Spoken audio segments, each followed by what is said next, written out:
You as a traffic police officer neglecting their duties every day. You turn a blind eye to those who ride without helmets. You catch a dozen law-abiding pedestrians who cross on green lights every day, while your teammates work hard to direct traffic. You, on the other hand, are solely focused on law-abiding citizens. The more innocent they appear, the more they become your targets. All because you have the eyes to see good and evil. With one glance, you can see all the sins others have committed. You were originally a top graduate aspiring to be a detective, but due to offending the powerful, you were forced to be demoted to the traffic police team. However, when you stand at the bustling intersection on duty, you were dumbfounded, because various types of information appeared over the heads of everyone around you. Lu Ruyan, sin value 5. Li Hao, sin value 0. Zhang Xiaodong, sin value 1. However, at first glance, none of the sin values exceed 5 points. Based on your understanding, those rated by the system with a sin value of 5 or below are basically those who have committed minor mistakes, not even worthy of criticism or education. You nodded with some relief. The fact proves that most of the ordinary people are law-abiding citizens.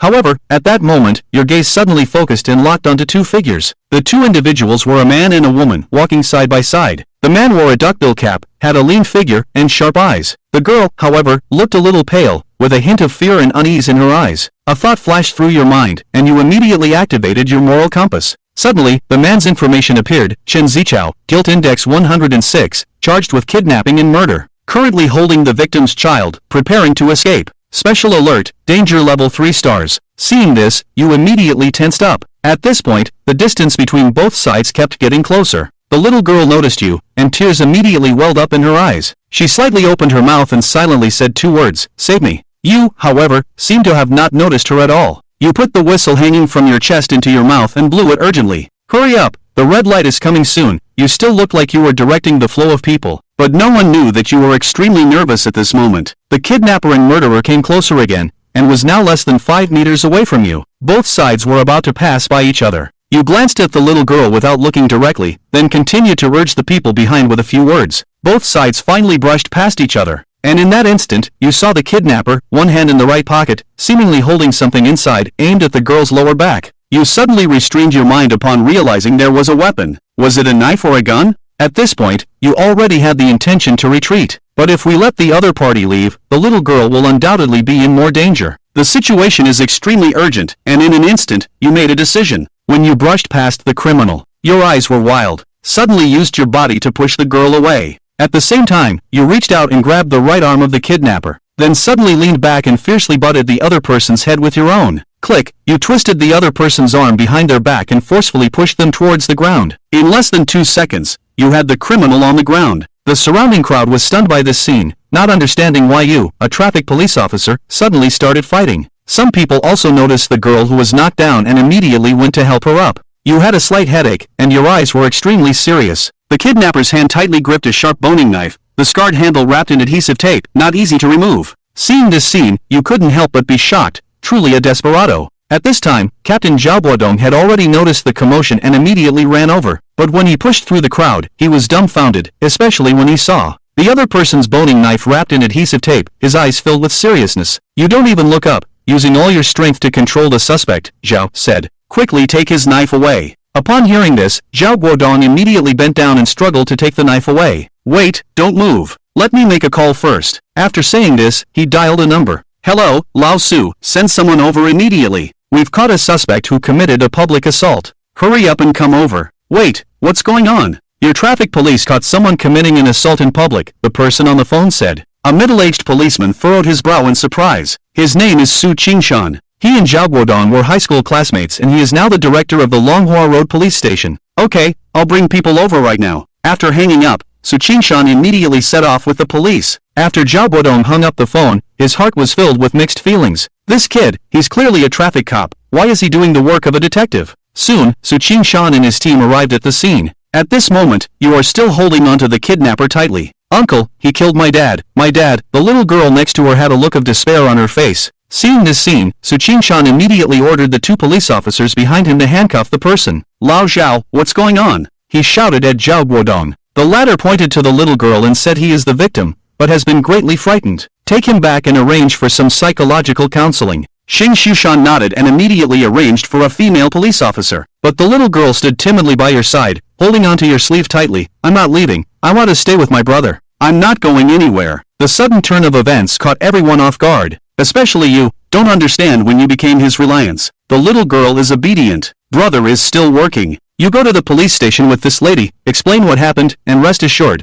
I'll come to see you after I finish my work. Can only patiently comfort brother. The little girl, with tear streaks on her face, looked at you without deceit. You smiled and nodded. I'm not lying. I am a police officer. Okay, then I'll go with this lady. The little girl nodded and returned to the female police officer's side. When the little girl was taken to the police car, Su Qingshan then asked, what exactly happened? Zhao Guodong looked at you. The implication was clear, you explained. When I was on duty just now, I saw this little girl calling for help. I felt something was amiss, but you calmly gave the most reasonable explanation. Zhao Guodong was so alarmed by what he heard. Even Su Qingshan felt his blood boiling. This kid is really not afraid of death. What if the other party is hiding a gun instead of a knife? Just thinking about it is scary. Zhao Guodong couldn't help but step forward and give you a punch to check. Don't worry, Captain Zhao, I'm fine, you said with a smile. But before you could finish speaking, you were interrupted. You little rascal, you're really lucky, Zhao Guodong exclaimed in shock. Then he pulled up your reflector in one go. You hesitated, and looked down, and found that the clothes had been slashed horizontally, a foot long, but the police uniform inside was not pierced. But even so, it still scared you into a cold sweat. Su Qingshan's face was also full of surprise. In an instant, that was a sharp bone-cutting knife. It could easily cut even tendons. It's easy to slash open the belly.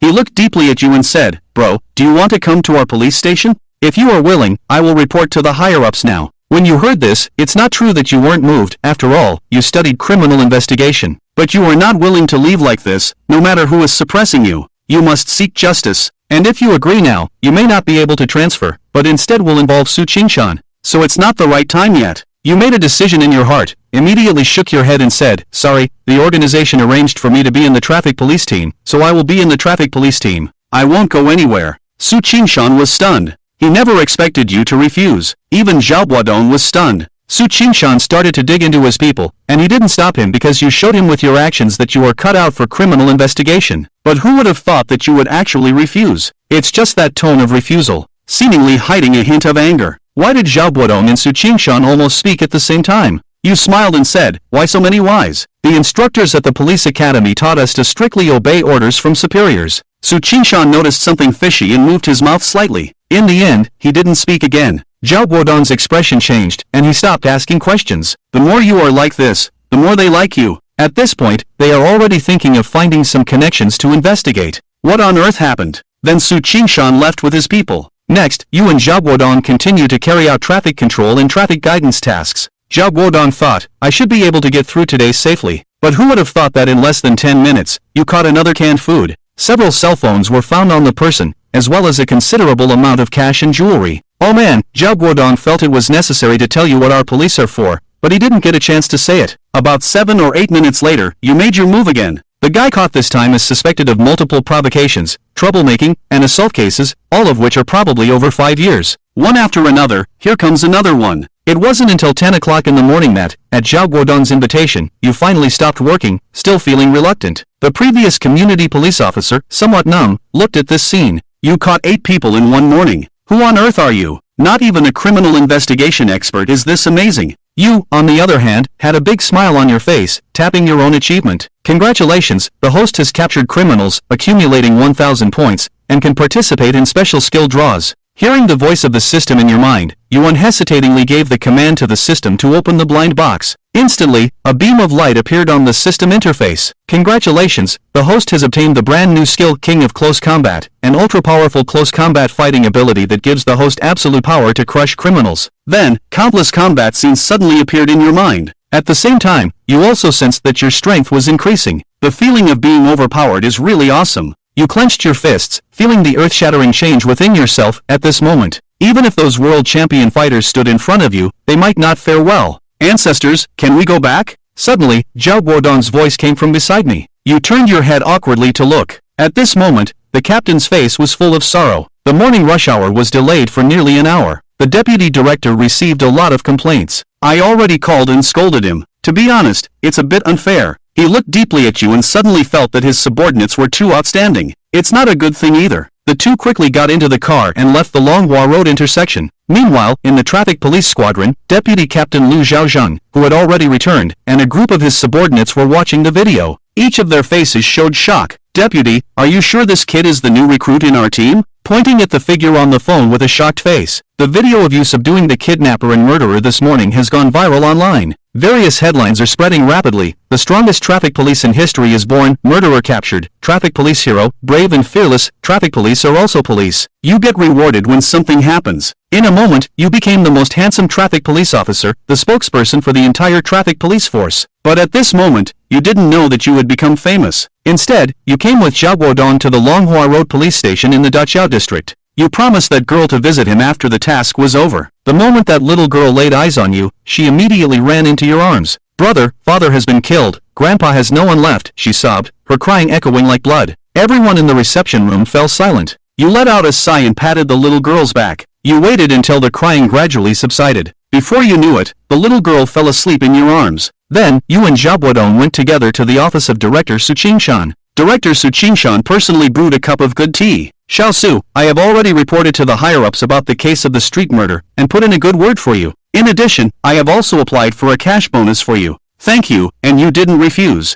It just so happens that I'm short of money myself. I should be thanking you. If it weren't for you restraining that maniac, all of us at Longhua Police Station will be disciplined. It would have been fine if it hadn't happened, but since it did, we have to handle it. Traffic police are also police, responsible for protecting the lives and property of the people. Well said. Su Qingshan slapped his thigh and continued, oh, by the way, Xiao Su, you're famous now. Now the entire internet is filled with news about you. Even if there's a hidden hand behind you, they won't be able to suppress your determination. After saying this, he looked at me with a pleasing expression. Xiao Su, if you resign from the traffic police department at that time, come to me right away, and I will reserve the position of deputy for you. Upon hearing this, Xiaoguodong immediately became anxious. Su Qingshan, that's enough. Poaching in front of me. Upon hearing this, you immediately felt something was wrong. If everyone knew about it, wouldn't all the criminals avoid you? Then how can we catch people and earn points? But there's no way. You don't have the ability to influence public opinion. You can't influence public opinion, but someone has that ability. The office of the deputy principal of the police school. Lin Zhenghe had a gloomy expression. As the deputy head of the police school himself, my daughter was actually rejected by a graduate without any background. I definitely cannot let such an ignorant guy have a chance to turn things around. But just as he was about to make a move, Principal Tang Nian suddenly burst into the office, his face full of anger. Lao Lin, what's going on? How could Su Lin be at the traffic police team? Give me an explanation. He only just found out from the video on the internet. He knows about you. You performed extremely well in school, with excellent grades in all subjects, and even received a third-class merit during your time at school. Why would such a talent go to the traffic police team? When Lin Zhenghe saw him, Tang Nian immediately stood up and said, Principal Tang, why did you come in person? Aren't you in the sanatorium? Tang Nian waved his hand at Lin Zhenghe. Don't try to fool me. I won't bring up those old matters, but Su Lin, you must give me an explanation for this matter. When Lin Zhenghe heard this, he didn't show any signs of nervousness. Instead, he raised a slight smile and said, Principal Tang, what kind of explanation do you want? His tone still carried a hint of disdain. Then he continued, by the way, regarding the previous matter with the young master, I am currently finding people to resolve it. I believe it won't take long before he has no troubles at all. 2 lives, Z's. If we don't handle this properly, he might end up being shot if caught. Upon hearing this, Tang Nian's face changed drastically. After a while, he still didn't curse. He slumped onto the sofa in despair. Forget it. I don't care anymore. You deal with it yourself. As Tang Nian spoke, he walked outside. In reality, his authority had long been usurped by Lin Zhenghe. Because his son caused a car accident that resulted in the death of 2 people, and then fled the scene. Later, fearing that the other person would wake up and accuse him, he went back and ran over them again. The level of depravity was simply outrageous. But just as he was taking his son to surrender, Lin Zhenghe found out. This guy immediately said he could help them resolve it. From that moment on, he was constantly coerced. Finally, he had no choice but to claim illness and go on sick leave, out of sight, out of mind. As soon as Tang Nian left, Lin Zhenghe immediately picked up the phone on the table and said, Hello, Mayor Li. I'm Lin Zhenghe. Here's the situation. Then, in less than 10 minutes, all the video messages about you on the internet disappeared. In the traffic police office, Lu Xiao and his subordinates were discussing the video of you, when suddenly the video went offline. They couldn't find the deputy chief no matter how hard they tried. What's going on? One of the traffic police officers asked with wide eyes. Wen Yan, Lu Xiao thought for a moment and replied, it should be the higher-ups taking action.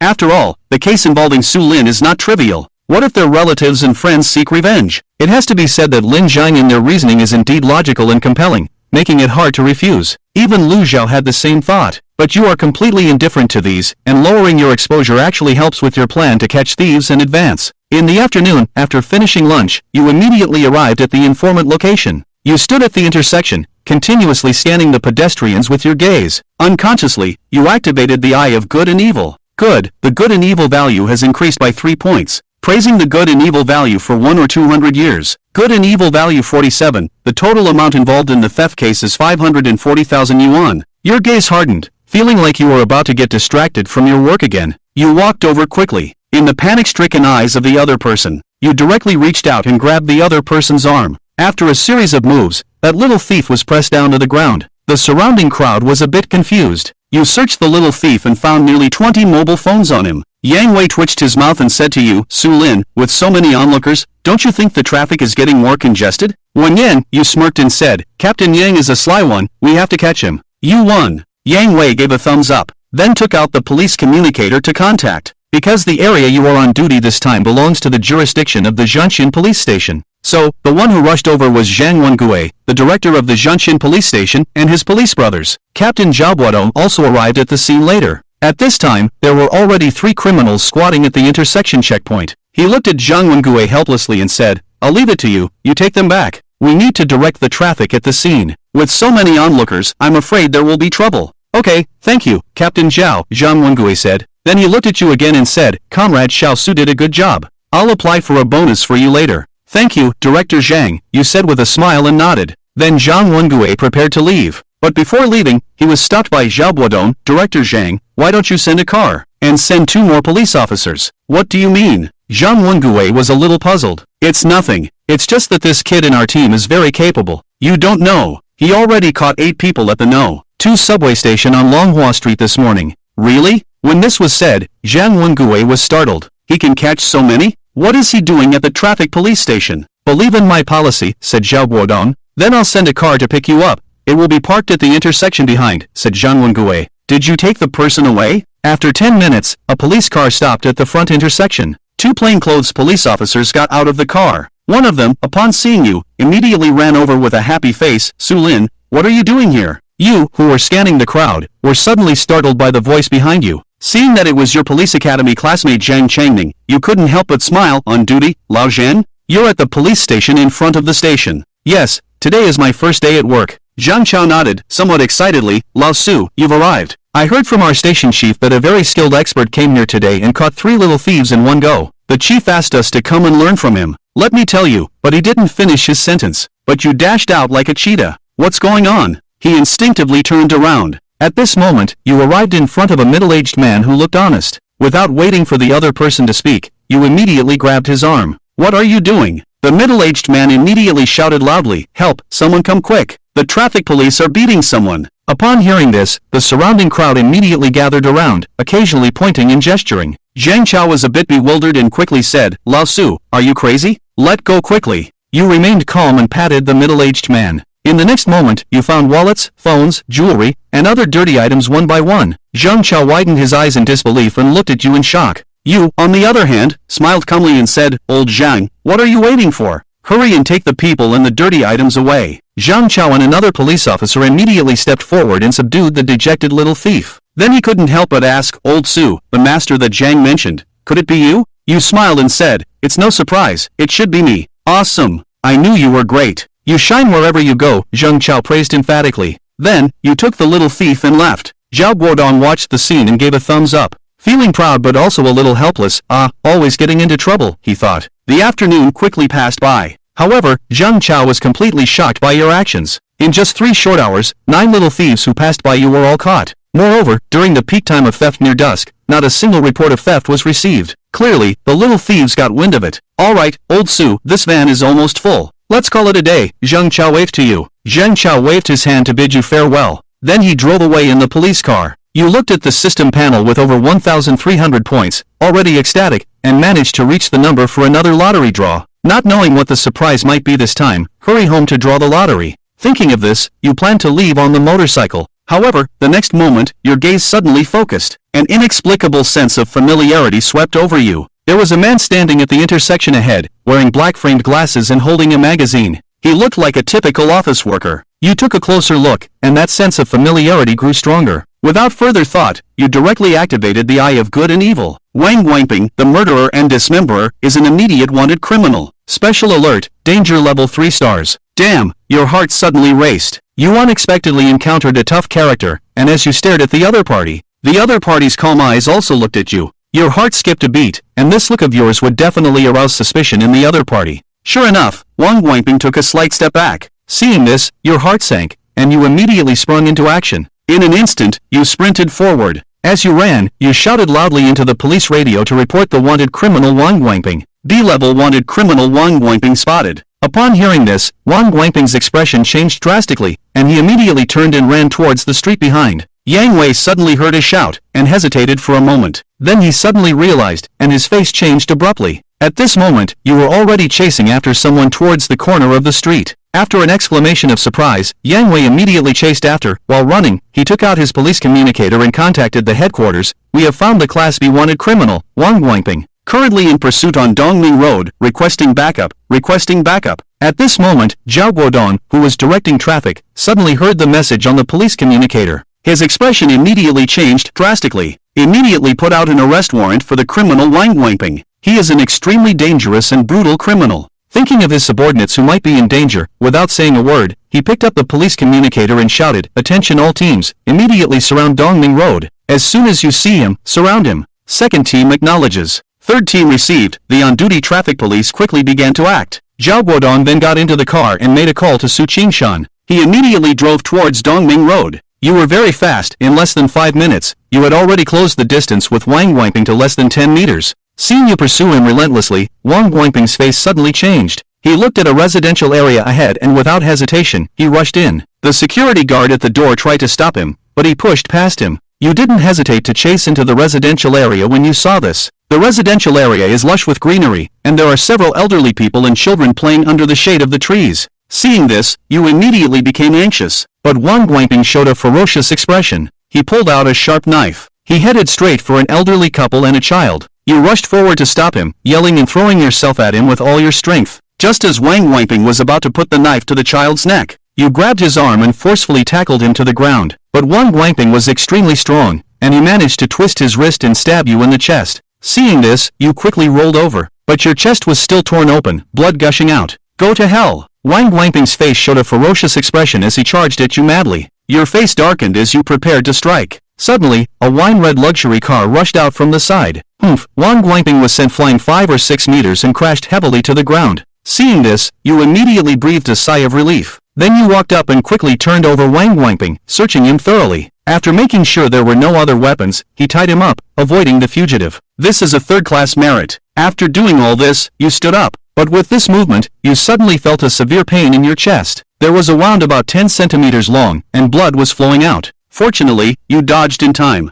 You waved to the frightened old man and child, telling them to leave. You then sat down on a nearby chair. Are you okay? At that moment, a voice with a lazy, unique tone sounded. You immediately looked up at the other person. A woman in a black professional suit stood in front of you. Her face was delicate and beautiful. I'm fine, you smiled and shook your head, then thanked her just now. After a brief moment of absent-mindedness, your eyes became very clear. Now you just want to catch thieves and earn points. But the woman would only affect your speed in drawing the gun. No need for help, Uncle Policeman. It's my duty. The woman smiled charmingly, outshining all others. You were taken aback at her words. Sister, I'm only 22. It's not appropriate for you to call me uncle. As my teacher taught, the woman glanced at your almost perfect physique. A faint blush appeared on her cheeks. She quickly looked away and said, since there's nothing else, I'll leave. All right, goodbye. You nod. The woman, wearing high-heeled sandals, got back into the car. You watched her get into the car. Only then did you notice that the front of the luxury car had a large dent, and even the headlight was shattered. You were about to speak,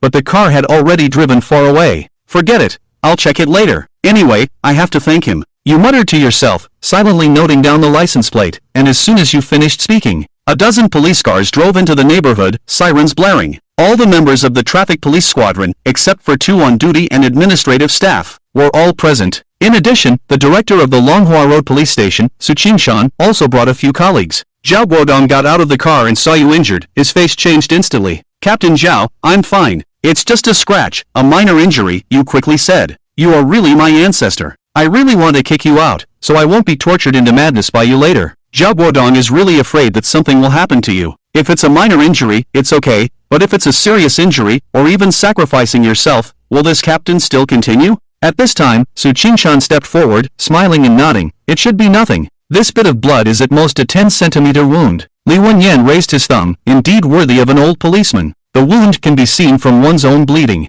Su Qingshan smiled and raised his thumb at you. Just wait. Sooner or later I will bring you to our office. I'll save the position of the deputy for you. After speaking, he strode towards the unconscious Wang Guangping lying on the ground. After careful identification, he immediately said it was the main culprit. Take him to the car after the exam. Xiao Zhou, Xiaoyan, you are responsible for taking him to the hospital for examination. Remember to keep an eye on him at all times. Two experienced police officers immediately took the person to the car. Then Su Qingshan returned to you, Xiao Su, one yesterday, and another one today. These two criminals, two third-class merits. I will report it all to you. As for those thieves, I will apply for a reward for you, and give it to you together later. Thank you, Su Sua. You smiled and saluted him. Alright, let's go to the hospital. Although the wound is small, it still needs to be treated, Su Qingshan said, waving his hand. Then he got in the car and left. But immediately after, his phone rang. He took it out and saw that it prominently displayed the two words Guizhu. Guizhu hurriedly answered the call. Su Qingshan, I heard that the entire Daqiao district was very lively today. The traffic police from one district are all surrounding a Class B wanted criminal. Unfortunately, none of our police officers are there. Ziz, it looks like I have to go with you tomorrow to manage the traffic. Hand over all the work to the traffic police. At this time, in the municipal office, a middle-aged man was already extremely angry. Upon hearing this, Su Qingshan immediately became nervous. Guizhu, please listen to my explanation. But he didn't finish his sentence. Once again, there was a barrage of harsh scolding. And at this moment, you have been forced to come to the hospital. Lying on the hospital bed, you feel no pain at all, but instead, excitement fills your face, because you can finally draw the lottery again. As the system draws the lottery, you silently recite in your heart, congratulations to the host for obtaining a card to enhance physical fitness, comprehensively improving strength and speed, giving the host a body that makes mature women go crazy, an overwhelming and powerful body that captivates the soul, commonly known as a cougar killer. You couldn't help but twitch the corner of your mouth. This system is a bit unscrupulous, but since there's such a good thing, just use it and be done with it. The moment you use it, you feel a surge of special energy flowing into your body. After nearly 10 minutes have passed, when all the anomalies have dissipated, you look at yourself. You are immediately shocked. The muscles on your body are not explosive like a bodybuilder's, but rather filled with a sense of power in their flexible lines. 8-pack abs, muscular arms and waist. This body is simply perfect to the extreme. And the nurses who are treating your wounds at this moment are also completely captivated. How did you train this body? It's too perfect. What should I do? I can't stand much longer. You originally wanted to rest a little longer, but you couldn't bear those harsh words, so you escaped from the hospital in embarrassment. In the following days, Zhao Guodong kept a close eye on you, not letting you go anywhere, fearing you might catch another criminal or something. Your wound definitely won't heal by then, so you had to stay in the office every day, answering calls, which drove you crazy. In the blink of an eye, a week passed, and on that day, as soon as you arrived at the office, you found Zhao Guodong. Zhao, help me look up a license plate. Zhao looked at the license plate with suspicion and said, Kid, don't get involved in those shady things. I'm not that kind of person. I can't handle it. He thought you were trying to get him to bend the rules and help with traffic violations, something he never stooped to, not even for his own wife. You knew he misunderstood, so you immediately said, Zhao, you've got it wrong. This is the car that hit Wang Guangping that day. It's that car. I'll look it up now. You should thank me for this. Without saying a word, Zhao Guodong immediately opened the system. Soon, the registration information for the vehicle appeared. Lu Ruoyan, female, 29 years old, phone number 13, home address, Hongwan Villa, No. 1 Zhongjiang, Jiangyun City. Seeing the information, Zhao Guodong's face showed a look of surprise. Zhao, do you know Li Wenyan? Asked Li Wenyan. Lu Ruoyan is a well-known female entrepreneur in Jiangyun. 2 years ago, she took over the family business and used ruthless methods to suppress all opposition. She single-handedly controls a billion-dollar consortium. Isn't that impressive? Wenyan, you were stunned. It really is impressive. I heard that she's single. What do you think, Xiaoshu? Can you help us shine in the traffic police force? Take down the beautiful female president in one fell swoop. Captain Zhao, forget it. With this kind of identity, I'll have to avoid you in the future. Jokes aside, did you give the other party a call? In the spacious and bright office, Lu Ruoyan twirled the pen in her hand as she answered a strange call. Upon hearing you reveal your identity, his mind immediately conjured up that perfect physique, causing his face to blush. That's it, Miss Lu. On behalf of our traffic police team, I want to thank you. At the same time, we will also cover the cost of repairing your car. Your voice rang out again. No, it's okay. I'll fix the car myself. Well, then how should we meet? Unable to contain the excitement in her heart, Lu Ruyan reluctantly agreed. You were also stunned over there. Didn't you already refuse? Why did you suddenly agree? But you didn't have time to think about it. Because just now, after you persuaded and pleaded, Captain Zhao finally agreed to let you go on an external mission. At this moment, you, Yang Wei, and Feng Wei are driving straight towards the sand mining plant in Xiawantang district. This super large-scale sand mining plant called Jiangwo has almost captured 70% of the market in Jiangyun City. By monopolizing the price of sand, they have made a fortune. When your car arrived outside the Jiangwo sand mining plant, you saw sand trucks racing along the main road, raising clouds of dust, not to mention the environmental pollution. Those sand trucks are still very fast, at least 70 to 80 yards or more. Some even surged to over 100 yards. Yang Wei looked at this scene with a hint of resentment in his eyes. These bastards are pulling dozens of tons of sand.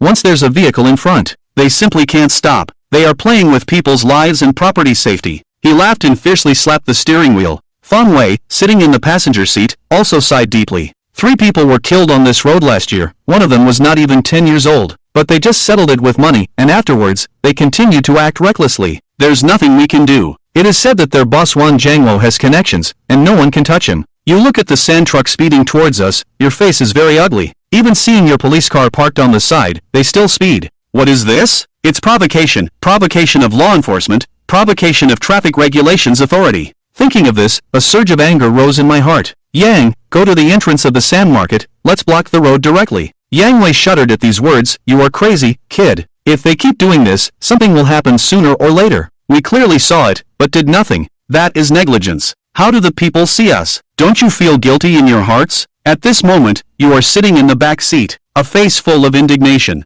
Upon hearing this, Yang Wei and Feng Wei both showed a hint of bitterness on their faces. They had originally intended to come for patrol and warning today, after all, no matter what. There's no way to avoid stepping on this sand field. But your words are like a warning bell, striking heavily in their minds. Feng Wei looked uncertainly at Yang Wei. After all, he was the captain of the squad. Yang Wei raised his head. Your words completely awakened him. Blood awakened, he growled softly, shifted gears, stepped on the gas, and prepared to charge forward. Sitting in the back seat, you patted his shoulder and said, Captain Yang, stop here for a moment and take pictures of all the speeding vehicles. Yang Wei was stunned for a moment, then nodded in understanding. Enforcing the law must be done correctly. In the next short 10 minutes, at least close to 100 sand trucks passed by, every single one speeding, and some drivers didn't even pay attention to the police car parked on the side of the road. You see, we've collected enough. You immediately patted Yang Wei's shoulder. Saying this, Yang Wei didn't say a word, stepped on the gas, and drove straight to the entrance of the sand mining plant. Soon, you arrived at the entrance of the sand mining plant. At this time, several security guards of the sand mining plant immediately walked out upon seeing you. Unexpectedly, Yang Wei spun the car around and parked it sideways at the entrance. You and Feng Wei then got out of the car.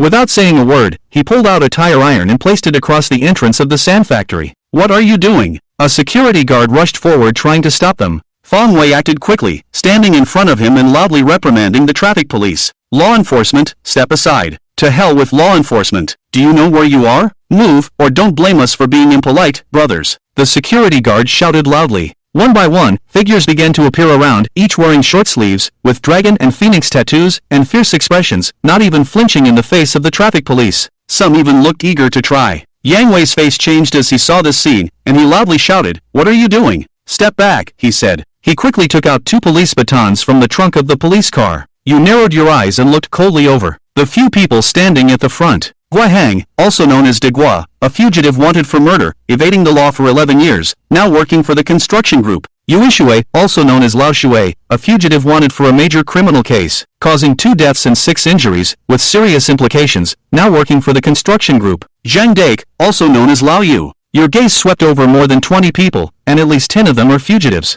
This is simply a hideout for criminals. In addition, you also noticed that there are 2 people in the crowd who are core members of the Jiangong group. They also bear heavy responsibilities, none of which are simple. These 20+ people facing you all have a look of disdain on their faces. Walking at the forefront is a young man wearing a black short-sleeved shirt. His lower body is clad in floral shorts, and at this moment, he is pointing at Yang Wei's nose and reprimanding him. His pupils slightly contract, and in his mind, the information about this guy appears. Wang Jiancheng, the younger brother of Wang Jiangwo, from the Jiangong group, suspected of provocation, kidnapping, intentional murder, and intentional injury. A dense criminal record appears in your mind, and a surge of anger wells up in your heart. This kind of person is a criminal, and it's intolerable. Relying on being Wang Jiangwo's brother, Wang Jiancheng has caused harm to countless people. At least 10 people, directly or indirectly, have died at his hands. He also lends money at exorbitant interest rates, forcing those female college students who borrowed money to take special photos. Then he gradually lures them into the abyss, selling their bodies to repay the interest. But the interest keeps accumulating, and even if they sell themselves to death, they still can't repay it. In addition, this guy also uses drugs to control those women.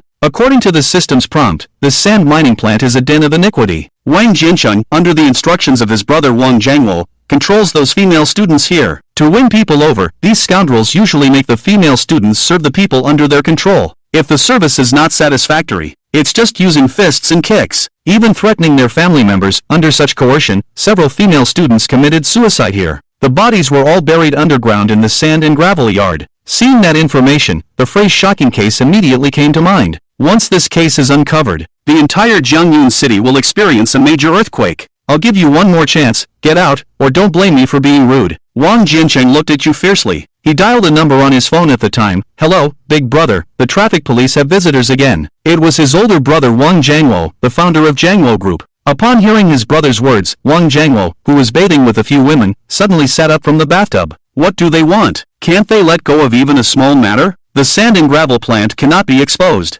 Under no circumstances can they be allowed in. Get people to throw them out. If they die, I'll take responsibility. Hearing this, Wang Jiancheng immediately became confident. He put the phone back in his pocket and coldly said, Big Wave, make it clear to me. Brothers, beat them up as per Wang Jiancheng's orders. The leaders shouted and rushed towards Yang Wei and Feng Wei. The two of them immediately changed their expressions. They never expected that. These lunatics, who are truly lawless and insane, really dare to act. Suddenly, several people came at them with fists flying. They immediately wielded their police batons and fought back. But outnumbered, they soon took several hits. Out of nowhere, a metal rod came down and struck Yang Wei on the head. His head started bleeding profusely in that instant. A figure like a cheetah charged into the crowd, possessing the skills of a close combat king. With overall enhanced physical abilities, your combat power is now terrifying. Like a fierce beast, a heavy punch landed on the cheek of the nearest person. Then, you kicked another guy and sent him flying. You also knocked down several others. But this was just the beginning. At the next moment, you suddenly grabbed a burly man of at least 200 pounds. You fiercely smashed him into the people in front,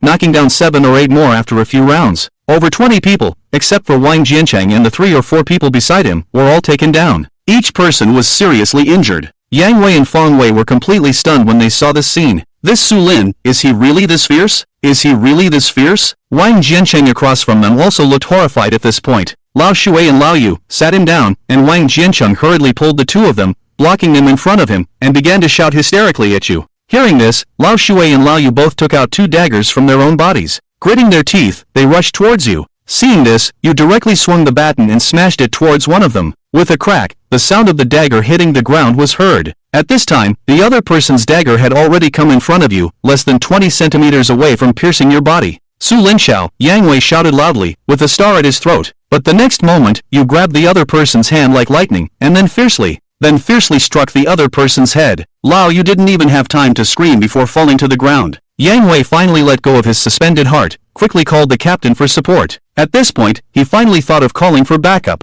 At this point, you regain some calm in your eyes, and turn to say, call the police and report that someone is violently protesting with a weapon. Multiple casualties at the scene. Upon hearing this, Yang Wei's expression changed. This guy clearly thinks the situation isn't big enough. Once it's really reported like that, not to mention the police station, even the special police of the city bureau will be mobilized. But this is indeed the most effective method. If it's a regular alarm, these people will still resist. There must be a big problem with this sand stomping. You can tell from their crazy behavior. I called my classmate in the special police team. Feng Wei immediately took out his phone to make a call. Off and die. When he heard Feng Wei was going to call the special police, Wang Jiancheng, who was scared and kept retreating, showed fear in his eyes. He reached into his pocket in a frenzy and felt around. When he took it out again, there was suddenly a pistol. Your hair stood on end instantly. At the critical moment, you swung and fiercely smashed the expandable baton in your hand. The expandable baton hit accurately. Wang Jiancheng's pistol went off, and the shot hit the ground. Then the pistol also fell to the ground. Wang Jiancheng, in pain, was about to pick up the gun. You took a big step forward and kicked hard, kicking Wang Jiancheng and sending him flying 2 to 3 meters. Then you immediately picked up the pistol from the ground. Breathing a sigh of relief, Wang Jiancheng has a gun. No one had anticipated this. At the moment when the sound of the gunshot echoed, Yang Wei and Feng Wei both had their mouths wide open, staring in shock at the gun you picked up. Feng Wei was still on the phone, talking to his classmate. the captain of the Special Police Squadron. Just a few seconds ago, he had just made the call. The other parties simply didn't believe it. What era is this? Still resorting to violence against the law. But as the sound of gunfire rang out, the other end of the phone exploded. Lao Feng, are you okay? How can there be gunfire? He asked in shock. Resorting to armed resistance against the law. It's armed resistance against the law. If Lao Sui doesn't come soon, just prepare to collect my body. Feng Wei shouted loudly. Get ready to assemble at the first squadron immediately. Hurry up and assemble. The phone hadn't even been hung up when an urgent assembly command came through. Feng Wei breathed a sigh of relief and hung up the phone. Immediately after, he dialed a call to the squadron leader, Zhao Guodong. Upon hearing about their encounter with armed resistance against the law, Zhao Guodong wasted no time and ordered the entire team to assemble. Outside the traffic police squadron, a luxury car slowly came to a stop. Lu Rian got out of the car and dialed that number on her phone, but after the phone rang for a while, it directly gave an unreachable prompt. She couldn't help but furrow her brow slightly. He can't be standing her up like this. There was a hint of coldness in her expression, but at that moment, a voice urged, hurry up. Lao Lu, what's going on at the sandfield in Xiawantang? Armed resistance against the law. Those guys even have guns. What? A group of traffic police got in the car and quickly left. Lu Ruyan looked somewhat bewildered, her eyes full of curiosity. Armed resistance against the law, and even guns. What are the traffic police involved in? Suddenly, he remembered a week ago, when that young traffic cop caught a fugitive. Could it be a special task force? Watching a group of traffic cops leave in a hurry, Liu Ruyan is really at a loss. Unable to reach anyone on the phone and unable to find the person, he can only helplessly get into the car and leave. At this moment, at Xiawantang Sandfield, Wang Jiancheng, who was hiding in the corner, was already very scared. Trembling, he held the phone and pleaded, brother, save me. You idiot, I said don't let them in. Why did you attack them proactively? They were just checking your speeding issue. As long as you cooperate, they won't do anything. They won't lay a finger on you. Wang Jiandong, sitting in the office of Jiandong Construction Group's headquarters, roared through gritted teeth. You fool, why don't you just die? Wang Jiandong's voice turned extremely cold by the end. Upon hearing this, Wang Jiancheng felt like he was suffocating. Brother, I'm your only younger brother. Mom passed away early, and Dad is gone too. You're my only family. By now, his tears had already fallen to the ground. But Wang Jiandong's heart finally softened, and he asked, where are you now? I'm inside the sand mining plant, and there's a traffic cop chasing me from behind. Upon hearing this, Wang Jianyong immediately said, damn it, just a traffic cop. Is he trying to test his luck? Lao Air, go to the green-tiled house on the right immediately. Someone will be there to assist. Don't worry about anything else. When Wang Jiancheng heard this, he was instantly delighted. Without saying a word, he ran towards the blue-tiled house. The blue-tiled house is a special building in the sand mining plant, surrounded by walls. Only when Wang Jiangwo comes in person will it open. Even Wang Jiancheng doesn't dare to approach it easily at ordinary times, because Wang Jiangwo warned him that entering without his permission would mean certain death. At this moment, you chased into the sand mining plant, so Wang Jiancheng, and ran towards a blue-walled house without hesitation, immediately catching up.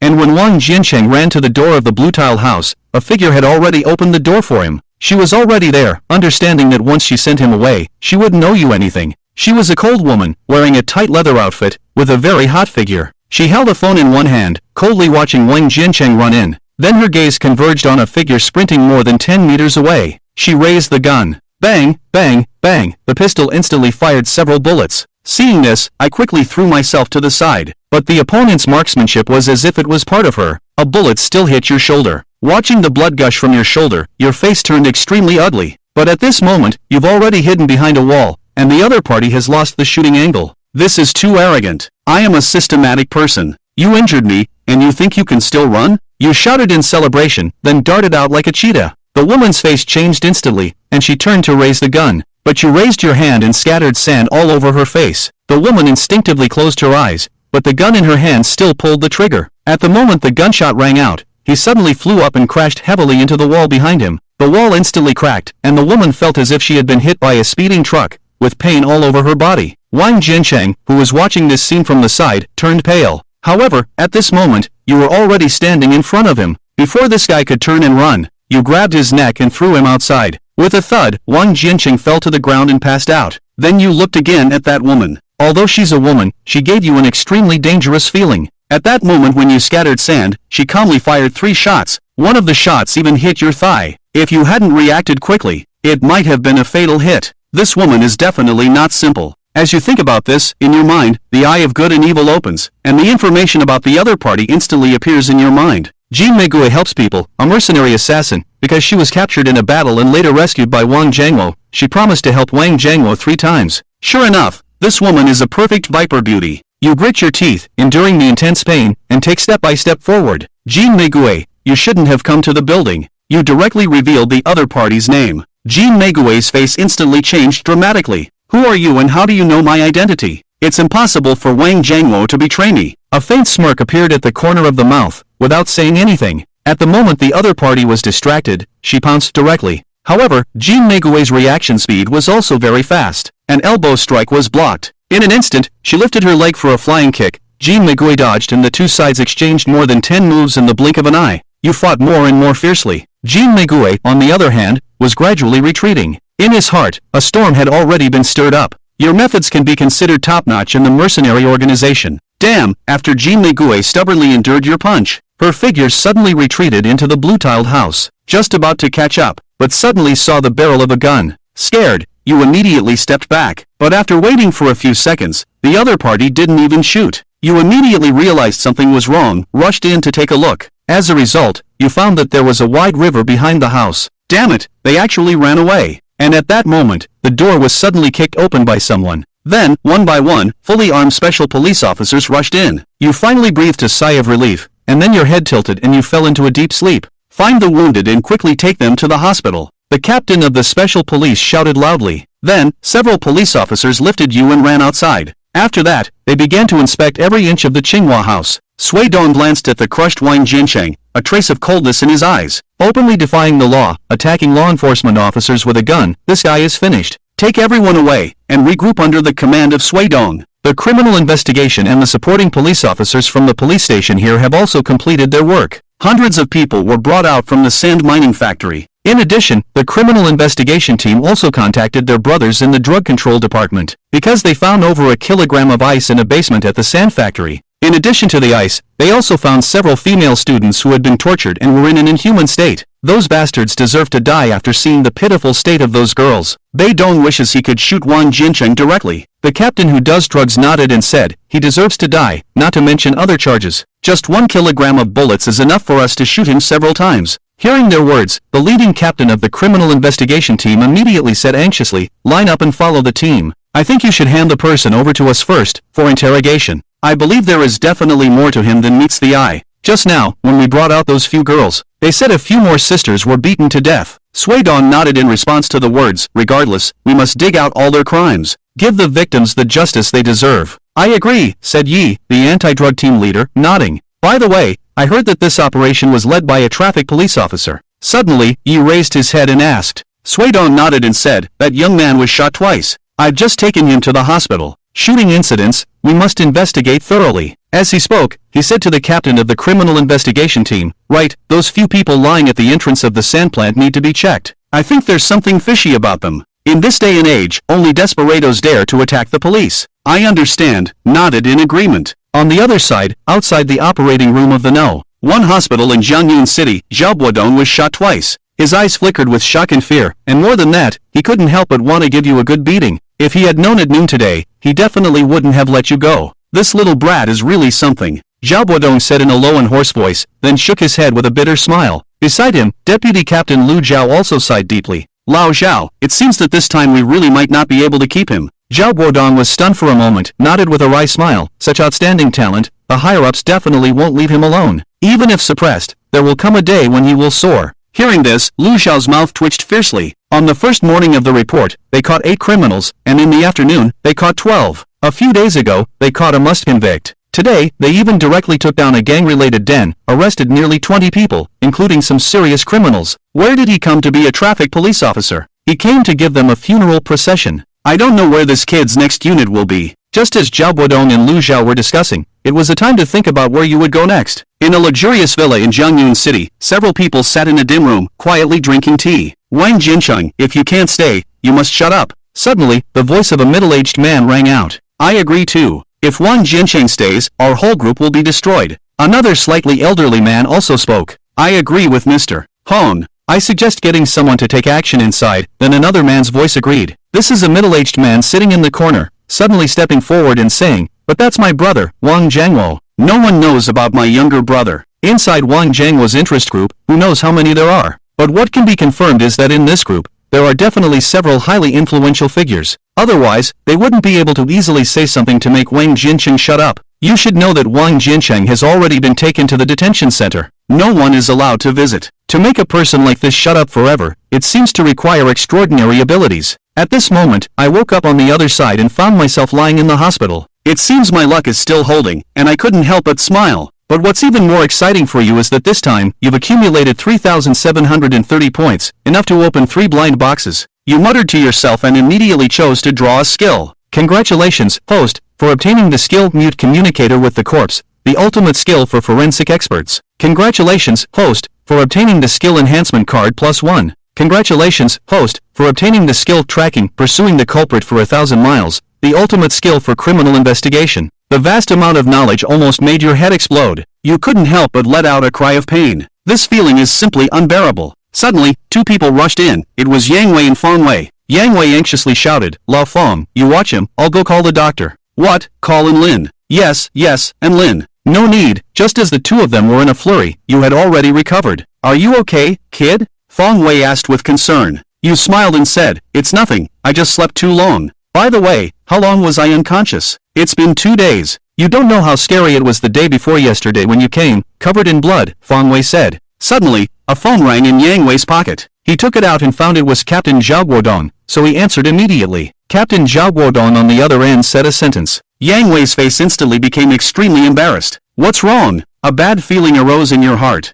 Yang Wei spoke, "That Wang Jincheng is dead." After a medical examination, it was determined that he died from a severe blow to the back of the head. They suspect you're involved and want to take you back for questioning. Upon hearing this, your face immediately darkened. "Framed for something?" Feng Wei stood up suddenly, gritting his teeth. "It's so despicable. It was a miracle we didn't die in that situation. They resisted the law with weapons and even openly shot at us. Is it wrong for us to resist? They can question all they want. Damn them, I'll go reason with them." Yang Wei put down the phone and was about to walk outside. "Captain Yang, you called out to stop Yang Wei when he was about to leave. Are you sure you didn't use excessive force on Wang Jincheng? This means the root of the fatal injury is not with you. So what exactly happened? The more I think about it, the more chilling it feels. It's as if there is a huge palm covering myself and Yang Wei. The more they want to resist, the more it makes people feel a hint of despair." You shook your head inside. "It is indeed troublesome. Not only do we have to guard against the enemy, but also against our own people. However, the more it is like this, the more you feel rebellious. If they want to suppress it, then I will just go against their wishes," you said through gritted teeth. "Don't do anything, just wait for them to come."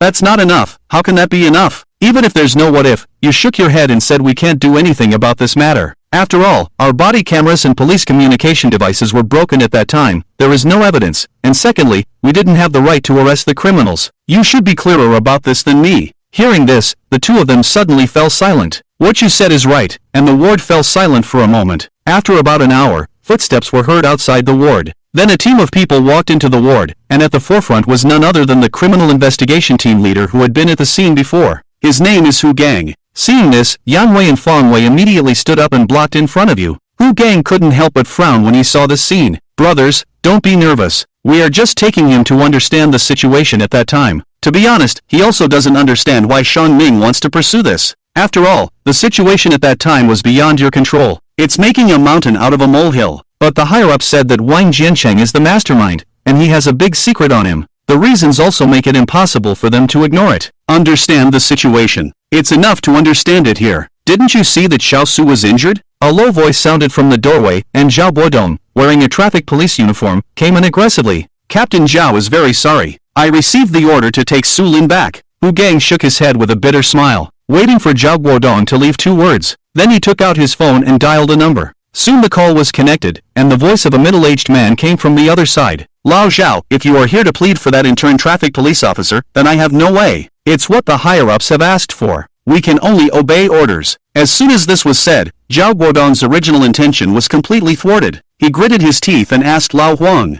"Whose order is it in the end?" "Vice Mayor Li." The person on the phone said, "I understand." Zhao Guodong put down the phone weakly. Even the one in charge of political and legal affairs has stepped in. It's almost a foregone conclusion that he has been taken away. He was full of anger. What's going on? Clearly, he is the greatest contributor, but he was taken away for investigation because a criminal died. Aren't they afraid of disappointing their brothers below? Just as he was feeling indignant and about to erupt, Zhao suddenly spoke up. It's okay, I'll go with them. I believe there is still justice and fairness in this world. Upon hearing this, Wu Gang and several of his subordinates from the criminal investigation team hung their heads in shame. Their current roles were truly disgraceful. Zhao Guodong nodded and said, wait here, I'll get you a wheelchair and then personally accompany you. Thank you, Captain Zhao, for not refusing. Meanwhile, in the office of Zhongying Police Academy's principal, Lin Zheng hung up the phone with a smile. Just at that moment, his daughter Lin Su walked into the office and said, Dad, I heard that scumbag Su Lin has received credit. What's going on? You can't even handle such a small matter?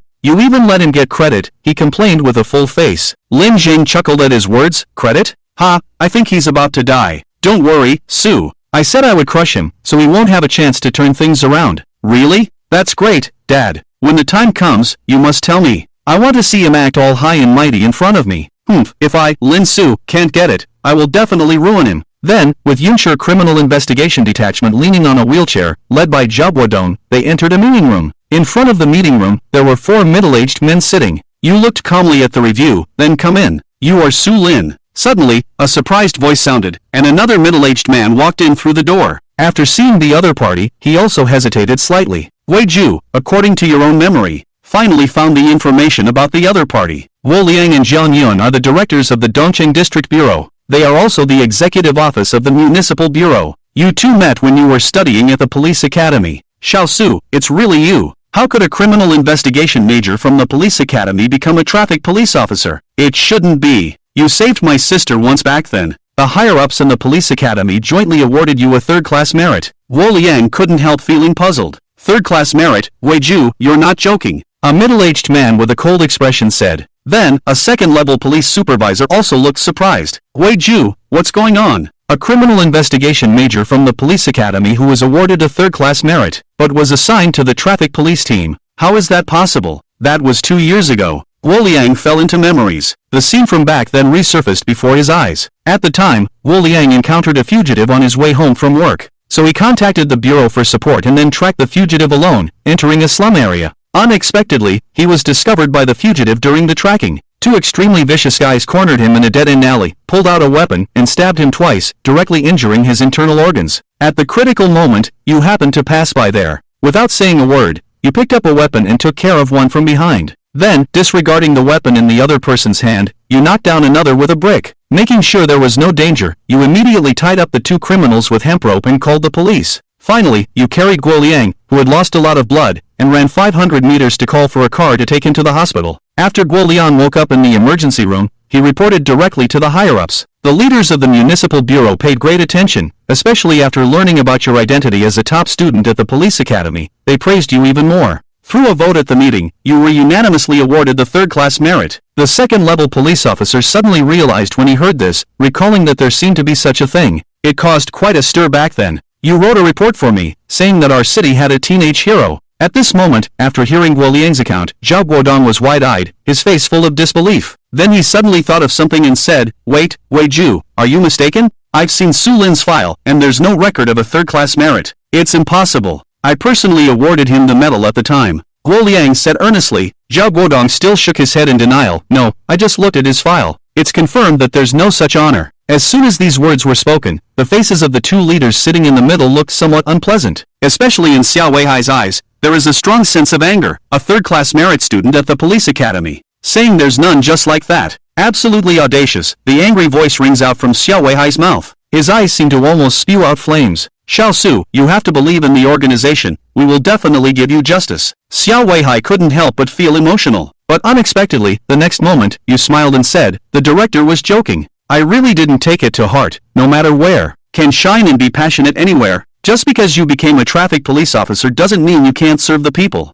Traffic police are also police officers. Hearing this, Xiao Weihai couldn't help but clap and laugh. Well, what you said is right, isn't it? Suddenly, Wu Liang spoke again. His face was full of surprise as he circled around you and said, Xiao Su, the traffic police officer who captured the kidnapper and murderer of Yu Haojiang a few days ago, was that you? You nodded slightly at the words. It really is you. I thought it looked a bit like you. I didn't recognize you for a while. Wu Liang looked surprised. Xiao Wei was suddenly shocked. This is another third-class merit story. At this time, Zhao Guodong couldn't help but speak, saying that a few days ago, the B-level fugitive, Wang Guangping, was also caught by Xiao Su, and he was injured for it. As soon as these words were spoken, both Xiao Weihai and Guo Liang took a sharp breath. A traffic police officer being able to achieve such earth-shattering feats. They've already taken out most of the members of the Criminal Investigation Detachment. Let's get down to business next. Just as everyone was shocked, a calm voice of reason emerged, surprisingly from the middle-aged man in the suit who had been silent all along. Xiao Weihai was stunned at the words, then said with an unpleasant expression, "Vice Mayor Li is right, we should start."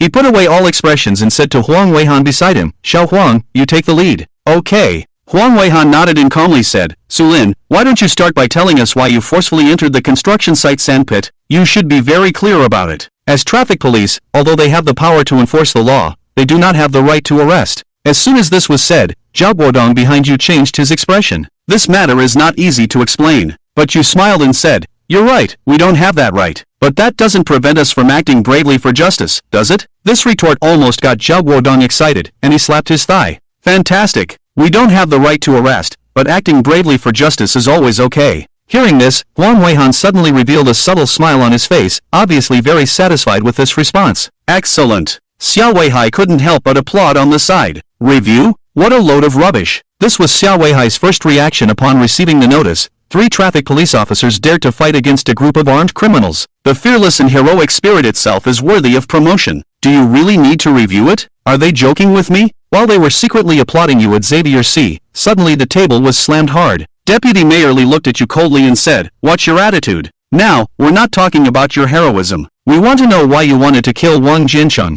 As far as we know, he didn't have any weapons, and he was the ringleader. Why did he end up dead?" These 2 questions immediately made everyone take notice. It's obvious that this person is nitpicking. You looked up at the other person, without any fear at all. "I didn't kill Wang Jiancheng. Whether you killed someone or not is not for you to decide. Moreover, as far as we know, there was another person present at the time. Where is that person?" Deputy Mayor Li asked again. Your expression darkened, Wen Yan. "It seems that someone saw the golden rose. It's a pity you didn't catch that woman, otherwise." This question is very easy to explain. You took a deep breath and said, "That person was very strong. I was injured at the time. He got away from me." Deputy Mayor Li's mouth curved into a cold smile. "As far as I know, that person was a woman, right? You, a man, were outrun by a woman. Do you think I would believe he was a master? That's just your word." Wen Yan, you became somewhat indignant and said, "If I killed someone, that's also just your word. We don't have evidence, but Captain Suidong from the Special Police saw you throw Wang Jiancheng out, and he didn't move after hitting the ground." After Vice Mayor Li finished speaking, he slammed the table again and said, "Sulin, in the face of solid evidence, your sophistry is useless. Do you know the consequences of defying the law? Where is the solid evidence?" You looked at him deeply and said, "I haven't killed anyone except the gunman." "Then tell us, who killed him?" Vice Mayor Li said with a grim expression. "I don't know, but I can find out," you replied calmly. Upon hearing your words, Shi Weihai's eyes flashed with a hint of curiosity. Since Wang Jiancheng's death, the criminal investigation team has been fully mobilized. So far, there are no leads at all. He died in the detention center, and there was indeed a wound on the back of his head. According to the forensic examination, the wound was indeed inflicted 3 days ago. Everything points to you. Wang Jiancheng's identity is there, so it needs to be investigated from above. They have no way to defend themselves. Vice Mayor Charlie showed a cold smile and said, "Sulin, who do you think you are? Want to investigate me? Let me tell you, from today onwards, everything you do must be under our strict surveillance." As this was said, Xiao Weihai suddenly brightened up, and immediately slapped the table, saying, "Vice Mayor Li, since this kid doesn't admit it, I suggest taking him directly to the detention center. Don't worry, if it's really his doing, we won't go easy on him. No mercy." Suddenly hearing this sentence, whether it's Huang Weihan or Guo Liang, even Vice Mayor Li looked at him with some astonishment. Under the table, Guo Liang suddenly kicked Xiao Weihai and others. The latter completely ignored it, instead saying to Vice Mayor Li, "Leave it to us, we guarantee. We won't let any troublemaker off the hook." When this was said, Guo Liang and Huang Weihan instantly understood. Troublemaker? Who is he talking about? Vice Mayor Li then smiled slightly. "Chief Xia, I'll leave this matter to you. I hope you can give me and the leaders above a satisfactory answer." "I understand," Xiao Weihai nodded. Vice Mayor Li glanced at you, a faint smirk at the corner of his mouth. He stood up and left the meeting room with his secretary. Li Mingyu really thinks he can control everything, Zhao Guodong sneered, looking very displeased. Although he is in charge of political and legal affairs, he can't directly intervene in the case. Su Lin is not a criminal, why should he be monitored, as well as Xia Ju and others? Thinking of this, Zhao Guodong glared fiercely at the people in front of him. He was determined, even if he lost his position as captain, he had to seek justice for you. Xiao Weihai glanced at Zhao Guodong, then smiled and walked to your side, asking, "Are you sure you can find out who killed Wang Jiancheng?" Li Wenyan smiled and nodded. I will do as I promised. Hao Xiaowei, Director Jin Guang asked if you can still work now. Absolutely no problem. You showed a happy smile. It feels great to be trusted by your own people. Xiaowei Hai raised his head and glanced at Guo Liang and Huang Weihan, nodded slightly, then set off to investigate thoroughly. At this time, in a black sedan, Li Mingyu dialed a number. Hey, the person will be sent to the detention center. I'll hand it over to you. He only said a word, then hung up on the driver. He exchanged a glance with the secretary, didn't say anything. They are all relatives of Li Mingyu. As long as it's something he orders, no matter what, they will do it. Outside the municipal bureau meeting room, Zhao Guodong looked worried, watching two approaching criminal police officers. He wanted to insist on accompanying you, but was pulled aside by Huang Weihan. Lao Huang, what exactly do you mean? He gritted his teeth and looked at Huang Weihan. They were high school classmates with a very good relationship. Huang Weihan smiled at Lao Zhao. What's the rush? Could it be that I could harm your disciple? He's not my disciple, but close enough, Zhao Guodong thought. He personally took you out on a mission on the first day, so it's considered half a disciple. He didn't bother explaining in this regard. He stared at Huang Weihan and asked, Lao Huang, give me some insight. What exactly are you going to do? Will this kid Su Lin encounter any danger? If there's no danger, then it's not handling a case. Suddenly, Guo Liang's voice sounded. He and Xiaowei Hai came up behind them. The latter looked at you and said, Xiao Su, I might have to trouble you next. You smiled and nodded. This bit of trouble is nothing. As long as it can help Zhongyun create a bright future, a little sacrifice is nothing. Hao Xiaowei Hai patted your shoulder, looked at Huang Weihan, and said, take him to the detention center. At this moment, you suddenly asked, wait, is Wang Jianqing's body still in the detention center? After the incident, I had people guarding it 24/7. Except for our own forensic doctor, no one else has been able to approach, Huang Weihan said. You nodded and said, I want to see the forensic report. Huang Weihan didn't say anything unnecessary. He chose to believe you now. After speaking, he leaned down in front of you and said in a low voice, the inspection team will be at our Jianyun soon. You can work confidently. I've got your back, he said. Your eyes lit up, very excited. The inspection team is a sharp weapon of Daxia. Since they're coming, it's going to be interesting. Let's go. Huang Weihan waved his hand. Two detective brothers immediately pushed your wheelchair and headed outside. Before long, you arrived at the innermost cell of the detention center. As you walked, you noticed many familiar figures, including a few. They were subordinates of Wang Jiancheng whom you had beaten up 2 days ago. When those guys saw you, they all glared at you menacingly. Sorry to trouble you, brother, a detective brother said to you. A colleague placed a stack of documents on your lap. As the two of them left, you were about to open the file bag in your hand. From the next room, a cold voice came through, you corrupt cop, you're as good as dead. Even if you catch us, so what? Believe it or not, it won't be long before we all get out. By then, it won't just be you. Your family and friends, we will also settle scores with them one by one. The threatening voice continued to come from the next room. You paid no attention and instead opened the file bag directly. You pulled out the autopsy report from inside. Blunt force trauma to the back of the head, resulting in a small amount of intracranial bleeding. Due to the late discovery, resuscitation was ineffective, resulting in death. You carefully looked at every word. Suddenly, you noticed the last paragraph, which mentioned a large amount of pollen residue found in the victim's body, with the pollen components being bohemia and night-blooming jasmine. You furrowed your brow slightly. Although Jianyun City is also known for its floriculture, these two flowers, bohemia and night-blooming jasmine, are somewhat niche, aside from the flower market. They are rarely cultivated on a large scale elsewhere. Just as you were wondering, your expression suddenly changed. A faint floral scent wafted through the air. Countless pieces of information in your mind instantly came together, forming two names, Golden Bohemia and Night-Blooming Jasmine. This was the ability bestowed by your tracking skills. At this moment, in the detention center's control room, Wang Weihan sat in front of the monitor, staring fixedly at the screen showing you. There were two other people beside him. One is the captain of the Criminal Investigation Team 2, Wu Gang, who supported you last time. The other person is Captain Chen Hua of the Criminal Investigation Support Team 3. Huang Weihan looked for a moment, then raised his head and asked, where is Du Shiqi? Du Shiqi is the captain of the first team among the 3 teams under the Criminal Investigation Support Team. Upon hearing this, Captain Chen Hua spoke up. Captain Du went out, saying it was in the south of the city. They found a trace of a suspected B-level wanted criminal. Huang Weihan, upon hearing about the suspected B-level wanted criminal, didn't say anything further, but from his expression, it was clear that he was somewhat displeased at the moment. Chen Hua changed the subject, pointing to the surveillance screen and asking Huang Ji, can he really find out? Can he really find out? Hu Gang also looked curious. After all, he had just graduated from the police academy. Even we are somewhat at a loss in this case. Can he investigate it? Chen Hua added, time is tight, we can't afford to waste it. Hu Gang felt the same. Huang Ji, even if he can find out, it may take a week or even longer. We can't wait. Wang Weihan smiled and said, I don't know if he can find out or not, but I know he's no worse than you guys. This kid is brave and resourceful, a talent. Xia Zhu sees potential in him, and I think it's most appropriate for him to take over. Even if he can't find out, someone else will come forward. By then, we will still be able to achieve a complete victory. At this, both captains were stunned. Hu Gang was the first to react, saying, Your Highness, you and Xia Zhuxi are using him as a pawn, or to be more precise, it's bait, it's just bait, Huang Weihan admitted very bluntly. He knew that as soon as he entered the detention center, he became bait. Wouldn't that mean there's always a danger? Chen Hua also realized. There was some anxiety on his face. Huang Weihan spoke up upon hearing this. We have full surveillance. Even if there's danger, we can avoid it in time.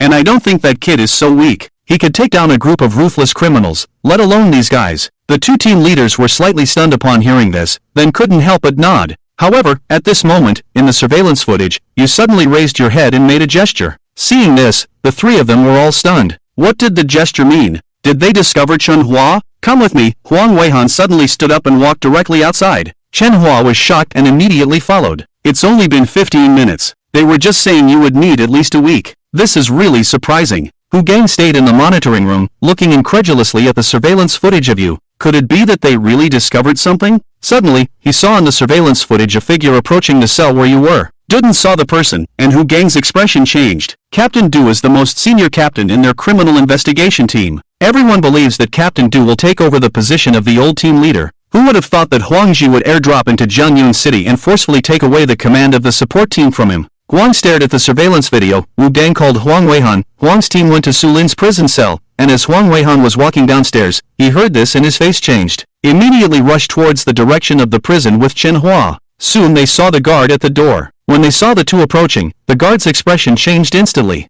Huang Weihan didn't even give them a chance to speak, and said to Chen Hua to immediately seal off this place and take them downstairs. Chen Hua immediately pulled out his gun and pointed it at the two guards. With the situation suddenly changing, the two guards didn't dare to resist at all. They could only surrender with their hands up. Huang Weihan quickly opened the door and walked in. Chen Hua used the walkie-talkie to call for backup. In less than a minute, more than 10 people arrived at the scene and secured the exit. Then he quickly walked inside with 4 people. In the surveillance footage of the detention center, Du Shiqi, the captain of the criminal investigation support team, stood in front of the cell. His face looked a bit unpleasant because his sudden arrival didn't cause any panic to the other party. On the contrary, a faint smile appeared on that person's face. You smile and say you shouldn't have come. Hearing this, Du Shiqi's face suddenly sank, and he suddenly had a bad premonition, as if this place was like a trap. I just came to see who was so brave, able to single-handedly take down a den of iniquity. Du Shiqi said in a deep voice. Wen Yan, your words are useless. No matter how you explain, it's useless. Your scent is very distinctive. I smelled your scent in this cell.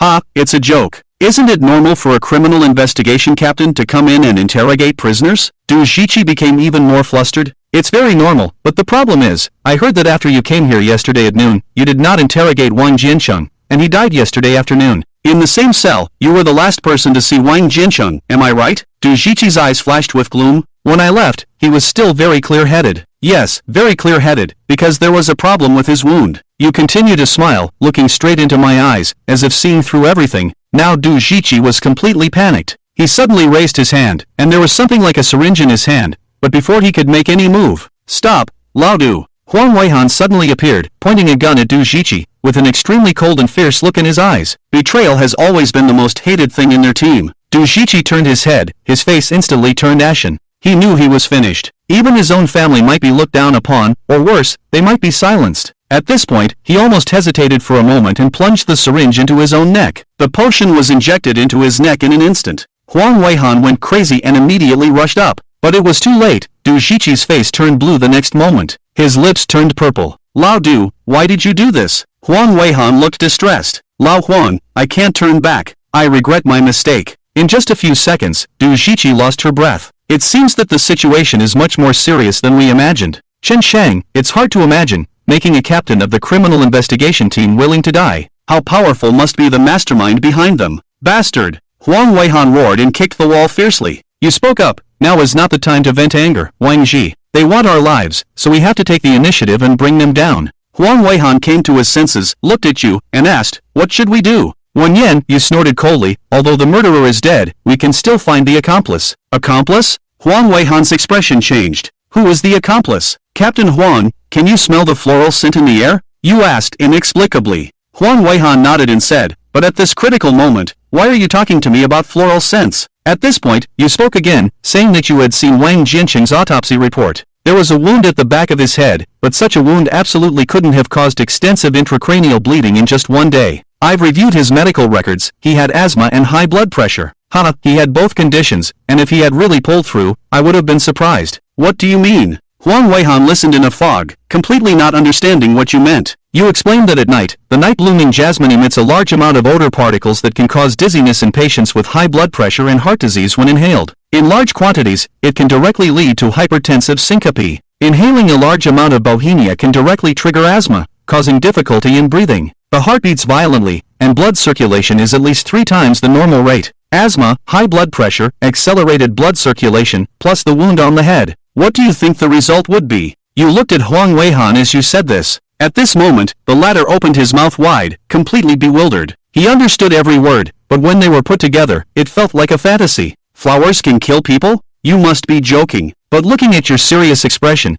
Huang Weihan was already convinced. At this point, you spoke again, saying that if you guessed correctly, a large amount of bauhinia and night-blooming jasmine should have just been moved near the detention center. Huang Weihan nodded with a serious face, saying that a few days ago, a farmer from a farm a few hundred meters away brought in a large quantity of bauhinia and night-blooming jasmine. After finishing speaking, he suddenly lifted his head and rushed forward without a word. Soon, the family of the flower farmer was brought to the interrogation room. Soon the results came out. The flower farmer confessed that someone wanted to buy the flowers he had previously planted. They found a new place for him, and the price offered was quite high. So, without hesitation, the flower farmer moved all the flowers over. He was planting bauhinia and night-blooming jasmine. When asked about the appearance of the other party, the flower farmer said he had forgotten, as the other person was wearing a hat and sunglasses, making it difficult to see their specific features. Huang Weihan sneered at the words, indicating that this matter couldn't possibly stump him. He immediately organized his criminal investigation team to monitor the surroundings of the flower farmer's original farm, and conducted a careful screening. Finally, they discovered a target. When you saw the enlarged photo, a look of surprise appeared on your face. Lin Zhang and the person who went to find the flower farmer turned out to be the vice principal of the police academy. Lin Zhang and Huang Weihan looked surprised and asked, "Do you know him?"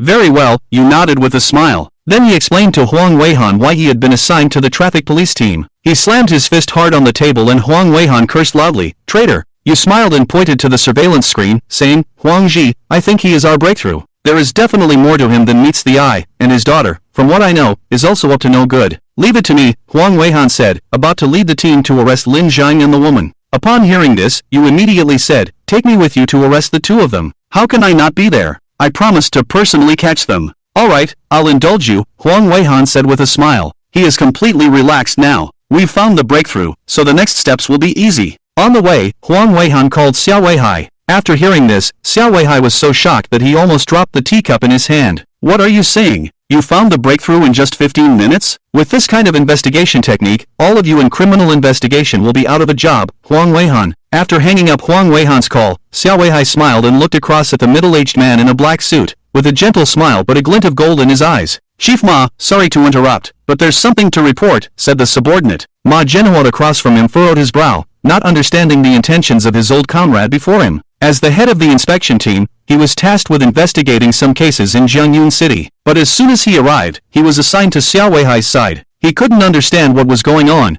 because he had absolute trust in Xiao Weihai. However, from the moment he arrived, he noticed that this old Xia seemed to be unwell, and he had a feeling that his mental state was off. He was assigned to Xiao Weihai's side, and he didn't understand what this meant, because he had absolute trust in Xiao Weihai. However, from the moment he arrived, he noticed that this old Xia seemed to be unwell, and he had a feeling that his mental state was off. Could it be that my old comrade has been driven crazy by this case? He couldn't help but ask, "Lao Xia, can you tell me the truth? Is it too much pressure? I know Jiangyun City is in the southwest, and crime rates are already high. If there's anything wrong with your health, you should go to the hospital for a checkup in time." Upon hearing this, Xiao Weihai's face instantly darkened, and he scolded, "You're the one who's sick. Lama, can't you hope for me to be okay?" "Well, it looks normal now." Ma Zhenhua smiled. Clearing his throat, Xiao Weihai spoke, "Lama, your inspection team can start, but we need to take action on our end as well." "What do you mean?" Ma Zhenhua looked puzzled. "You'll find out soon enough." Xiao Weihai chuckled. Just then,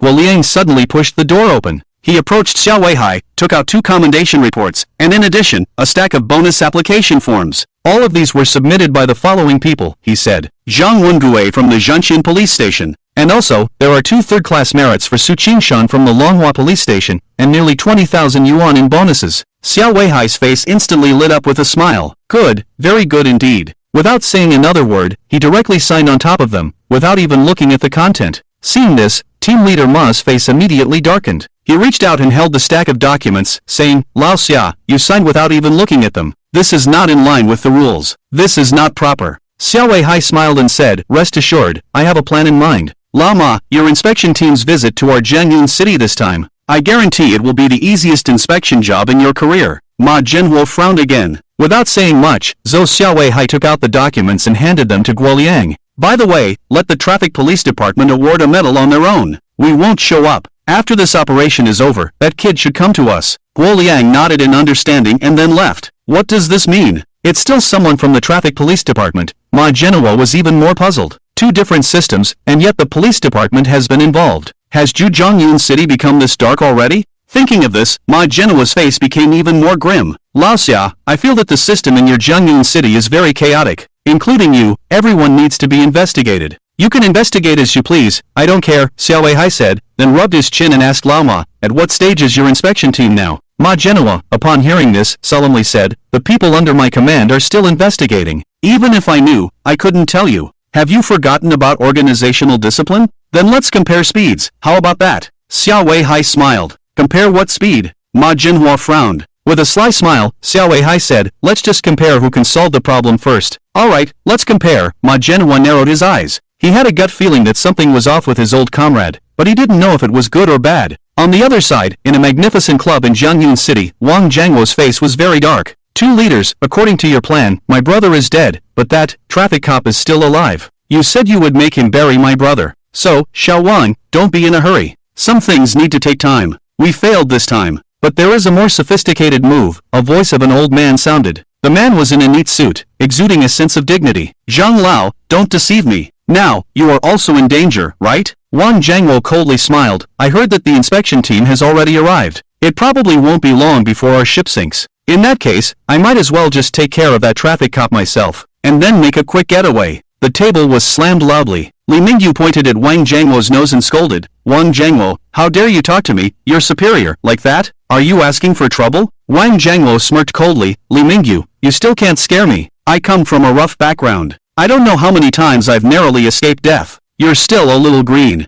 Hearing this arrogant tone, Li Mingyu's face became extremely unpleasant. But just as he was about to speak, the old man spoke again, I have already had someone report that young traffic cop. Just watch, he will soon be taken care of by the inspection team. And as for my long stay in Jiangyun City, don't you think I have made some arrangements? Xiao Wang, when looking at problems, you can't just look at the surface. Some things are more terrifying than you can imagine. If you act impulsively, it won't just be you who dies, it might also bring trouble to your family. I heard you sent your wife and children to Hongcheng. Sorry, but I also have a few friends there. Upon hearing this, Wang Jianghuo's face changed drastically. Calm down a bit. Just as I said, things can't be judged by appearances. Do you think this is a crisis? Maybe it could even create an opportunity for me. You should know that this time, my report is not just about that little traffic cop, and our old leader in Jiangyun City. If he falls, who can take over his position? Hearing this, Wang Jianghuo no longer had the same confidence as before. Sorry, Mr. Zhang, I know what to do now. Alright, now that we've finished the formalities, Xiao Wang, I heard that 2 foreign language teachers have arrived here. Mr. Zhang said with a smile, his face slightly flushed. Yes, I'll arrange it for you right away. Wang Jianghuo cursed inwardly, but he didn't dare to refuse. He immediately got up and left. After he left, Mr. Zhang narrowed his eyes, a hint of ruthlessness flashing in his gaze. On the other side, Ma Jinhuo came out of Xiao Weihai's office, immediately returned to the task force's office. Just as he entered, 2 young men in their 30s came up to him. Chen Shua, Yang Jing, both of you immediately help me with the investigation. Xiao Weihai said directly to the 2. Both of them were stunned. Captain Ma, isn't Xiao Weihai your old comrade? Could he also have a problem? Hard to say, but I want to know what that guy is up to, Ma Jinhuo said. The 2 nodded. Then, a man named Yang Jing handed over a document. Captain Ma, someone reported a traffic police officer by name, accusing him of using violence, injuring multiple people, and even ran over the victim with his car. It's outrageous. Hearing this, Ma Jinhuo's face turned red with anger. What's the name of that traffic police officer? Su Lin and Yang Jing immediately answered. Ma Jinhuo frowned slightly, suddenly feeling that this name was somewhat familiar. The next moment, he remembered, as if he had seen this name in the documents signed by Xiao Weihai. He saw this name. Investigate thoroughly, he said coldly. The two then left upon hearing this. Ma Genoa shook his head and sighed. Old Xia, please don't do anything foolish. Just when the inspection team is preparing to investigate you, you are out with the Criminal Investigation Detachment brothers to arrest Lin Su. Why does Xiao Su want to arrest Lin Su first? Huang Weihan was somewhat puzzled. Shouldn't it be Lin Zhenghe first? You said that Huang Ji caught Lin Zhenghe. As long as he withstands the interrogation, it will be difficult for us to find evidence. But if we break through Lin Su, we may directly obtain some evidence of Lin Zhenghe's crime. It will be easier to launch a surprise attack at that time. Huang Weihan's eyes lit up and he laughed. You really think further ahead than me. I must help you finish the branches later. The position of the captain is definitely reserved for you. Then I won't be polite. You grinned as if Huang Weihan was joking. You will soon take rapid action to implement it. Why do you have the right to arrest me? My dad is Lin Zhenghe, and he will definitely make you pay for this. When the woman was brought to the interrogation room, she was still making a scene. Long time no see, Lin Su. When Lin Su saw your familiar face, her face suddenly became grim. So it's you, Su Lin. Lin Su's eyes suddenly sharpened, and she sneered. Even if you arrest me, so what? I haven't broken the law, and you have no evidence. You can only detain me for 24 hours at most, then you have to let me go. Wen Yan, you smirked. Oh, so Miss Lin understands the law. But you seem to be quite forgetful. Let me help you remember. Wang Ziyu, Li Xiaoxiao, Zhang Xiner, Liang Yu, as you casually mentioned each name. Lin Su's face instantly turned pale, and her body began to tremble. I said I would personally arrest you. After reciting a list of names, Su Lin looked at Lin Su indifferently and said, not only will I personally arrest you, but I can also testify against you. With just a few words, Su Lin broke through Lin Su's psychological defense. To be honest, Su Lin had no respect for women like Lin Su. It's not her fault for being ugly, but it's her fault for being intimidating. As for her harming so many students, she deserved no sympathy. But no matter what, he represented the law enforcement, and he couldn't abuse his power. Before this, he didn't bother Lin Su not because he forgot about her evil deeds, but because he didn't have the authority. And now, he had Xia Weihai's authorization, so it was not a problem at all. An hour ago, Huang Weihan had already sent his men to bring the victims and their families to the Criminal Investigation Detachment to conduct a comprehensive investigation and gather evidence of Lin Su's crimes. Lin Su, she can no longer walk out of here. Under the interrogation of Huang Weihan, many dark secrets of the Lin family were uncovered, including Lin Jinghe's collusion with leaders in the city, corruption, and harm to police academy students, among others. Even a series of intentional injury and murder cases all came to light. Huang Weihan quickly took action, and in less than 20 minutes, Lin Zhenghe was brought to the Criminal Investigation Detachment. When he was handcuffed and walked into the Criminal Investigation Detachment, although Lin Zhenghe was nervous, he still held on to hope. Behind him were Li Mingyu and Zhang Jingsheng. If they knew they had been caught, they would definitely find a way to help him escape punishment. Walking into the interrogation room, when Lin Zhenghe saw Su Lin sitting in a wheelchair, his eyes suddenly froze, revealing a hint of panic. Although they hadn't met many times, he had always tried to find ways to ruin Su Lin and completely crush him. So when Su Lin appeared in the interrogation room facing him, his panic and confusion burst forth instantly. Huang, shouldn't this person be here? Taking a deep breath, Lin Zhenghe looked at Su Lin with a cold gaze and said to Huang Weihan, who was presiding over the interrogation. Huang Weihan smiled and said, Vice Principal Lin, I'm sorry, but Su Lin is a party involved in this case, a victim. At the same time, he is also fully responsible for this case. Nonsense, where did you learn your laws? As a party involved, he should avoid suspicion. Don't you know such a simple rule? Lin Jinghe said sternly, although in the eyes of outsiders, his sternness lacked justice. Vice Principal Lin, I'm sorry, although I am a party involved, your case is too big, so I cannot avoid it. Please continue, see if you can find a reason for me to leave. Su Lin smiled and raised his hand. You. Lin Jinghe's face turned pale. Su Lin smiled and said, let me show you a video. As he finished speaking, Huang Weihan immediately turned his laptop around, pointing the screen at Lin Zhenghe, and started playing the footage of Lin Su. It's all my father did it. I actually wanted to apologize to them and compensate them, but my father helped me clear my name and warned those people not to speak. Also, Tang Nian's son killed someone with a car, and my father used his connections to settle it. He has a relationship with Li Mingyu in this city. Hearing Lin Su blurt out all his questions like a machine gun, Lin Zhenghe's face became increasingly pale. Do you feel like a failure?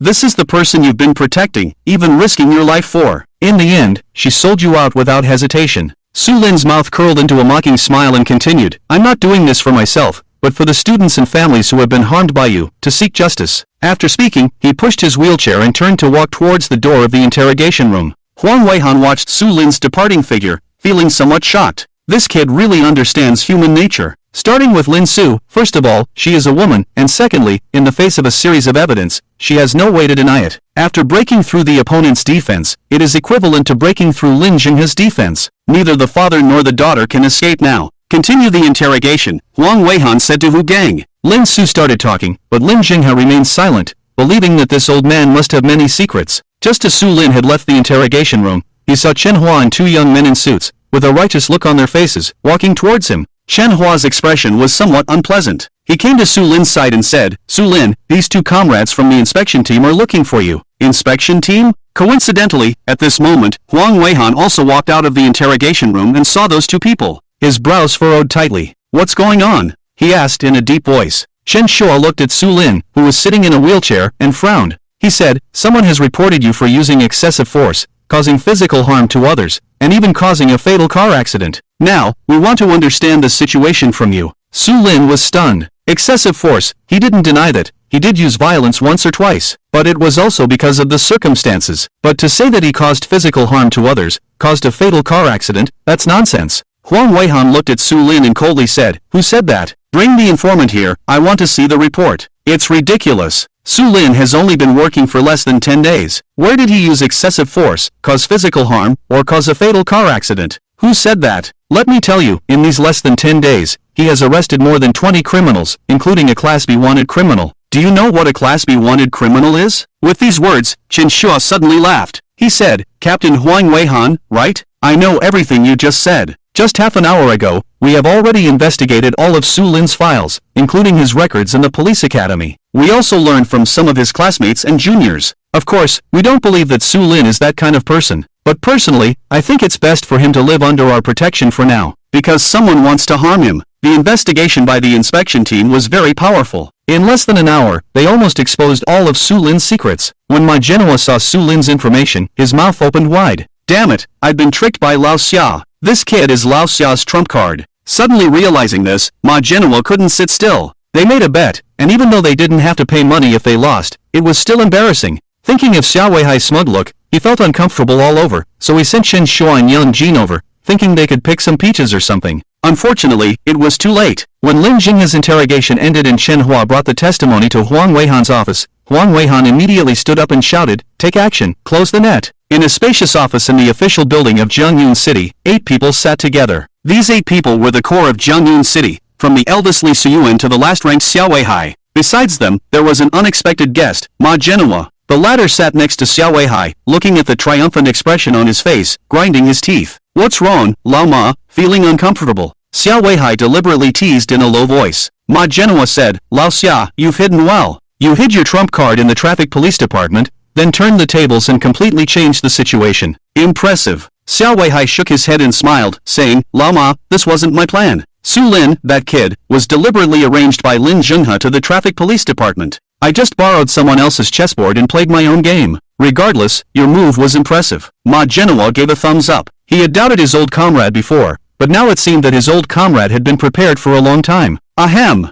Just at this moment, sitting in the first seat, wearing gold-rimmed glasses, Li Suyuan cleared his throat. He glanced at everyone and his gaze swept over Zhang Jinsheng and Li Mingyu, saying lightly, "I called you all here today to inform you that I have been anonymously reported for accepting a bribe of 10 million yuan. Regarding this report, the leader of the inspection team, Ma, has conducted a thorough investigation and has discovered some unusual things. Oh, by the way, we have also exposed a group of internal worms within the organization. For example, Vice Principal Lin Jinghe of Jiangyun Police Academy." When the 3 words Lin Jinghe were mentioned, Li Suyuan intentionally or unintentionally glanced at Li Mingyu and Zhang Jinsheng. The latter still had a calm expression on his face, but Li Mingyu's expression changed drastically. Lin Jinghe knew a lot, even enough to overturn their entire boat. Although Zhang Jinsheng had no expression on his face, he had already stirred up a storm in his heart. Lin Jinghe was above Li Mingyu, and Li Mingyu relied on him. If these two fell, then the next one would be him. Moreover, he clearly felt a hint of killing intent in Li Suyuan's gaze, indicating that he intended to take action. He would make the first move, report the other party by name, and the other party would directly expose all his secrets. A chilling feeling instantly surged in his heart. Among us, some people have given up their beliefs, forgotten their oath to serve the people, and have been using their power to amass wealth,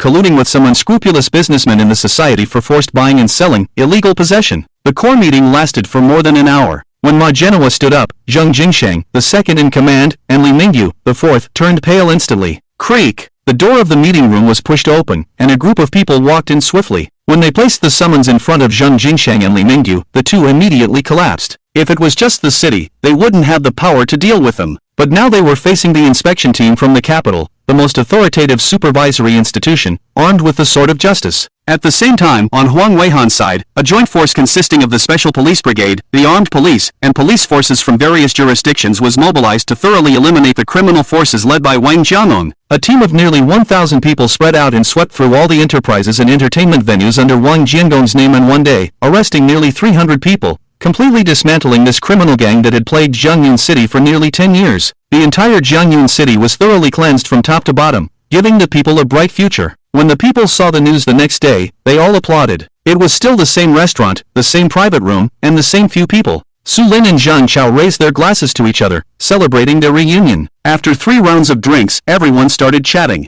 Zhang Chao leaned closer to Su Lin and said, "Old Su, Lin Jingha has been arrested now, and it is very likely that he will be sentenced to life imprisonment. Lin Su, that woman, will also face at least 10 years. You finally got rid of this grudge." Su Lin nodded with a smile. Indeed, he had finally let go of his grudge. To be honest, he didn't mind if others liked him, even if he was a bit ugly. As long as they pursued him in a normal way, he could simply reject them. But Lin Su, that woman, was as venomous as a snake and scorpion, stopping at nothing. If it weren't for his system, he might have been killed by her. But now, the clouds have cleared, and it's finally over. "Su Lin, have you written your transfer report?" Li Xinxin asked somewhat shyly. She had confessed to Su Lin before and was rejected, but now she had let go of it. It didn't matter as long as she liked him, and it didn't affect anything. If they couldn't be together, they could choose someone else. After all, they were still young. Su Lin saw the shy look on Li Xinxin's face and felt helpless. It's true that this girl wasn't bad-looking, but he didn't feel anything for her. Thinking of this, a graceful figure suddenly appeared in his mind, and he couldn't help but slap his head. It seemed he had forgotten something. It seemed that he had promised that woman, but because of his actions, he stood her up.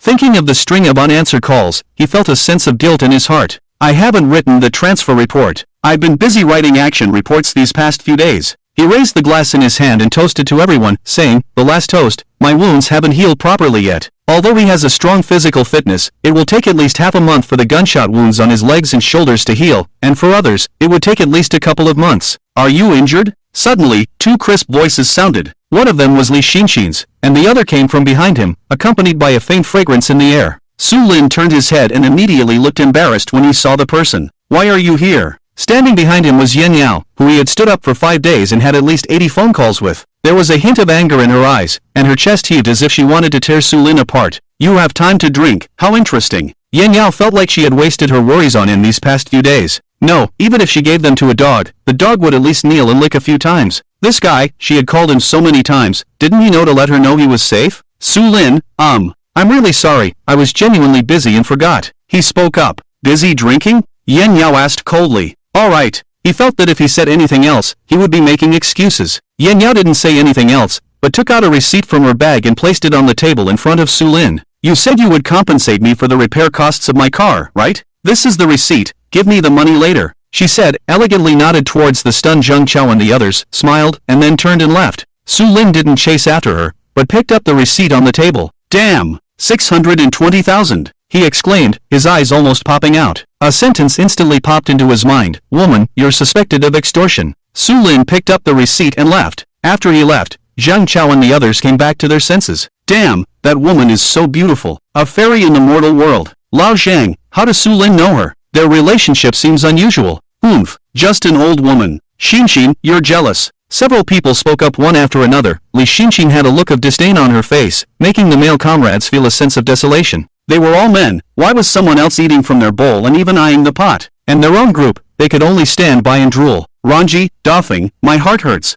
Zhang Chao covered his heart and looked at Gui Xiaoran and Wang Feng. "Brother, don't say that. My heart is already broken." Wang Feng covered his face and burst into tears. Su Lin hurriedly went downstairs and saw Yan Yao open the car door and sit in the driver's seat. Without saying a word, he approached and opened the passenger door and sat in. Yan Yao looked at him and coldly asked, "What are you doing here?" Su Lin held the receipt and said seriously, "Beauty, I'll give you a chance, take back this receipt, otherwise you'll be in big trouble." "Yan Yao? What big trouble? Please tell me." Su Lin had a mysterious smile on his face and said, "Do you know that you're suspected of extortion? I looked at it earlier, your car only had a broken front bumper and headlight. No matter how you repair it, it won't cost 620,000, right? Don't forget, I'm a traffic police officer. Even if I can't afford a luxury car like yours, I still know a little about prices. Are you sure you know the price? Yan Yao smirked, then leaned slightly closer to Su Lin. The fragrance filled the air, and Su Lin was scared and immediately leaned back, raising his hand and saying, "What are you trying to do?" "Ha!" Yan Yao sneered, reached under the passenger seat, and took out something similar to a contract, throwing it directly into Su Lin's arms. Su Lin opened it with confusion, and sure enough, it was a car purchase contract. But the words on it made him feel uneasy. It was all in English, but he could understand it. Bentley Mulsanne, Custom Edition, total car price 1.12 million euros. 1.12 million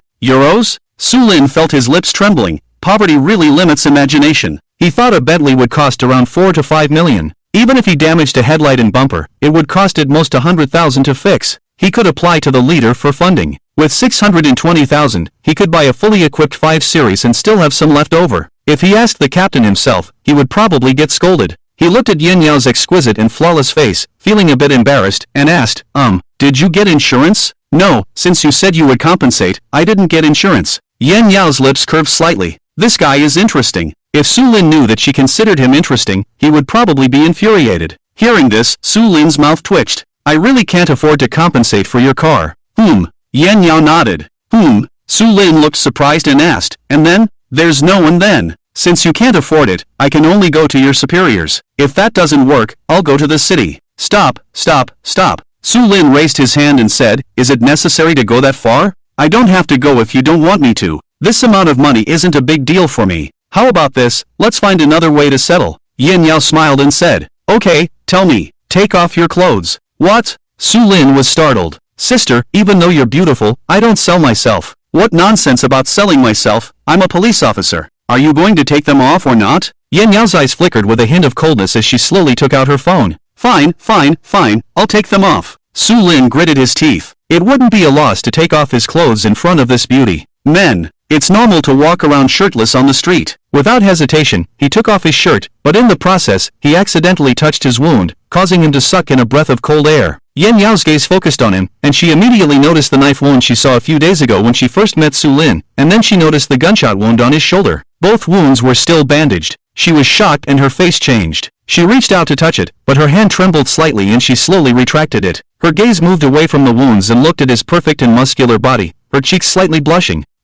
Take off your pants too, she said. What? Sister, don't go too far. Su Lin immediately became guarded. This woman is not serious. Too far? Little brother, you probably don't know what I'm capable of. Yan Yao looked at him with a smile, her eyes curved like a crescent moon, extremely charming. Su Lin gritted his teeth. I have my limits. Ha ha. Yan Yao became even happier. She thought teasing this guy would bring endless joy to her nervous work and life. Alright, keep your limits and get out of the car. She felt that her request seemed a bit excessive, so she directly asked Su Lin to get out of the car. Goodbye. Su Lin got out of the car and ran away as if he would be devoured by Yan Yao if he ran too slowly. Women, they're like ferocious beasts. Ha ha ha. Laughter like silver bells came from the Bentley behind. Yan Yao looked at his back, laughing and laughing, her pretty face slightly blushing. The reason she agreed to meet Su Lin was because she had witnessed him risking his life to save a child, even at the cost of his own injuries. On the day she was stood up, she saw a large group of emergency support and heard the words armed resistance against the law, which made her worry about the young man she had only met once. Su Lin's complete disappearance made her even more anxious. Her inner kindness made it impossible for her to ignore the life and death of this young man.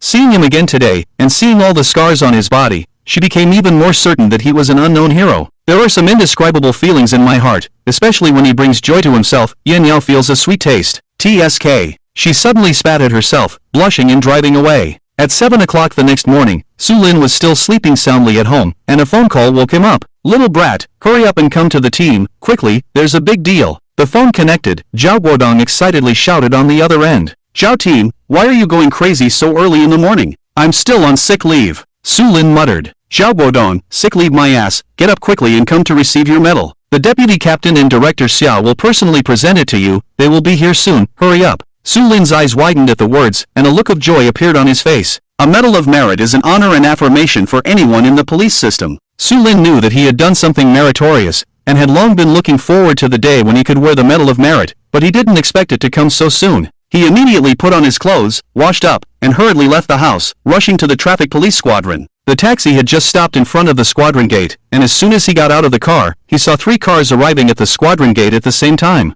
All 3 cars had police license plates, and when the driver of the front car saw Su Lin, he immediately stopped the car and rolled down the window. Huang Ji. Seeing the other person, Su Lin greeted him. Huang Weihan's serious face rarely showed a smile, and said, Xiao Su, I'm here today to see you in the limelight. Hurry up and go in. Su Lin nodded excitedly and walked into the squadron. In the conference room of the squadron, as soon as Su Lin entered, Captain Zhao Guodong applauded first. Applause thundered, and dozens of traffic police and auxiliary police officers from the 1st Traffic Police Squadron all looked at Su Lin with smiles on their faces. Especially Yang Wei and Fang Wei, they were particularly excited, their hands almost turning red from clapping. Soon, footsteps sounded behind Su Lin, and then several big shots walked into the conference room. First was a tall middle-aged man with thick eyebrows and big eyes. He was wearing a traffic police uniform and smiled as he glanced at everyone. Deputy Captain Zhao Guodong hurriedly stepped forward, saluted, and called out. Su Lin and the others also stood up straight and saluted. The person who came was Lu Geng, the deputy captain of the Zhengyun City Traffic Police Brigade. Seeing this group of spirited young people, Lu Geng's smile grew even wider, and his eyes narrowed. He came to Su Lin, took the initiative to shake hands with him, and said, Comrade Xiao Su, you have really given our traffic police captain face. I don't think anyone will dare to say in the future that our traffic police can only stand guard and check cars. Su Lin held the hand of the big shot in front of him with some excitement, and smiled happily. Old Lu, I don't like to hear you say that. Who said that our traffic police can only stand guard and check cars? That's a blatant slander. A voice came, and another person walked in from the door, surprisingly the director of the Municipal Public Security Bureau, Xiao Weihai. Behind Xiao Weihai, there was also Guo Liang, the director of the Sub-Bureau, and Huang Weihan, the captain of the Criminal Investigation Brigade. For Su Lin, except for Huang Weihan, these were all big shots. Lu Geng solemnly shook hands with Xiao Weihai and said, Old Xia, you may not have said it, but there are plenty of rumors. You said it yourself, those are just rumors. But rest assured, from today on, in our system, there will definitely be no more rumors about you. Xiao Weihai held his hand and said, That's good. Lu Geng smiled. Xiao Weihai smiled and asked, Alright, let's get to the point. Do you want to go first or should I? Lu Geng, the people under my command, of course I'll go first. As he said that, he took out a script from his pocket, glanced at the excited crowd, and loudly read, to the Zhengyun City Traffic Police Brigade, 1st Traffic Police Squadron, all police officers and auxiliary police officers. Due to the continuous success in solving multiple cases of theft, kidnapping, murder, and combating criminal forces by the entire team of police officers from September 11th to 24th, the Traffic Police 1st Brigade is hereby awarded a collective third-class merit as an encouragement for their outstanding performance and teamwork in the face of danger. Clap, clap, clap. As the content of the script was read aloud, the brothers of the traffic police team applauded excitedly, their faces flushed with excitement. It should be noted that they rarely receive any medals or honors throughout the year, so receiving a third-class merit once is enough to make all of them excited. However, this is just the beginning. After personally handing a third-class merit medal and a commendation issued by superiors to Zhao Guodong, Lu Geng returned to his original position and took out another script. Due to the outstanding performance of traffic police officers Yang Wei and Fang Wei during the operation of the 917 major case, where they fearlessly risked their lives to protect the people's property, Yang Wei is hereby awarded a personal third-class merit, and Fang Wei is also awarded a personal third-class merit. We hope that both of you will continue to work hard and serve the people. The 917 major case refers to the case at the Xiaowantan sand mining site. Although both of them were basically supporting roles, they did indeed fearlessly risk their lives and were extremely brave, so it is reasonable for them to receive this third-class merit. After the announcement, Lu Geng personally awarded the two officers their medals and presented them with commendations. Finally, he returned to his original position and looked at Su Lin with a smile on his face. He took out the last document from his pocket and loudly read, Comrade Su Lin, on September 11th, you successfully solved the kidnapping and murder case and helped the police capture the culprit. In the following 2 days, you arrested more than 20 thieves and seized over 2 million yuan in dirty money. On September 12th, you bravely injured yourself while arresting a Class B wanted criminal. And in the 917 major case, you fearlessly and successfully helped the police destroy a large hidden criminal den, killing 1 wanted criminal and assisting in the arrest of 11 wanted criminals. After the joint meeting of the Zhengyun City Traffic Police Detachment and the Zhengyun City Bureau, it has been decided to award Comrade Su Lin a second-class merit and promote him to the rank of police superintendent as an encouragement. Clap, clap, clap. The entire conference room resounded with deafening applause. Su Lin immediately stepped forward and stood at attention, saluting. Lu Geng approached him, took out a second-class merit medal from a red box, personally put it on Su Lin, and handed him the commendation order. Xiao Su, congratulations. He patted Su Lin's shoulder with a smile on his face. Although he was happy, there was also a hint of helplessness on his face. Outstanding talents are ultimately difficult to retain, and he was well aware of this. The applause rang out again, and Su Lin straightened his chest and saluted everyone. At this point, Lu Geng had completed his mission and stepped aside. Xiao Weihai stepped forward, looking at Su Lin with a smile on his face. At this moment, Su Lin's face was full of excitement. Wasn't it just a third-class merit? How did it suddenly become a second-class merit? He couldn't believe it, as everyone said that receiving a second-class merit was as easy as lying down. But considering his injuries, if it were someone else, they might have really received it lying down. Comrade Su Lin, I still have something here. Just as he was rejoicing over his case, Xiao Weihai spoke up. Su Lin looked up, his face filled with confusion. Something else? Xiao Weihai took out another document from his pocket and began to read. Due to the assistance of Comrade Su Lin from the Traffic Police 1st Brigade in successfully solving a murder case during a cleanup operation and finding important clues, which helped us eradicate a tumor that had been entrenched in Jianyun City for over 10 years, it has been decided by the City Bureau Party Committee meeting to award Comrade Su Lin a second-class merit. When Xiao Weihai mentioned the words second-class merit, Su Lin almost went into a state of shock. One wasn't enough, now there's another one.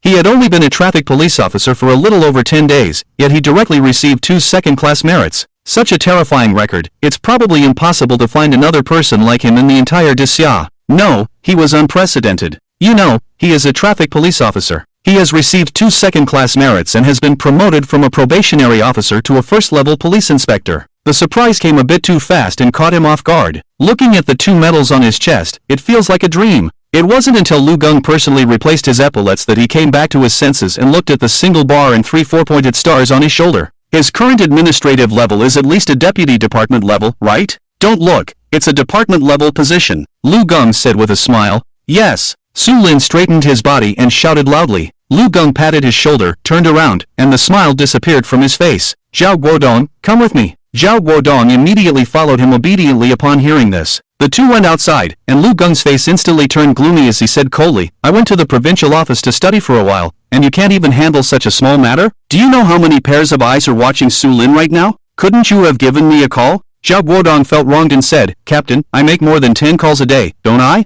Not only couldn't I get through to you, you didn't even bother to reply. What can I do? The political commissar told me to find you, but I have to be able to find you, right? Lu Geng's mouth twitched. It seemed that he did see missed calls a few days ago, but he had no intention of replying. It was hard enough to go out and study, and take a break. Who would have thought that such a thing would happen? He really wanted to keep Su Lin. In just half a month, their traffic police squadron had received a collective third-class merit, 2 individual third-class merits, and Su Lin's 2 second-class merits. It could be said that they were soaring to new heights and gaining fame. If he stayed in the team for a year or two, what about it? Without saying anything else, he would definitely have a chance to enter the provincial office. But now, with so many people watching, to be honest, he couldn't hold on for long. In that case, Lu Geng spoke to Zhao Guodong, saying, Don't say anything, ignore anyone who tries to talk to you, just say it's with my consent. I'm leaving now, I'll continue my studies. Oh, tell Su Lin that we have already reported the repair cost for that car 2 days ago, so he can focus on his work. I spared no expense for him. After saying that, he turned around and ran outside. Wait, Lao Lu, why are you running? Just at that moment, Xiao Weihai walked out and saw Lu Geng quickly leaving. He hurriedly chased after him. However, the more he chased, the faster Lu Geng ran. In the blink of an eye, he rushed outside and quickly left in a car. This old guy. Xiao Weihai glared, knowing very well that Lu Geng was avoiding him. He turned around angrily and returned to Zhao Guodong, saying, Xiao Zhao, no matter what, we must transfer Su Lin. You should know that his most suitable position is in the Criminal Investigation Department. Zhao Guodong nodded in agreement, saying, Director Xia, you're right. But you don't need to talk to me, you have to talk to our team leader. Xiao Weihai. He regretted it. If he had known, he would have followed earlier. But then he showed a cold smile on his face. What's the use of avoiding? This person is already determined by him. He thought to himself, if the team leader doesn't show up for half a month, how can you transfer him? Xiao Huang, let's go. He opened the door to the meeting room and said to Huang Weihan, who was still getting close to Su Lin. Huang Weihan was stunned for a moment, walked out, and asked, Director Xia, is it done? Xiao Weihai shook his head, not yet, but don't worry, this person will definitely be in your criminal investigation department. It will take at most half a month for me to arrange it. Ha! Zhao Guodong sneered. If our team leader doesn't show up for half a month, how can you transfer him? Xiao Weihai noticed him and his mouth slightly curved, revealing a sinister smile. He said, Xiao Zhao, since we can't get the person, can we discuss something? Can we borrow you for a few days, just a few days? There have been several major criminal cases recently, and I would like to ask Su Lin for help. Criminal cases, or rather major cases, you know the negative impact they have caused. I want to give the people and the victims a satisfactory answer as soon as possible. With these words, Zhao Guodong couldn't refuse. They were all serving the people, and if they refused to help Su Lin, they would probably be scolded by their superiors when they found out. Not to mention the higher-ups, even the ordinary people would have grievances against them. Okay, borrowing is fine, but you have to make it clear how many days you want to borrow. Zhao Guodong said solemnly. 7 days, we'll borrow for 7 days, how about that? Xiao Weihai also didn't overdo it and gave a number. Okay, I can make that decision. Zhao Guodong nodded. After all, it was just borrowing, nothing serious. Su Lin, come out for a moment. Xiao Weihai smiled and immediately walked into the meeting room, asking Su Lin to come out. Xiao Bureau, Zhao Team, Huang Branch, what's going on? Su Lin looked puzzled. He had a feeling that he was going to be transferred, and he couldn't help but feel excited. Unexpectedly, Xiao Weihai said, Xiao Su, we want to borrow you for a few days to the Criminal Investigation Support Team. There are several major cases over there, and we would like you to help. Su Lin was stunned for a moment, just borrowing? But soon he felt relieved, it didn't matter. After all, he was doing well in the traffic police brigade. The whole team treated him like a little ancestor, even the cafeteria ants served him double portions of food. Life was really comfortable. I have no objections, I will follow the organization's arrangements. He shook his head. Seeing that he agreed, Xiao Weihai immediately said to Zhao Guodong, Xiao, I'll borrow him first, you can report to Lao Lu later. Okay, Xiao Bureau, I understand. Zhao Guodong nodded, then looked at Su Lin and said, Xiao Su, when you go to the Criminal Investigation Support Team, don't embarrass our team. Su Lin replied, don't worry, Team Zhao, when have I ever embarrassed anyone? You little brat, aren't I your little ancestor? Su Lin said with a playful smile. Get lost. Zhao Guodong glared at him, but suddenly remembered something and said, by the way, I've already transferred the 30,000 yuan bonus to your card. Also, Lao Lu asked me to tell you that he has already taken care of the repair costs for that luxury car the day before yesterday. Just focus on your work, the higher-ups really support you. What? Su Lin's mouth dropped open when he heard this. He couldn't help but think of what happened last night. It seemed like he had taken advantage for nothing. Women, they really know how to deceive people, especially the beautiful ones. He gritted his teeth in anger and vowed to be more cautious next time. He couldn't let himself be swayed by a beautiful woman, he had to be firm and resolute. He could lose his head and shed blood, but he wouldn't bow down in front of a beautiful woman. Alright, let's go. Huang Weihan pulled Su Lin and hurriedly walked outside. They were indeed facing a difficult case, and time was running out. When Su Lin followed Huang Weihan into the meeting room of the Criminal Investigation Support Team, he was surprised to find that the room was almost full. Most of them were wearing police uniforms, while a small portion were in civilian clothes. Su Lin was wearing the uniform of the traffic police, with a traffic police badge on his chest and a traffic police armband. When he walked into the meeting room, many people looked at him. Chen Huan Huang's eyes lit up, filled with joy, as they stared at Su Lin. Finally, the captain had brought someone over. They truly admired Su Lin for his performance in the previous Wang Jianqing death case. He found clues in 15 minutes and solved the case directly. They had been puzzled by the case for a whole day and night, but he easily cracked it. This guy definitely had skills. However, many people still didn't know Su Lin. Everyone looked at this young man in a traffic police uniform, their faces filled with doubt. Especially some old criminal investigators, they looked at Huang Weihan one by one, their faces full of confusion. Huang Weihan didn't bother with those doubtful looks. He glanced at everyone and said, now that everyone is here, let's start the meeting. He gestured for Su Lin to find a seat, and then had a technical officer turn on the projector. A screen immediately appeared on the wall in front of them. He Song, male, 42 years old, from Jiangyun City. He lives on Huamo Street, Building 3, Unit 502, in the Happiness Garden community. He was found dead from carbon monoxide poisoning at home 6 days ago. There were no witnesses, and the body was discovered by his son who came back from school on the weekend. His wife received a phone call and rushed back from out of town. Wang Yinjin, male, 42 years old, from Jiangyun City. He lives in Building A, Unit 601, of the Honghe community. He was found hanged at home 3 days ago. The surveillance video at home clearly captured him voluntarily hanging himself from the ceiling beam. Zhong Ming, male, 42 years old, from Jiangyun City. He lives in room 501, Building 9, of the Wantaixiwan community. His wife, after returning home from grocery shopping at 9:20 this morning, called the police and said her husband had committed suicide by cutting his wrists at home. Similarly, there is surveillance footage throughout the incident, and after careful analysis by the technical team, it is indeed a suicide. Su Lin watched the projected images attentively, his expression serious and focused, with a hint of excitement in his eyes. This was his first real encounter with criminal investigation. Compared to using his ability to catch criminals directly, this was more challenging because even if he used his ability, what could he do with the information about the criminals? It required a complete chain of evidence, without which it was impossible to prosecute. Knowing who the criminal was but having no way to deal with them, weren't there many cases like this? For Su Lin, his ability was suitable for accumulating points, but in the face of such cases, it could only serve as an auxiliary tool. He thought it would be best to forget about this skill for now and rely on his true professional skills as a corpse speaker and tracker to enhance his criminal investigation experience. With this in mind, Su Lin put aside his ability and immersed himself in the case. Based on the current information, there were several common points among the 3 cases. First, they were all men, and second, they were all suicides. There was also the fact that they all occurred 3 days apart, as if it were a ritual. But he felt that this was too much of a coincidence. In today's society, with a high standard of living and people leading peaceful lives, apart from some individuals with depression, very few would choose the path of suicide. Or rather, it was simply impossible. Unless someone was forcing them to die, such as through loan sharks and the like.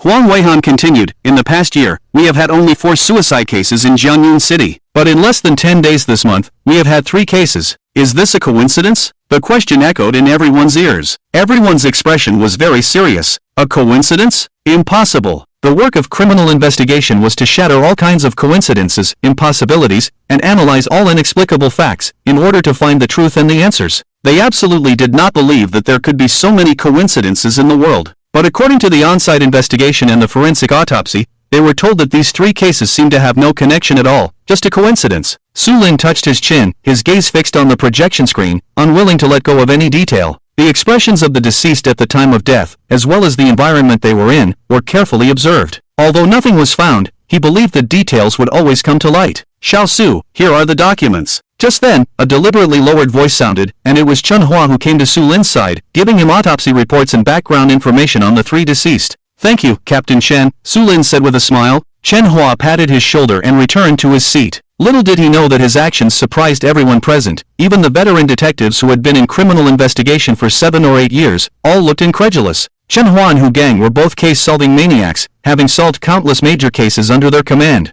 After more than 10 or 20 years in criminal investigation, their achievements were displayed on the wall. Naturally, such people would be more arrogant and would encourage young people, but they would never deliberately make friends like they were doing now. Many people were curious about the background of this traffic police officer. Could it be another privileged child here for a taste of glory? Hu Gang saw this scene and gritted his teeth, scolding Chen Hua. Flattery won't work, he won't go to your 3rd division. You don't know anything. Chen Hua glared at his old buddy. He did want Su Lin to join his 3rd division, but he also knew that it was unlikely. And the reason he gave Su Lin the documents was actually a test. Huang Weihan, who was in the main seat, continued to talk about the case, while Su Lin had already immersed himself in the demonstration report and all the information about the 3 deceased in his hands. Soon, he discovered 2 more common points. The time of death for all 3 of them was between 8 and 9 in the morning, and a more obvious one. They were all 42 years old. Further down were the forensic reports. Besides the wounds left on their bodies at the time of death, there were no other injuries, not even a needle mark. The residual food and gastric fluid in their stomachs, as well as blood tests, confirmed no signs of poisoning. The 3 reports issued by the forensic examiner stated that the cause of death was suspected suicide. Because there was not enough other evidence, they could only use the word suspected and couldn't be certain.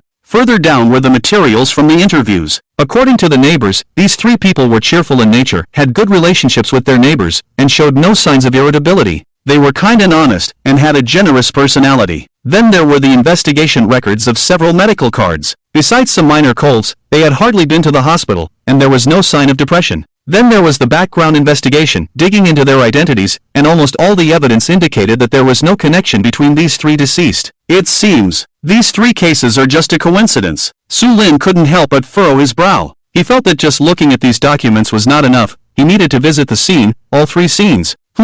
He was about to put down the documents when suddenly something clicked in his mind, and his face instantly changed. In the column of the deceased's children's relationships, it was written that each of them had a son, and their ages were all 17. The fathers had the same age, and the sons had the same age. He narrowed his eyes and took the pen and notebook from the detective next to him, and began writing without paying attention to the detective's displeased glare. The detective couldn't help but get angry when he saw Su Lin ignoring him and try to take back his things. But Huang Weihan directly shouted, "Xiao Yi!" It turned out that the deputy captain had also noticed Su Lin's abnormality. With his words, everyone's attention shifted to Xiao Yi and Su Lin, who were buried in their books. Huang Weihan stood up first and quietly came to Su Lin's side. Then came Chen Hua, followed by Hu Gang. The 3 of them stood behind Su Lin, their eyes fixed on the words he wrote in his notebook. The first line consisted of 2 large characters, followed by a question mark. Coincidence? Seeing these 2 words, Huang Weihan and the others knew that Su Lin had definitely discovered something. Then, Su Lin wrote down a series of coincidences. 1. Suicide. 2. All aged 42.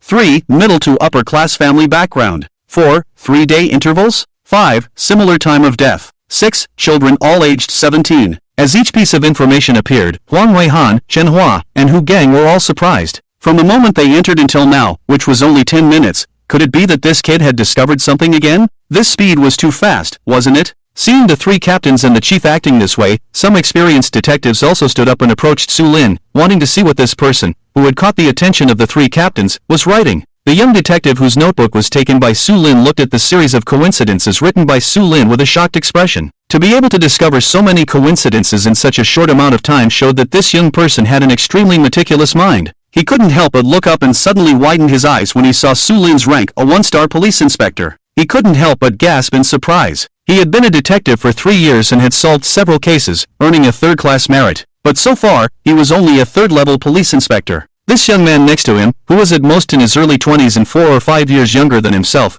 was already a first-level police inspector? Unbelievable, inconceivable. Just at that moment, Su Lin finished writing what he wanted to write and began organizing it one by one. Finally, he drew a thick line under the coincidence that all the children were 17 years old. He suddenly looked up and saw that Huang Weihan was gone. He also noticed that everyone around him seemed to be looking at him, their eyes fixed on him without blinking. "You guys." He was about to speak when an arm reached out from behind him and snatched the notebook he had just finished writing. Su Lin saw that it was Huang Weihan and immediately said, "Ordinary children usually go to school at the same age. They are all 17 years old. Could they be in the same school? Or perhaps they participated in the same competition, or classmates? Of course, they may not be in the same high school now. But what about elementary school, middle school, or even kindergarten? I think we can start from there." Huang Weihan's eyes sparkled with excitement as he loudly said, "Wu Gang, immediately check the background of the deceased's children's schools." "Yes." Wu Gang responded with a deep voice, waved his hand, and immediately left the meeting room with 7 or 8 detectives. Chen Hua looked at this guy with envy, pursed his lips, and thought, "I want to go too." At that moment, Su Lin finally reacted and said to Huang Weihan, "Captain Huang, I want to go to the crime scenes, all 3 of them."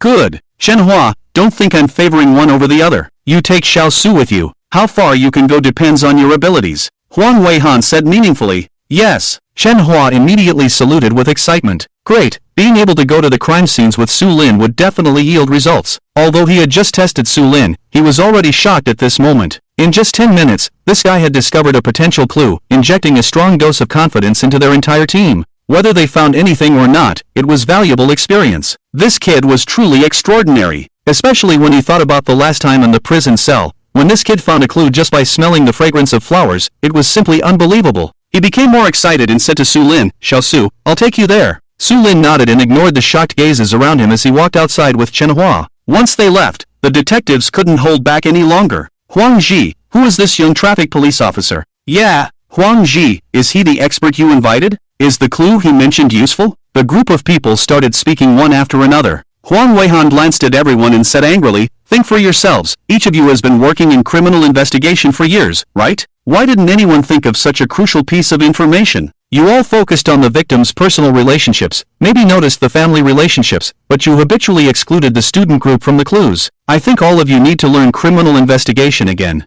Huang Weihan said, suddenly blushing, realizing that he had also overlooked this point. After all, these 3 families had no connection whatsoever. Who would have thought of that? The interviews and investigations also didn't pay attention to this aspect of information. He looked at the notebook in his hand again, picked up his phone, and dialed Xiao Weihai's number. "Hello? Xiao Bureau, this suicide case has some leads. I suggest forming a task force." As soon as these words were spoken, all the detectives in the meeting room became solemn. A task force could only be formed for major cases. Once formed, there would be a deadline to solve the case. "Yes." Huang Weihan heard the affirmative response on the phone and immediately shouted. On the other side, Su Lin and Chen Hua arrived at the crime scene together. As soon as he entered the scene, Su Lin activated his incredibly powerful tracking skills. The first thing he sensed was the various scents belonging to different people. Since learning tracking skills, his sense of smell surpassed that of ordinary people. He could distinguish multiple scents and even track based on them. However, there were too many scents at the crime scene, and since he hadn't come into contact with them beforehand, he couldn't identify whose scent it was. He looked at the white lines on the ground, the extinguished charcoal stove nearby, and the scattered charcoal ash and footprints on the ground. After a moment of silence, he shook his head slightly. There was no way, there were simply no clues. He sighed and walked to the window, scanning the surroundings downstairs and then looking at the building across the street before turning around. In an instant, his gaze suddenly froze, and he looked at the windowsill. On the windowsill, there was a pot of common spring orchids commonly seen in the market. But that wasn't the key point. The key point was that the water tray underneath the pot was very clean, without a trace of dirt. "Gloves," Su Lin said in a deep voice. Hearing his words, Chen Hua's expression changed, and he quickly took out a pair of white gloves. Su Lin quickly put on the gloves and gently picked up the spring orchids. Chen Hua was a bit confused, as it seemed like there was nothing on it, right? In his eyes, indeed, there was nothing. But under the enhancement of his tracking skills, Su Lin's eyes were like a microscope, and he saw traces that had been wiped away. And when he slowly lifted the water tray, he suddenly discovered an irregular circular mark underneath. Anyone who has raised plants knows that if a flower pot is left outside for a long time, there will definitely be circular dirt marks on the bottom. And at this moment, the mark in front of them was evidence. Because it was not regular, it seemed somewhat elliptical, and it was difficult for the naked eye to notice without careful observation. Moreover, there were very subtle signs of damage on the mark. Immediately search for surveillance cameras in the vicinity to see if they captured this window. Su Lin put down the items and said in a deep voice. This was a big deal, and he was 90% certain that it was a homicide case. After hearing this, Chen Hua immediately arranged for people to start their work. In just 15 minutes, he found surveillance footage from a shop on the street. However, the footage only showed the time before the crime occurred, as the surveillance was interrupted for half a day due to maintenance. What a coincidence! Another coincidence! Su Lin didn't give up and immediately had the owner of the surveillance contact the manufacturer. The manufacturer replied that they had never provided on-site maintenance services. As they walked out of the shop on the street, Su Lin and Chen Hua exchanged a serious look. Murder! They both said almost simultaneously. At that moment, Chen Hua's phone rang. It was a call from Hu Gang. When he answered the phone, the first thing Hu Gang said was, Lao Chun, come back to the team immediately. Chen Hua replied, okay. The two of them got in the car. Chen Hua stepped on the gas pedal, and the Volkswagen car quickly headed towards the direction of the municipal bureau. Back at the municipal bureau, the two of them immediately ran towards the third floor where the detachment was located, and in no time, they arrived in the conference room. Just like before, the conference room was full. After Su Lin and Chen Hua entered, Huang Weihan stood up first, holding several documents in his hand, and handed them to Su Lin. Su Lin took a look and gradually relaxed his brows. It's confirmed, it's murder. And based on my deduction, the possibility of revenge is the highest. Looking up, his expression was extremely confident, and his tone was very certain. Huang Weihan nodded and gave him a thumbs up.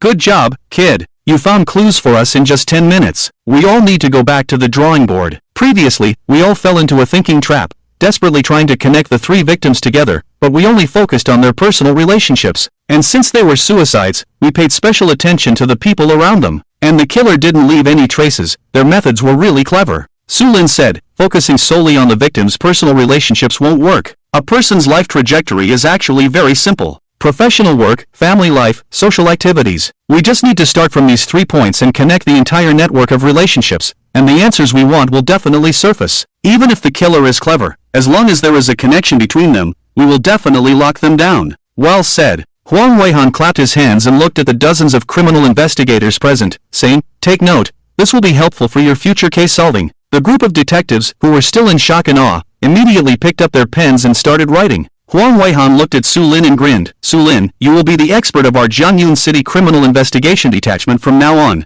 Su Lin replied, no, Huang, I'm just a traffic police officer. Hey, sooner or later, you will be one of us in the Criminal Investigation Department. Huang Weihan chuckled and no longer dwelled on the matter of being an expert, continuing to ask, did you find any clues at the crime scene? Su Lin nodded and said, we made a major discovery. It can now be confirmed that this is a series of serial murders. Even if we didn't go to the other two crime scenes, I can be certain. Firstly, based on what I found at the crime scene in Heetsung's house, the killer entered through the window and left after committing the murder. We found surveillance footage from a retail store across the street that could capture the windowsill of the victim's house, but unfortunately, the footage from the day of the crime was missing. Contacting the manufacturer and the service provider, we obtained a clue that they didn't send anyone for maintenance. As soon as these words were spoken, everyone's expressions changed. Su Lin continued, in addition to what Huang just gave me, I can now be 100% certain it's murder. What Huang Weihan gave him was the academic records of the three victims' sons, which Hu Gang had investigated. The records indicated that these three children were students at Jiangyun City No. 1 middle school a year ago, and they were also classmates. From April to June last year, 3 children transferred to different schools and are currently attending their respective schools. So here's the question, Jiangyun City No. 1 middle school can be said to be the best school in the entire city, without a doubt. Why would they transfer to a lower-level school? There must be something intriguing about it. Su Lin.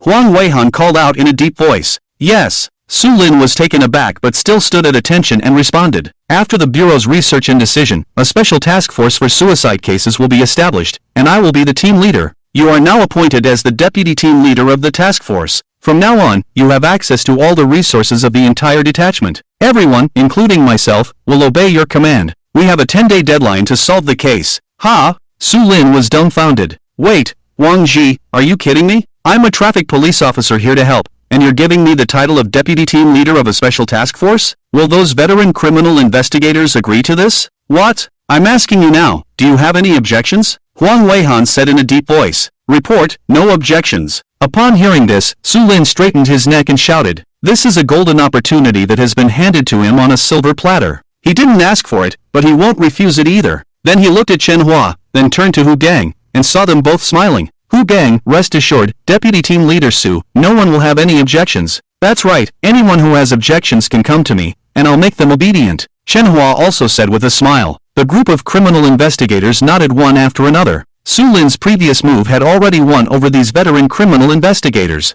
Huang Weihan, since there are no objections, we can begin. Su Lin nodded and looked at Chen Hua, saying, Captain Hu, you are responsible for obtaining information from those 3 children. I don't care what methods you use, as long as it's legal, find what we need. Understood. Hu Gang nodded. Captain Hu. Su Lin then looked at Chen Hua and said, let's go to the other 2 crime scenes and the forensic department. I want to know how the killer committed the murders. Okay. Chen Hua immediately nodded. Finally, Su Lin looked at Huang Weihan and asked, who is the current captain of the criminal investigation team? He knew that the previous captain of the criminal investigation team who came to assassinate him had already died, so someone must have been promoted to the position of captain. Report, Deputy Team Leader, it's me. My name is Zhang Gong, and I am the acting captain of the first team. A young man in his 30s stood up and said. Su Lin nodded and said, Captain Zhang, your current task is to go to the school and find out if there were any other students who transferred or dropped out of Jiangyun City No. 1 middle school during the second semester of the first year last year, besides the 3 victims' children. Understood. Zhang Gong nodded. Then the 3 groups quickly left the detachment meeting room and went to conduct their investigations. Huang Weihan watched their backs as they left and smiled. This kid, I must bring him over. No, I'll have Xia Zhu urge the traffic bureau. Generally, the traffic police brigade is under the jurisdiction of the Public Security Bureau. They need to follow the command and policies of the Public Security Department. Usually, major policies are conveyed from the Public Security Bureau to the Traffic Management Bureau and then implemented in various jurisdictional traffic police brigades. It doesn't matter if their superior department is present or not. Time passed, and half a day quickly went by. Su Lin searched and combed through the 3 crime scenes over and over again, and then re-examined the physical evidence. In the end, he had to admit that the killer had done a perfect job. Apart from some traces that could only prove that he was the murderer, there were almost no other clues. There was no substantial evidence left at the crime scenes or on the bodies of the victims. But the more this was the case, the more excited he felt. It would be boring without a challenge. In the evening, in the temporary office of the Criminal Investigation Detachment, Su Lin sat at the desk, looking at the case analysis form he had drawn in his hand. The first victim committed suicide by charcoal burning. The autopsy confirmed death by carbon monoxide poisoning. The second victim committed suicide by cutting wrists. The autopsy confirmed death by excessive blood loss, and there is also surveillance video from the victim's home as evidence. In the surveillance footage, it is indeed the victim who cut their own wrists. Su Lin watched it over 10 times. There is indeed no problem. The third victim died by hanging. The autopsy also confirmed suicide. According to the surveillance footage from the victim's home, there is also no problem. The case seems to have reached a dead end, or exactly is the problem. Su Lin thought for a long time but couldn't figure it out. Frowning and pondering for a moment, Su Lin casually picked up the instant noodles that had been soaking for a while next to him, preparing to have a bite. But at that moment, the door was pushed open and Zhang Gong walked into the office. Deputy Team Leader Su, I investigated the entire Jiangyun City No. 1 middle school. In the entire year of last year, apart from the children of the 3 victims, there was only 1 female student in the same grade who died of illness. Zhang Gong spoke up. Died of illness? Su Lin raised his head, a look of surprise on his face. Zhang Gong replied, yes, died of illness. That female student had a congenital heart disease. We obtained her past medical records from the hospital. It is indeed true. Her time of death was March 19th. I have brought back the rescue records. And I specifically found the doctor. He said he was also the attending physician at the time. And at that time he also believed that the girl might not live past 20. It just happened a bit earlier than he expected. After speaking, Zhang Gong placed a photo in front of Su Lin. The girl in the photo had a beautiful and sweet appearance, standing in a sea of flowers, her whole being innocent and lively, like an elf dancing in a flower sea. Jiang Yuan Yuan? Su Lin pronounced the girl's name, then sighed, heavens, what a tragedy. Then he raised his head, investigate the girl's family situation, it would be best to talk to her parents. Zhang Gong hesitated for a moment, then said, Deputy Team Leader Su, wouldn't that be a bit cruel? After all, they just lost their daughter a year ago. Upon hearing this, Su Lin's hand holding the instant noodles paused for a moment. Yes, this would indeed be very cruel, but in order to solve the case, he had no choice. His intuition told him that there might be a connection here. It's not just a coincidence that the girl died on March 19th and the three people started transferring schools in April. The earliest transfer record was on April 3rd. He said to Zhang Gong, Captain Zhang, first investigate the information of this female student's parents. We'll decide based on the situation later. Zhang Gong took out 2 files from his bag and said, I've already checked. The girl's parents both work at a telecommunications company. One is a senior executive in the communications department, the other is a network engineer. Su Lin nodded and took the files of the 2 people from Zhang Gong. He glanced at them, both were outstanding students, graduated from prestigious schools, and their professions were also very good. Alright, leave the information here, I'll take a look first. Okay. Zhang Gong nodded and turned to leave. After Zhang Gong left, Su Lin ate the instant noodles while placing the files on the table one by one. Looking at those photos, his gaze suddenly froze. A flash of insight crossed his mind, as if he had missed something. He put down the instant noodles, tore off the photos of the deceased girl and her parents, quickly went to the whiteboard behind him, and wiped off the case analysis with his sleeve. Then he used small magnets to stick the photos one by one, followed by the photos of the deceased and the photos of the deceased's family members. Then, he wrote down their respective professions and possible connections underneath the photos. Snap! Suddenly, he clapped his hands fiercely, staring fixedly at the deceased girl's parents, or more precisely, at their professions. Wan Qi, head of the operations department of the mobile communications company.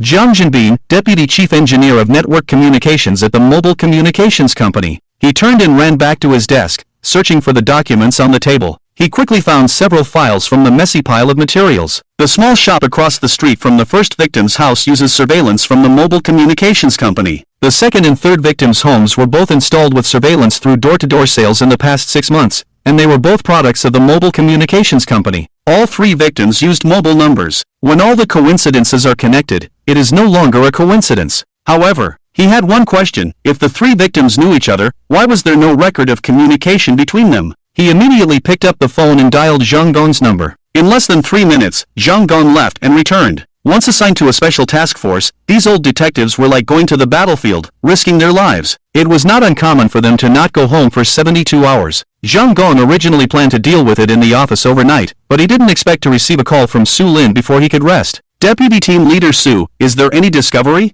He hurriedly returned to Su Lin's temporary office, asking with a surprised tone. Su Lin nodded and said, Captain Zhang, immediately contact the communications company to confirm if Wen Qi and Jiang Jinbin are working normally. Also, immediately find me all the call records of the 3 victims in the past 6 months. And please bring someone from their company who is knowledgeable about communication payment. Upon hearing Su Lin's words, Zhang Gong was momentarily stunned, then without saying a word, he went to carry out the orders. Even though it was already midnight, he didn't hesitate at all. For a detective, a murder case was as big as the sky. After Zhang Gong left, Su Lin immediately contacted Huang Weihan, Hu Gang, and Chen Hua, and called them all to the meeting room. Looking at the 3 exhausted faces, he was truly excited and said, Huang Ji, Captain Hu, Captain Chen, if nothing unexpected happens, the case has been solved. Oh. Huang Weihan habitually nodded, then suddenly widened his eyes and stood up, exclaiming, Xiao Su, what did you say? The case is solved? Hu Gang and Chen Hua were also stunned. Chen Hua subconsciously said, Deputy Team Leader Su, don't joke, how could it be so fast?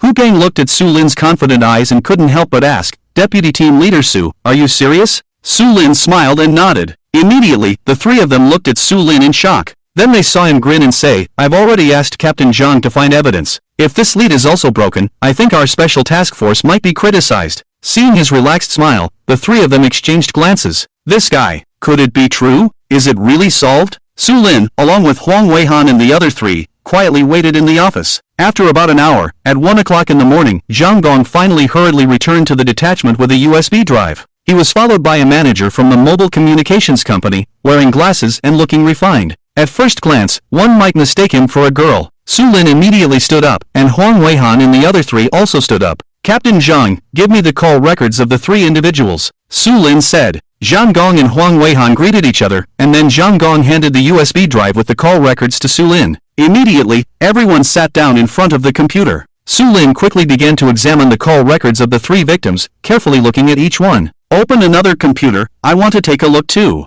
Huang Weihan said. Upon hearing his words, Hu Gang immediately turned on a nearby laptop. Lao Shang, let's look at one together. Chen Hua also called Zhang Gong, and the 2 of them looked at one together. Soon, they focused their attention on the call records. There were thousands of records over the past 6 months, including tens of thousands of text messages. This is an extremely complex and massive project. The manager of the mobile communication company was arranged to be on the side, and Su Lin asked him to take a rest, as he might need his help later. After nearly 2 hours, when everyone's eyes were bloodshot, they finally finished comparing all the communication records. I don't have any records of their communication here, Huang Weihan spoke first. He touched his pocket, took out a pack of cigarettes, and gave one to Chen Fei and the others. He lit it up with a worried expression on his face. Chen Fei said, Vice Team Leader Su, I don't have any either. The expressions of the people became serious. Could it be that Su Lin had just discovered a clue and it was about to be cut off again? Su Lin smiled and said, it seems that they are indeed very cautious, or rather, the killer is very cautious. What do you mean? The killer deleted the communication records between the 3 victims? Huang Weihan said, his eyes suddenly narrowing. Su Lin then went to the manager of the mobile communication company and gently patted the resting man, saying, Manager Wei, can you help me? Oh, sure. The quiet manager immediately got up from the sofa, put on his glasses, and went to the computer. Su Lin said, Manager Wei, please consolidate the communication records of these 3 individuals and provide their expenditure costs. Remember, it must be accurate. Okay. Manager Wei was professional and took less than an hour to calculate the expenses of the 3 individuals. He calculated it twice in a row, and the numbers were exactly the same. Su Lin then opened the printer and printed out 3 text messages. These 3 text messages were actually monthly bills sent by the mobile communication company to the customers. From March to August of last year, each month had one. When the bills were placed in front of Manager Wei, he suddenly widened his eyes and exclaimed, how is this possible? The call charges in March were 19 yuan more, in April it was 26 yuan more, in May it was 18 yuan more, June. The numbers are accurate. July, the numbers are accurate,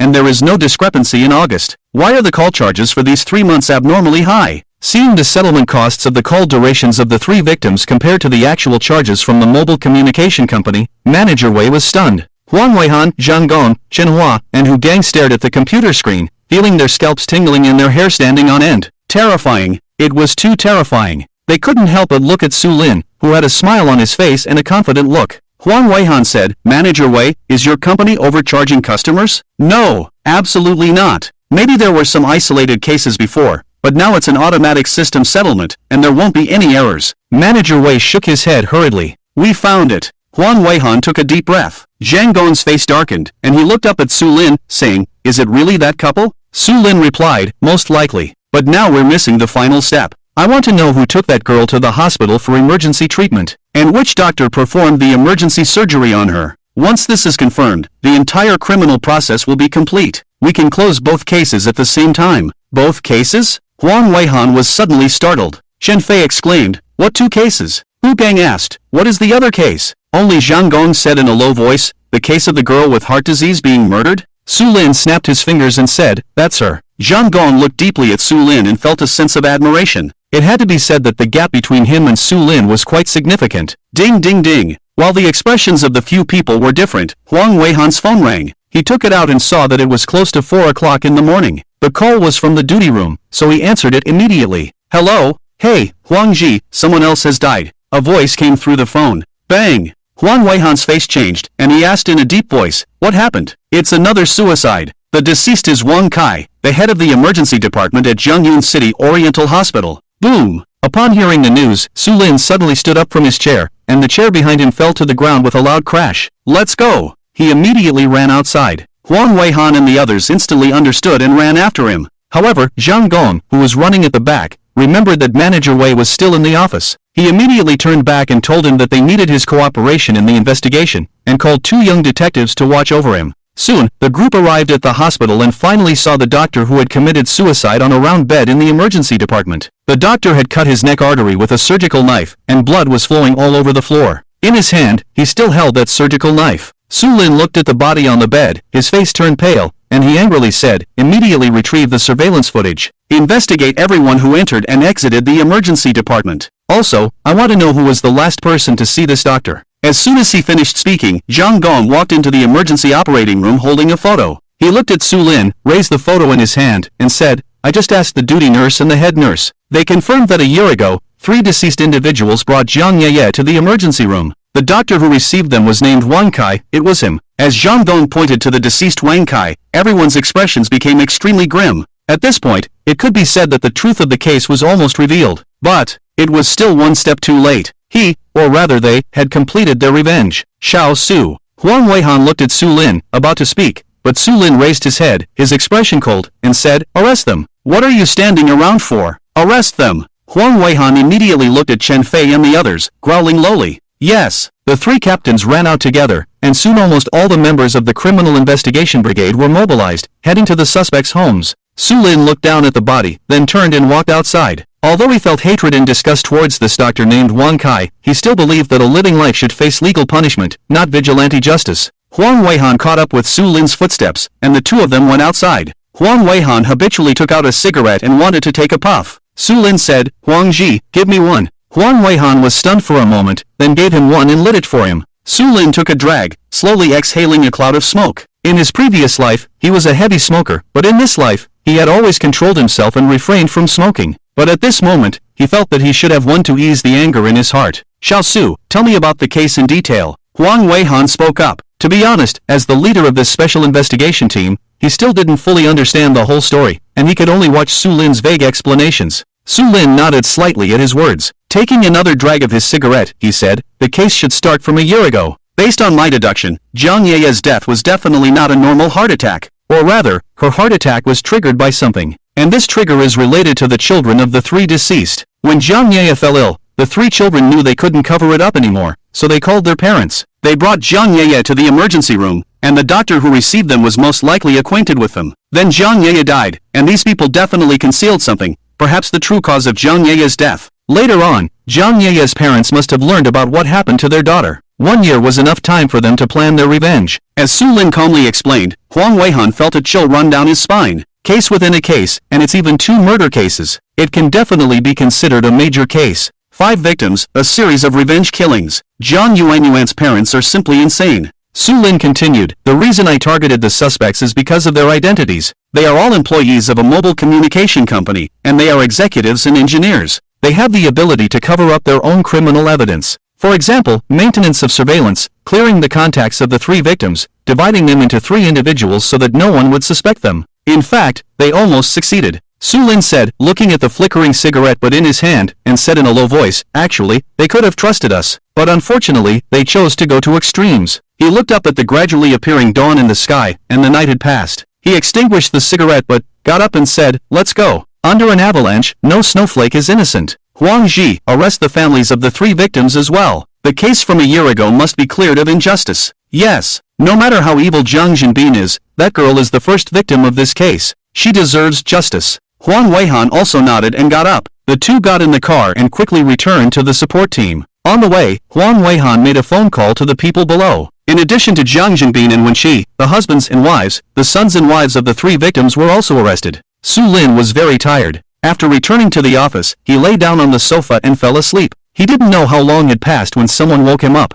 He raised his head in a daze and found it was Huang Weihan. "Huang Ji." He immediately got up. Huang Weihan said, "I bought breakfast for you, get up and eat." Su Lin looked at the time and found it was 8:30 in the morning. He had probably slept for a little over 3 hours, which was a bit of relief. He drank a large glass of water first, then picked up a steamed bun from the table and took a bite. Huang Weihan also grabbed a steamed bun and said, "Everyone has been arrested. But Jiang Jinbin and Wenqi have not said a word." Su Lin nodded slightly at the words and said, "As expected, this couple has strong psychological resilience. From a different angle, let's interrogate the sons and wives of the 3 victims first. Interrogating them can only confirm that Jiang Yuanyuan's case a year ago was not a heart attack, but it cannot prove Jiang Jinbin's guilt." Huang Weihan said, "Yes, indeed, it cannot prove their guilt. Even if we know they tampered with the data of the mobile communication company, we can only charge them with crimes such as falsifying data and commercial fraud, not intentional murder. But by interrogating the 3 children and finding out the truth of that year, we can find a way to make them speak." Huang Weihan felt that what he said made sense, so they quickly finished the steamed buns on the table and entered an interrogation room with Su Lin. In the interrogation room, a teenager in his teens sat pale-faced on a chair, his body trembling slightly, and he was speaking incoherently.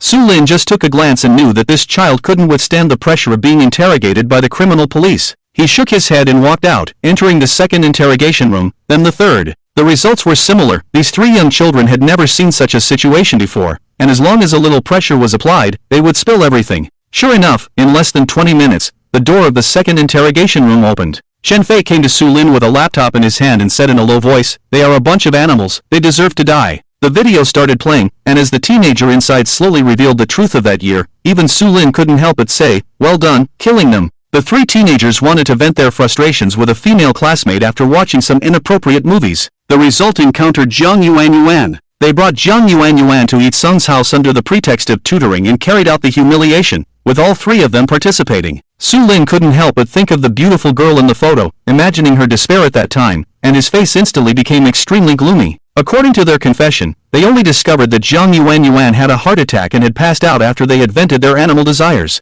They were finally afraid and contacted their respective parents. After the three parents learned of the situation, they immediately sent people to the hospital, but she was already dead. According to the examination at the time, Jiang Yuan's true cause of death was not a heart attack, but massive bleeding. One of the children's parents had some power and a good relationship with the doctor. After explaining the situation, they had the doctor remove all traces and make it look like a heart attack, and then tried to contact Jiang Yuan's parents. However, Jiang Yuan's parents were on a business trip at the time and would not be back for a week. When they learned of this news, the three parents and the doctor conspired and directly sent Jiang Yuan to the crematorium through their connections, eliminating all evidence in the cremation furnace. Su Lin clenched his fist and his eyes were filled with cold anger. They even deprived the parents of the right to see their daughter's body. Why be so malicious? The parents couldn't even see their daughter one last time, and couldn't even see her body. It was like digging into their hearts and cutting their flesh. Just imagine, when Jiang Jinbin and Wen Qi, the couple, return from their business trip and see their daughter's ashes, how desperate and painful they would be. The interrogation of the three families is over. Everyone finally knows that Jiang Jinbin learned the truth from the son of the third victim and spent nearly a year plotting revenge. The truth of the case a year ago has come to light, but everyone's mood is still not light. The entire office is filled with a suppressed atmosphere.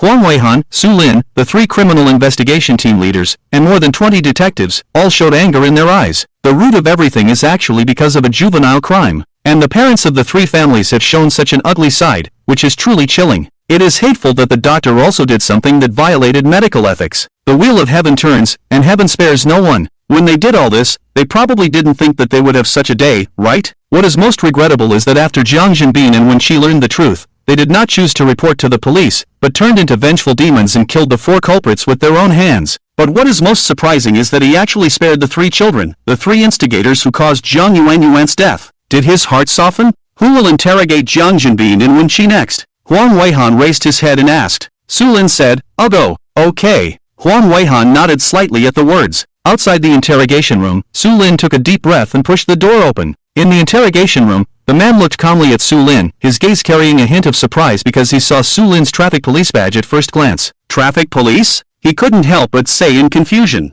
Yes, I am a traffic police officer. Su Lin smiled and said, but I was just transferred to the criminal investigation department, and now it's my turn to interrogate you. Jiang Jinbin nodded slightly, also smiled back, and said, Comrade police officer, I have already said that I don't know anything. Su Lin stared at him. This man was very calm, well-spoken, and emotionally stable. Breaking through his psychological defenses would be very difficult. But in his opinion, perhaps it wasn't even necessary. What he wanted to determine now was who actually killed the person. Eye of good and evil, he silently recited in his heart, activating the skill of the eye of good and evil. In the next moment, Jiang Jinbin's information appeared in front of him, the blood-red color particularly glaring. Jiang Jinbin, the serial killer, killed 3 people in a row. Just by reading the first line, Su Lin was already shocked. Killing 3 people means that out of the 4 dead, 1 was not killed by Jiang Jinbin. Besides him, the only other person is his wife, Wen Qi. Su Lin slowly spoke. Jiang Jinbin, are you sure you don't know anything? Do you think we really have no evidence? You can tamper with communication data, but you can't tamper with the charges from the communication company, because it is an independent entity directly managed by the headquarters, am I right?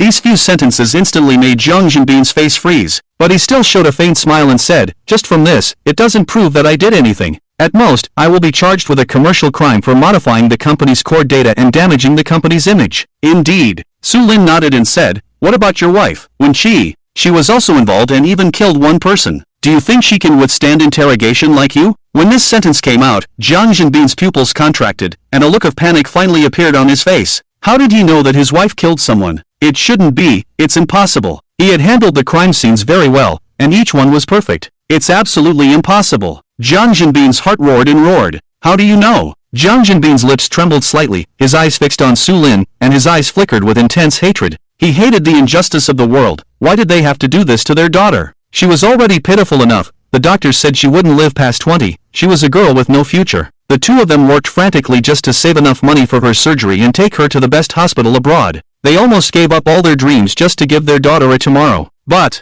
someone killed their daughter, shattering their spiritual support. Su Lin looked at Jiang Jinbin, whose eyes were turning red, and his psychological defense was starting to weaken. He said, Jiang Jinbin, if you don't want anyone to know, don't do it yourself. Heatsung's details were too crude, and he even left half a fingerprint. We just need to compare it a little. Impossible. Jiang Jinbin suddenly roared, saying, you're slandering us. Su Lin said, it seems you're very confident. Then let me ask you, did you wipe the bottom of the flower pot on the balcony? Jiang Jinbin froze. Didn't dare to wipe it, right? Because wiping the flower pot would leave a flaw. So you carefully handled the evidence below, but you didn't touch the bottom of the flower pot. Su Lin smiled faintly. The half fingerprint was real. They had already extracted it and could make a comparison soon. This could also be said to be the only substantial evidence they had found so far in their investigation. And his previous words were just a hint, a gamble. The first crime scene was really too crude. It seemed more like an impulsive killing rather than premeditated. It couldn't be compared to the other two crime scenes at all. Jiang Jinbin lowered his head, trembling, and stared at his own hands. Su Lin saw that he didn't speak anymore, knowing that this guy was still on the verge of collapse and hadn't truly broken his defense. So he opened the notebook in front of him and started playing the interrogation records of the three teenagers. Jiang Jinbin suddenly raised his head, his face instantly becoming extremely ferocious. Beasts, they're all beasts, they should all die. He went mad, his eyes bloodshot, as if in a frenzy. In fact, anyone would go mad after encountering such a thing. In just a few minutes, he was drenched in sweat, as if he had just been pulled out of the water. Su Lin turned off the interrogation video on the notebook and asked, why didn't you go after them first? I think your revenge plan should include them as well. Su Lin wasn't very familiar with criminal psychology, but he knows human nature. Once the demon is released, it will manipulate souls. Killing one person is killing two is also killing. So why not just kill everyone who has harmed their family? These three families, along with that doctor, none of them are innocent. Jiang Jinbin slowly raised his head and said, I admit, I killed them. All four of them, I killed them. Su Lin frowned. He had already guessed that this man was going to take all the blame. Seeing Jiang Jinbin taking responsibility for all the cases, Su Lin sighed slightly in his heart. If he didn't take it on himself, he would really look down on him. But even so, he would still not disregard the law. Reality is indeed cruel, but he couldn't just watch the murderer go free. Regardless of their reasons, killing is a fact. He said, you want to take all the blame, but it's impossible. The fingerprints in Yitsung's house belong to your wife. Even if you really take all the blame, she is at least an accomplice. No, she's not. Jiang Jinbin completely lost control, his eyes turned red, and he kept roaring, struggling and twisting his handcuffed hands. But no matter how hard he tried, he couldn't break free. Su Lin looked at him calmly, ignoring him. It wasn't until nearly 5 minutes later that Jiang Jinbin gradually calmed down. His eyes were lifeless, devoid of any spirit. I'll tell everything, he hoarsely said, his gaze lost in memories. Yaya has always been obedient, she was the pride of our family. But on March 19th last year, our beloved daughter, she was violated and killed by a few little animals. What's even more hateful is that they didn't even give us the right to see her body. Do you know how it feels when we looked at Yaya's ashes? From that moment on, I died, do you understand? Jiang Jinbin's emotions became agitated again. Su Lin waved his hand towards the one-way glass, and Huang Weihan immediately walked in. Huang Ji, bring me a pack of cigarettes. The latter nodded, took out his own cigarette, lit one, and handed it to Jiang Jinbin.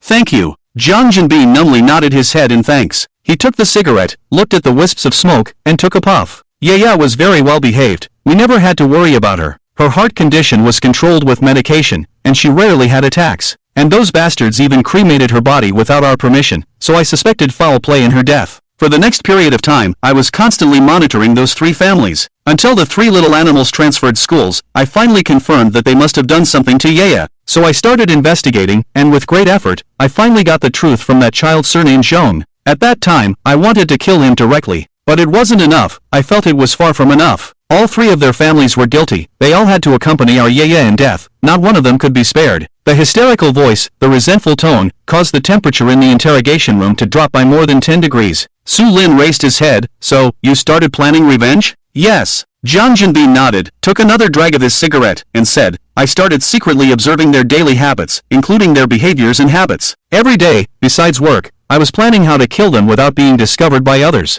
I'm not actually afraid of being discovered. What I'm afraid of is not being able to kill them all before you find out. Su Lin said, so, you staged a suicide? Yes, that was my plan. First, I will deal with the three men who pose the greatest threat, and then I will take care of those three little bastards. Finally, I will deal with those three women. At first, I didn't tell my wife. But as my behavior became more and more abnormal, she finally discovered some of the things I did at work when I was about to implement my plan. Under her questioning, I had to tell her the truth. But that's also the part one regret the most. Jiang Jinbin became excited again as he spoke. She, She actually went to confront that he'd son alone, and do you know what that bastard did? He actually forced himself on my wife. He deserves to die 100 times, 1,000 times is not enough. Ah, they killed my daughter and defiled my wife, shouldn't they die? Tell me, tell me. Hysterical roars echoed through the entire interrogation room. Su Lin and Huang Weihan's eyes also carried a murderous intent. Damn, that guy definitely deserves to die. Huang Weihan thought to himself that if the guy stood in front of him, he wouldn't be able to resist pulling out his gun and killing him on the spot. First, my daughter was killed, and then I suffered such humiliation myself. My wife has already lost the will to live. She took advantage of that bastard sleeping and set the charcoal stove on fire. Luckily, I installed a tracking device on her phone. When I went to find her, she was already almost unconscious. When she heard my voice, she mustered up the last of her strength to open the door for me. I saw her frail body and wished I could tear that bastard into 1,000 pieces, but I held back because I wanted to wipe out his entire family. Next, I started setting up the scene, but unfortunately, there were too many traces left behind. I couldn't clean them all up, otherwise, you probably wouldn't have found me. Next, I started seeking revenge against the other two people. First, I used my technical skills to replace the surveillance footage. The people you see in that surveillance video are actually images I covered up with technology. As Jiang Jinbin recounted the story, the case was completely reconstructed. After listening to it, Su Lin and Huang Weihan couldn't help but smile bitterly and shake their heads. This guy is really a genius. No wonder they couldn't find any clues linking him to the other two victims no matter what. Because those surveillance videos were all replaced by Jiang Jinbin,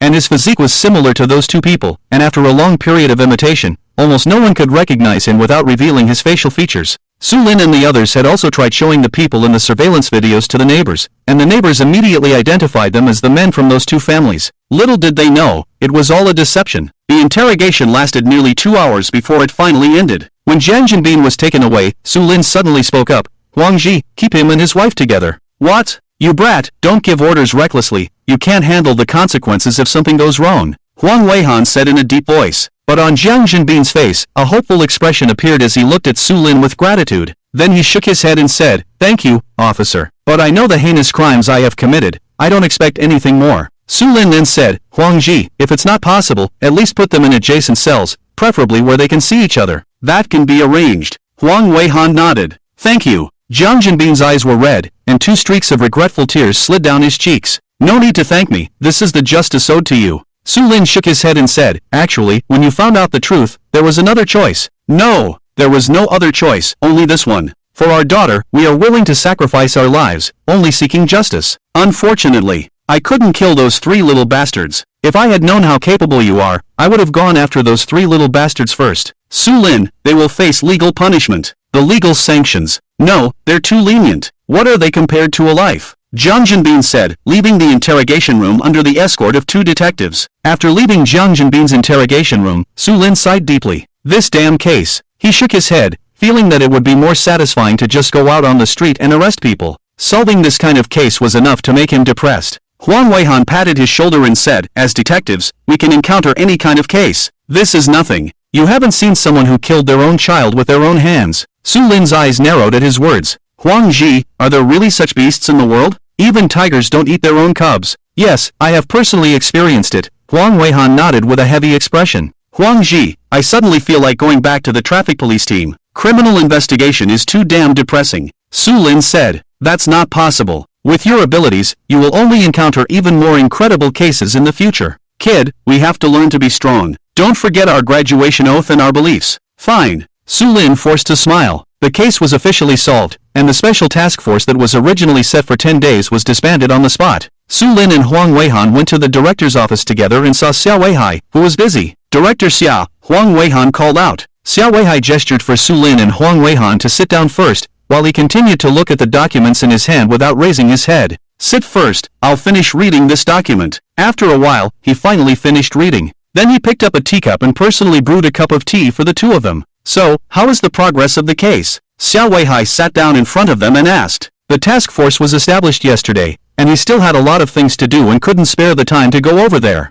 Huang Weihan said, "Director Xia, the case has been solved." "Solved?" Xiao Weihai's face was full of disbelief. He looked at Su Lin and only believed it after seeing him nod. He looked at the time on his wrist. Damn, it was less than 21 hours, not even a full day. This speed of solving the case was too fast, right? Tell me what happened. He suppressed his shock and asked Su Lin and the others to report the situation. "Su Lin, you go first." Huang Weihan pushed Su Lin. He gave him a resentful look and said, "You tell it yourself, I'm afraid I can't help but curse." "Fine." Huang Weihan nodded and then explained the whole story. After Xiao Weihai understood the whole case, he remained silent. But his heaving chest and gradually reddening face told him that this big shot was full of anger at the moment, wanting to vent but couldn't find a target. Bang! Finally, he grabbed the teacup and smashed it hard on the ground. How can there be such malicious people in the world? Damn, they deserve to die. He was a bit out of control. In fact, anyone who knew about this case would react the same way. Su Lin said, "Director Xia, I think when we prosecute, we should consider the human aspect appropriately. Honest people can really be driven crazy under certain circumstances." "I understand." Xiao Weihai nodded and said, "But as law enforcers, we can only state the facts and give opinions. Whether to accept or not is up to the prosecutor." Su Lin nodded and didn't insist any further. Finally, the case was over. Huang Weihan drove and took him home. It had been an exhausting day and night, and he needed a good rest. After returning home, he fell asleep immediately. He slept for nearly 13 hours, waking up at 8 o'clock the next morning. He hurriedly got up, put on his uniform, had breakfast downstairs, and then took a taxi to the Criminal Investigation Brigade of the Municipal Public Security Bureau. Zhao Guodong told him that he was only temporarily transferred here for 7 days and would return to the traffic police team after 7 days. "Although tired for 2 days, I am fully revived today, and yesterday's gloom has disappeared." Sitting in the car, Su Lin pulled out the system and saw the 800 points he obtained yesterday for capturing Jiang Jinbin and Wenqi, plus the previous ones, which exceeded 1,000. He could draw skills again. Without hesitation, he directly clicked on the lottery interface. "Congratulations, host, you have obtained a special skill, Special Mark. Special Mark, Advanced Skill. You can mark any target, and after marking, the host can clearly know the opponent's position. Note, you can mark up to 5 targets, with a maximum marking distance of 10 meters. Su Lin's eyes widened, expressing his joy. "Special Mark, isn't that the same as a tracker? Awesome. It's so awesome. It's simply a powerful weapon." Suppressing his excitement, he decided to experiment with someone, and of course, the target would definitely be a criminal. Just as he arrived downstairs at the city bureau, he got off the taxi and saw Xiao Weihai personally escorting a woman downstairs, with a smile on his face. Su Lin saw that woman and immediately widened his eyes. How dare she come? She hasn't settled the bill for freeloaders yet. "Su Lin, come here." Just at this moment, Xiao Weihai saw Su Lin and waved to him. Su Lin walked over, glanced at the woman who was as beautiful as a flower, saluted Xiao Weihai, and then said, "Director Xia, I have something to do, so I'll go up first." "You kid, wait a moment." Xiao Weihai quickly grabbed him. "She's here to find you, what's the rush?" Several detective brothers who happened to pass by couldn't help but stop and watch when they heard this. Su Lin is like a god in their hearts. A god's melon, that's a god melon. Maybe even taking a bite can make you stronger. "Su Lin, she's looking for me?" Yan Yao's beautiful eyes showed a hint of resentment, and she said with a hint of blame, "What, can't I come to find you? Do you have something to say?" Su Lin felt the strong temptation and directly focused on his inner thoughts, firmly determined not to let this woman take advantage of him again. "I came to apologize to you. I was wrong last time. I forgot that you had already paid for my car repair fee." Yan Yao smiled, but her eyes were cunning. "Su Lin, it was intentional, she definitely did it on purpose. Damn it, I'm going all out." He put away his dark face and showed a smile, saying, "Since that's the case, should I get compensation from you? I remember, last time you took off all my clothes. Today, do I also get to enjoy the view?" "What?" Xiao Weihai was stunned, looking at Su Lin with disbelief. But all he saw was this guy looking at Yan Yao with a smile that seemed to have the upper hand. What's even more unexpected was that Yan Yao looked at him seriously, nodded slightly after a few seconds, and reached out to grab Su Lin's arm, saying, "Let's go, let me undress you in the car." "What? What did you say? What's wrong? Can't handle it?" Yan Yao smirked. Su Lin gritted his teeth and said, "Fine, you're ruthless. I can't handle it, I'm leaving, goodbye." This shameless woman is truly invincible. As a law enforcer, there are still so many people around. Even if he didn't see anything after getting in the car, he wouldn't be able to explain himself. This woman is definitely not a good person, and he's afraid he'll be fooled to death. However, before going upstairs, a wicked smile appeared on his face, and he sent a special mark over from a distance. Special mark, marked by Yan Yao, marking time limit 72 hours. "Watch me deal with you." He grinned and disappeared into the corridor. Watching Su Lin run upstairs like a streak of smoke, Yan Yao smiled charmingly, her cheeks slightly blushing. "Little boy, if you want to compete with me, you're still a bit too young." Xiao Weihai looked at his comrade's daughter in surprise. Wow, where did that obedient demeanor go? How did she become a female hooligan now? The people around were extremely envious of Su Lin for running up the stairs. If it were them, they would definitely take the elevator, even if they had to break their legs to climb up. Su Lin arrived at the office, leaving the woman downstairs behind, and greeted Huang Weihan and others before aimlessly wandering around. The Criminal Investigation Brigade was quite idle when there were no cases, especially for him, a borrowed traffic police officer, who was even more idle. Even if Huang Weihan had no shame, he couldn't possibly assign every case to him. Su Lin strolled over to a police officer's station and suddenly noticed that the guy was working on a computer, with pictures displayed on the screen. "Brother, what's this?" he couldn't help but ask curiously. "Sugu, these are all wanted criminals." The police officer looked up and immediately smiled in response. "Su Lin, big brother, you're almost 30, is it appropriate to call me GE? What he didn't know was that the 2 cases he had handled, along with the sand mining case he had worked on while in the traffic police department, had already been widely publicized within the entire Criminal Investigation Brigade. A group of veteran detectives had been completely conquered by this young man who had just graduated. "Sugu, do you want to take a look?" Xiao Lu said with a smile. "Sure." Su Lin didn't dwell on the address anymore. After Xiao Lu stepped aside, he sat down and carefully looked through the information. Name, Wang Tong, B-level wanted criminal. ID number. Suspected of multiple intentional injuries, intentional homicide cases. Name, Li Feng, A-level wanted criminal. ID number. Suspected of 3 kidnappings and murders, 1 robbery and murder. Name, Hu Yanghua, B-level wanted criminal.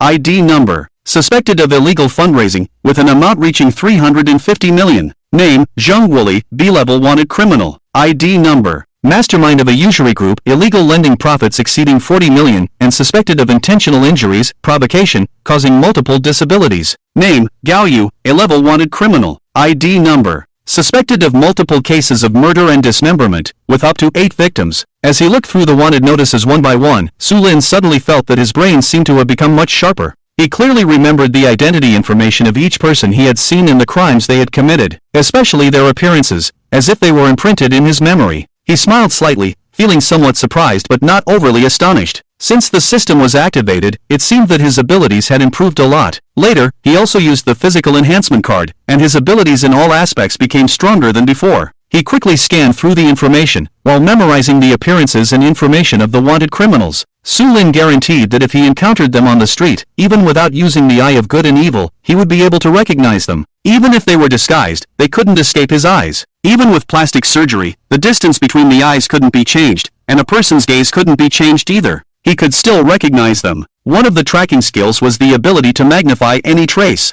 from the crime scene to the physical characteristics of the suspects, etc. It could all be applied. Xiao Lu, who was behind him, saw Su Lin flipping through the files at a rapid pace, with a puzzled expression on his face. He thought Su Lin wasn't interested in this, which was why he was flipping through them so quickly, but gradually, he realized that Su Lin was very engrossed, not even responding when he called him to eat. He had been sitting there for almost 3 hours. If he wasn't interested, how was that possible? He began to doubt whether this godlike figure had actually memorized all the people on the wanted notices. Sugu, Sugu? He called a few more times. Su Lin finally snapped out of it, looked up at him, and asked with a puzzled expression, "What's wrong?" "Xiao Lu, Sugu, it's time to eat. Not just finished breakfast, why eat?" Su Lin muttered to himself, but when he saw the time in the bottom right corner of the computer, he instantly froze. 11:50. Wow, he had been sitting for nearly 3 hours without realizing it? He looked at the number of all the wanted fugitives he had seen. There were over 1,000, and there were still close to 2,000 left. Among the more than 3,000 fugitives, some were hiding in the country, some might already be dead, and many others had escaped abroad. Regardless, if he encountered any of them, he would definitely bring them to justice. About 2,000 left. We'll continue in the afternoon. Su Lin nodded and stood up, calling out to Xiao Lu, "Let's go, let's eat." Xiao Lu was a bit confused, staring at Su Lin with wide eyes, and asked, "Sugu, you're not going to tell me that you remembered all the 1,000 people we just saw, right?" Su Lin looked at him and said naturally, "Of course I have to remember what I've seen, otherwise what would I be doing with this time?" Xiao Lu. He looked incredulous and said, "Brother, that's over 1,000 people. Not a few dozen, let alone 10 or 8. How could you possibly remember them all?" Hearing this, Su Lin smiled and said, "Name, Wang Tong, B-level wanted fugitive. ID number. Suspected of multiple intentional injuries, intentional murder cases. Name, Li Feng, A-level wanted fugitive. ID number. Suspected of 3 kidnappings and murders, 1 robbery and murder. Name, Hu Yanghua, B-level wanted fugitive. Name, Zheng Wuli." When Xiao Lu heard Su Lin start listing names from the beginning, it was like listing dishes, one by one. He recited all the information, and a look of indescribable expression suddenly appeared on his face. Okay, he admitted that he was just a loser. No, compared to this person, none of them in the Criminal Investigation Division dared to say they weren't losers. Genius, no, this person was completely a monster, and a god-level one at that. "Let's go, let's eat." Suddenly feeling a bit hungry, Su Lin patted his shoulder and went to the cafeteria of the Municipal Bureau. As soon as he walked in, he saw police officers from various departments sitting at tables eating, and a few detective brothers saw him and their eyes lit up, inviting him to their table. Su Lin smiled and nodded, but suddenly realized that he seemed to have no identity or meal card. It seemed like he couldn't eat this meal. Xiao Lu saw this and immediately took out his own meal card, but at that moment, a voice came from inside the cafeteria. You must be Xiao Su, right? Chief Xiao ordered that you don't have to pay for your meal, eat whatever you want. It was a middle-aged man with only one arm and a limp leg, but the spirit in his body was astonishing. Thank you, old brother. Su Lin immediately grinned. Behind him, Xiao Lu saw the middle-aged man and immediately showed respect, calling out, Captain Chow. What Captain Chow? I'm just a middle-aged man getting food now. The middle-aged man scolded with a stern face, then served Su Lin, who was somewhat surprised. Braised pork, braised eggplant, cucumber scrambled eggs, small yellow croaker. The dishes weren't great, but in a place like this government cafeteria, they were considered good. Su Lin. Just as he finished serving his food, he heard someone calling his name. He turned his head and saw Huang Weihan and Chief Xia, the latter waving at him with a smile. The two of them were sitting at a table, the whole table just for the two of them. Su Lin walked over with his plate. Everyone in the cafeteria looked at Su Lin in shock. Those who knew his identity weren't curious, but most of the people here didn't know who he was, and they were all wondering, who was this young man in the traffic police uniform? Xia Ju is the head of the entire municipal bureau. His polite expression makes everyone feel like they've seen a ghost. How is it? Is the food okay? It should be better than your traffic police team, right? Xia Weihai smiled and said when Su Lin sat down, it's much better than ours. Su Lin nodded. Then he curiously asked, Director Xia, Huang Ji, who is that guy serving food inside? Xiao Lu calls him Captain Chow. Where did he come from? Xia Weihai heard this and looked at the middle-aged man with a severed arm in the cafeteria, sighing. He used to be the former captain of the municipal special police team, Xiao Yunhua. He lost an arm and a leg during a bomb disposal mission. He is a first-class hero, a role model. Wow! Su Lin took a deep breath. No wonder he could feel the strong spirit from him. Looking at Captain Chow in the distance, Su Lin felt a sense of respect. Captain Chow met his gaze, grinned, and gave him a thumbs up.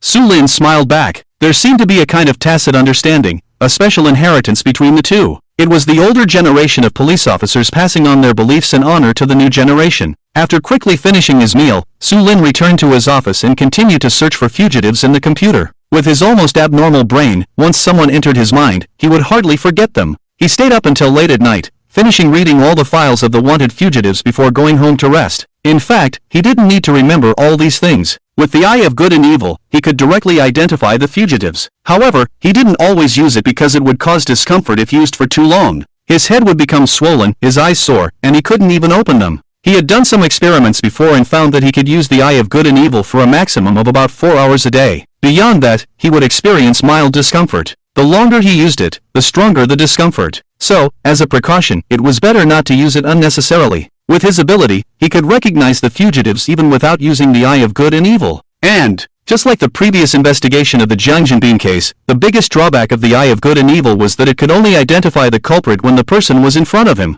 If the person wasn't present, he would be blind. Therefore, in future investigations, he would rely on other skills, such as tracking, corpse speakers, or special markings. Thinking of special markings, Su Lin couldn't help but have a thought about his own little white mouse. He lay on the bed, pulled up the system panel, and then opened the target information for special markings. A huge pattern appeared on the panel, and upon closer inspection, it turned out to be a three-dimensional map of the entire Jiangyun city. When he looked closer, the map showed the location of the target and a zoomed-in view. Su Lin was curious and clicked on the image. In the next moment, a scene that could arouse criminal desires appeared before his eyes. He almost had a nosebleed. In a large bathtub, a naked person was taking a bath, with rose petals floating on the water's surface. The perfect body was faintly visible in the rippling water. Su Lin quickly closed the image and muttered to himself, "Don't look at what's inappropriate. Don't look." It took a while for those inappropriate images in his mind to disappear. When he regained his composure, he touched his hot cheek. "This woman, it's almost 1 o'clock, and she's still taking a bath?" he said to himself, suddenly having a mischievous idea. He took out his phone and dialed Yin Yao's number. The phone rang 3 times before she answered, her voice lazy and full of temptation. "Hello, little brother, what's up? Do you miss sister in the middle of the night?" Yin Yao teased with a laugh. Su Lin heard the words and said sullenly, "Little sister, after midnight is the darkest time of the day when in energy is the strongest. I just wanted to tell you that you must not take a bath or soak in water afterwards, otherwise it will attract dirty things. As for what exactly it is, you know." "Ah!" A piercing scream instantly sounded from the phone, followed by Yin Yao's angry cursing. "Su Lin, you bastard! You scared me, you damn bastard." Yen Yao, holding her phone, huddled in the corner of the bathtub, looking around with a vigilant gaze. Then, with a splash, she hurriedly put on her robe, turned on all the lights in the house, and her panicked face finally calmed down a bit. Women, even if they are usually strong, always have fears in front of certain things. Su Lin. You. Yen Yao was about to scold again, but suddenly froze. No, Su Lin, how did you know I was taking a bath? Did you install surveillance cameras in my house? Yen Yao's face instantly became gloomy, her expression frosty, and her voice icy cold. What? Little sister, you were really taking a bath? Ha ha ha. You fooled me, I guessed it right. Ha ha ha. Su Lin laughed awkwardly. His excuse was very reasonable, but he felt extremely embarrassed inside. You damn bastard, just you wait. Yen Yao's eyes flickered with a dangerous light. Su Lin, are you threatening me? Humph. Little sister, I heard that when you take a bath at midnight, there will be something watching you. If it takes a liking to you, it will take you away as a bride at night. When you wake up, you will find. Ah, shut up, Su Lin, I was wrong. Don't say it anymore, I was wrong. The scream rang out again. Su Lin had a triumphant smile on his face and said, alright, since you don't want to listen, I won't say it anymore. Good night. Click. The phone hung up, and this conscienceless guy burst into laughter. This temporary victory was really worth celebrating. As a result, the neighbor on the other side of the wall directly punched the wall twice and shouted, Are you going to let anyone sleep? It's late at night, are you going crazy? Su Lin quickly stopped, then lay on the bed with a smile, closed his eyes, and fell into a deep sleep. In his dream, he saw a bathtub, and in the bathtub there was a woman with a perfect figure, snow-white skin, crystal clear. Splash! Damn it! A basin of water was poured over his head, and Su Lin jumped up from the bed. He widened his eyes and instantly noticed that the lights in his house were on, and a woman was standing in front of him with a fierce momentum, holding a basin in her hand. Beside the woman, there was also a locksmith carrying a toolbox, with a bewildered look on his face. Wait, how did you come to my house? Are you crazy? Su Lin's face turned completely dark. Well, kill 1,000 enemies and harm oneself by 800. The locksmith saw that it was indeed as the woman said. They knew each other, so he awkwardly said,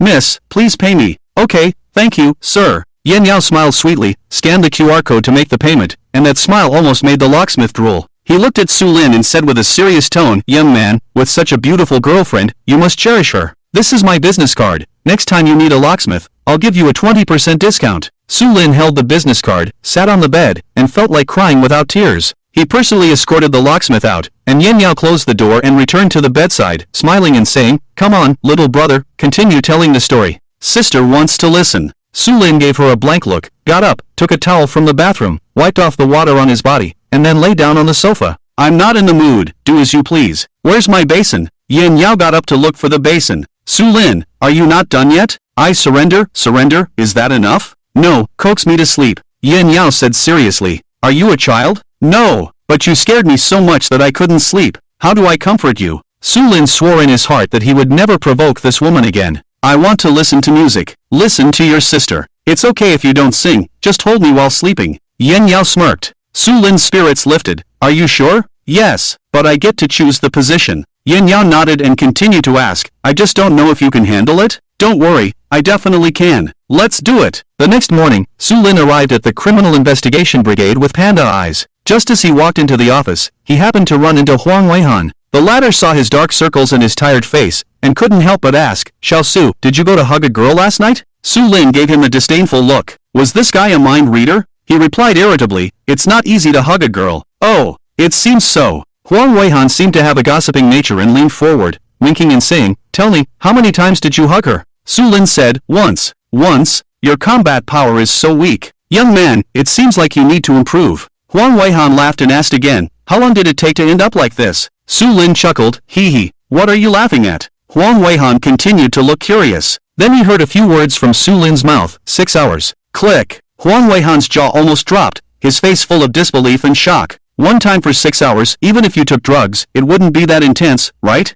And, you still managed to come to work? Su Lin revealed a smile that was even uglier than crying. Huang, can you hold a 90-pound girl and a princess carry for that long? Put. Huang Weihan was about to take a sip of water to calm himself down, but he instantly sprayed it out. He looked Su Lin up and down, only to see that this guy's hands were trembling, and he occasionally supported his waist and his legs were shaking. You held a girl for 6 hours? Su Lin looked aggrieved. It was my first time encountering someone who needed to be held to sleep. That woman is simply a giant baby. My waist, my hands. Ow, ha ha. Seeing this guy's expression of despair, Huang Weihan slapped his thigh and laughed heartily, his laughter echoing throughout the office. Huang, what's so funny? a person walked in through the door, and it was Chen Hua. He looked at Su Lin's ghostly appearance, then looked at Huang Weihan, feeling that something must have happened. Huang Weihan pulled him aside and whispered to him. 3 minutes later, another burst of laughter erupted. The news spread like wildfire. Soon, everyone in the Criminal Investigation Brigade knew that Su Lin had been controlled by a woman. From then on, the legend of the 6-hour hold became widely known. Of course, they didn't know who it was exactly. Su Lin couldn't be bothered with these guys and found a comfortable spot to lie down and sleep.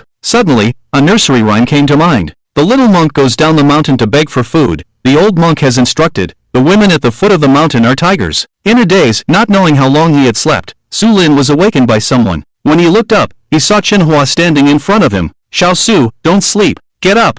We're going on patrol. He said. Patrol? Su Lin didn't come to his senses for a moment, and when he did, he looked incredulous. Captain Chen, we're criminal police, do we still need to go on patrol? We usually don't need to, but recently, there have been over 10 theft cases in the Nanhua residential area, with a total amount reaching millions, and all of them happened during the day. The thief has caused panic, and even the complaints have reached the bureau chief. Chief Xia called Huang and gave him a good scolding, and Huang told us to go and check it out first. Alright. Su Lin sat up, rubbed his face, and then left the office with Chen Hua. But instead of going out immediately, they went to the equipment storage room of the brigade. When Su Lin saw the 54 pistol and 2 magazines that Chen Hua brought out, his eyes became somewhat heated. Which man doesn't love guns? When he was in the police academy, he always ranked first in shooting assessments. Seeing the gun, his fingers seemed to have a sensation. What are you standing there for? Take it, Chen Hua said, handing him a pair of handcuffs. For me? Su Lin was somewhat surprised. He wasn't even part of the Criminal Investigation Brigade, so how could he be issued a gun?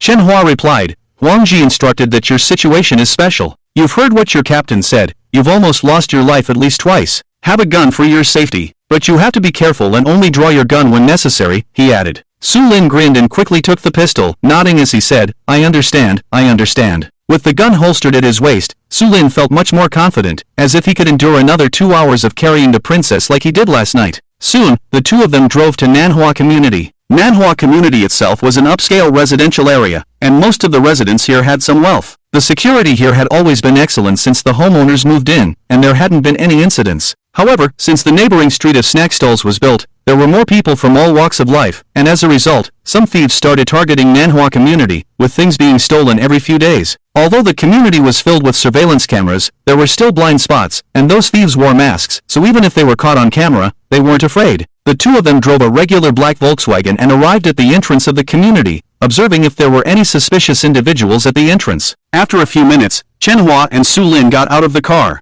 Su Lin's gaze turned towards the snack street, which was less than 300 meters away from the community entrance. Even though it was lunchtime, it was already bustling. He observed for a moment, then turned around to catch up with Chen Hua, but suddenly, he furrowed his brows slightly. When he turned his head, he was momentarily dazzled by the reflection in the rearview mirror, as if it was the reflection of a telescope, because there were 2 points of light. If it were an ordinary person, being dazzled like this, they probably wouldn't have noticed. But who was Su Lin? He instantly felt that something was off. Why would someone use a telescope to look in his direction for no reason? If they were peeping, why would they peep at the main road? Instantly on guard, he shouted towards Chen Hua, who was about to cross the road, Old Chen, wait for me, I'm going to buy some food. Chen Hua, surprised, turned back. Then Su Lin, pretending to be nonchalant, walked towards the snack street in front of him and arrived at the entrance. He confidently walked in. When he came out, Chen Hua had changed into plain clothes, while Su Lin was still wearing his reflective uniform from the traffic police brigade, which was quite misleading. However, when he walked into the snack street, many people still cast different gazes at him. After all, traffic police were also police officers. Of course, this also made many people relax their guard. For example, someone who was peeking out of a window, looking down below. Su Lin glanced up, then immediately lowered his head after just a second, his pupils contracting.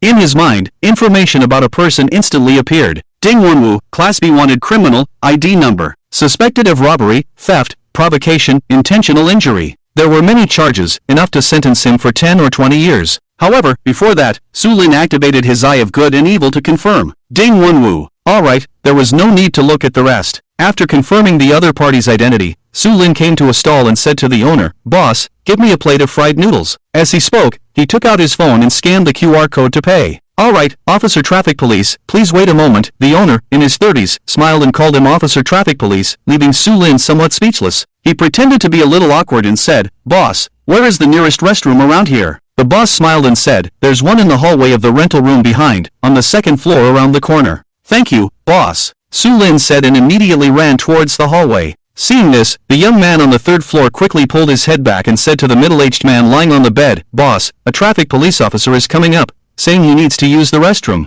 The middle-aged man suddenly sat up and took out a 30-centimeter long knife from under the pillow, his face darkening as he glanced at the door. "Xiao Wu, go check it out. Lu Zi, get ready to fight." He gave orders to Ding Wenwu, then turned to the skinny young man on the other side. The latter nodded and also took out a short knife. He said, "Boss, we can't stay here. Once we sell this batch of goods, we'll leave immediately."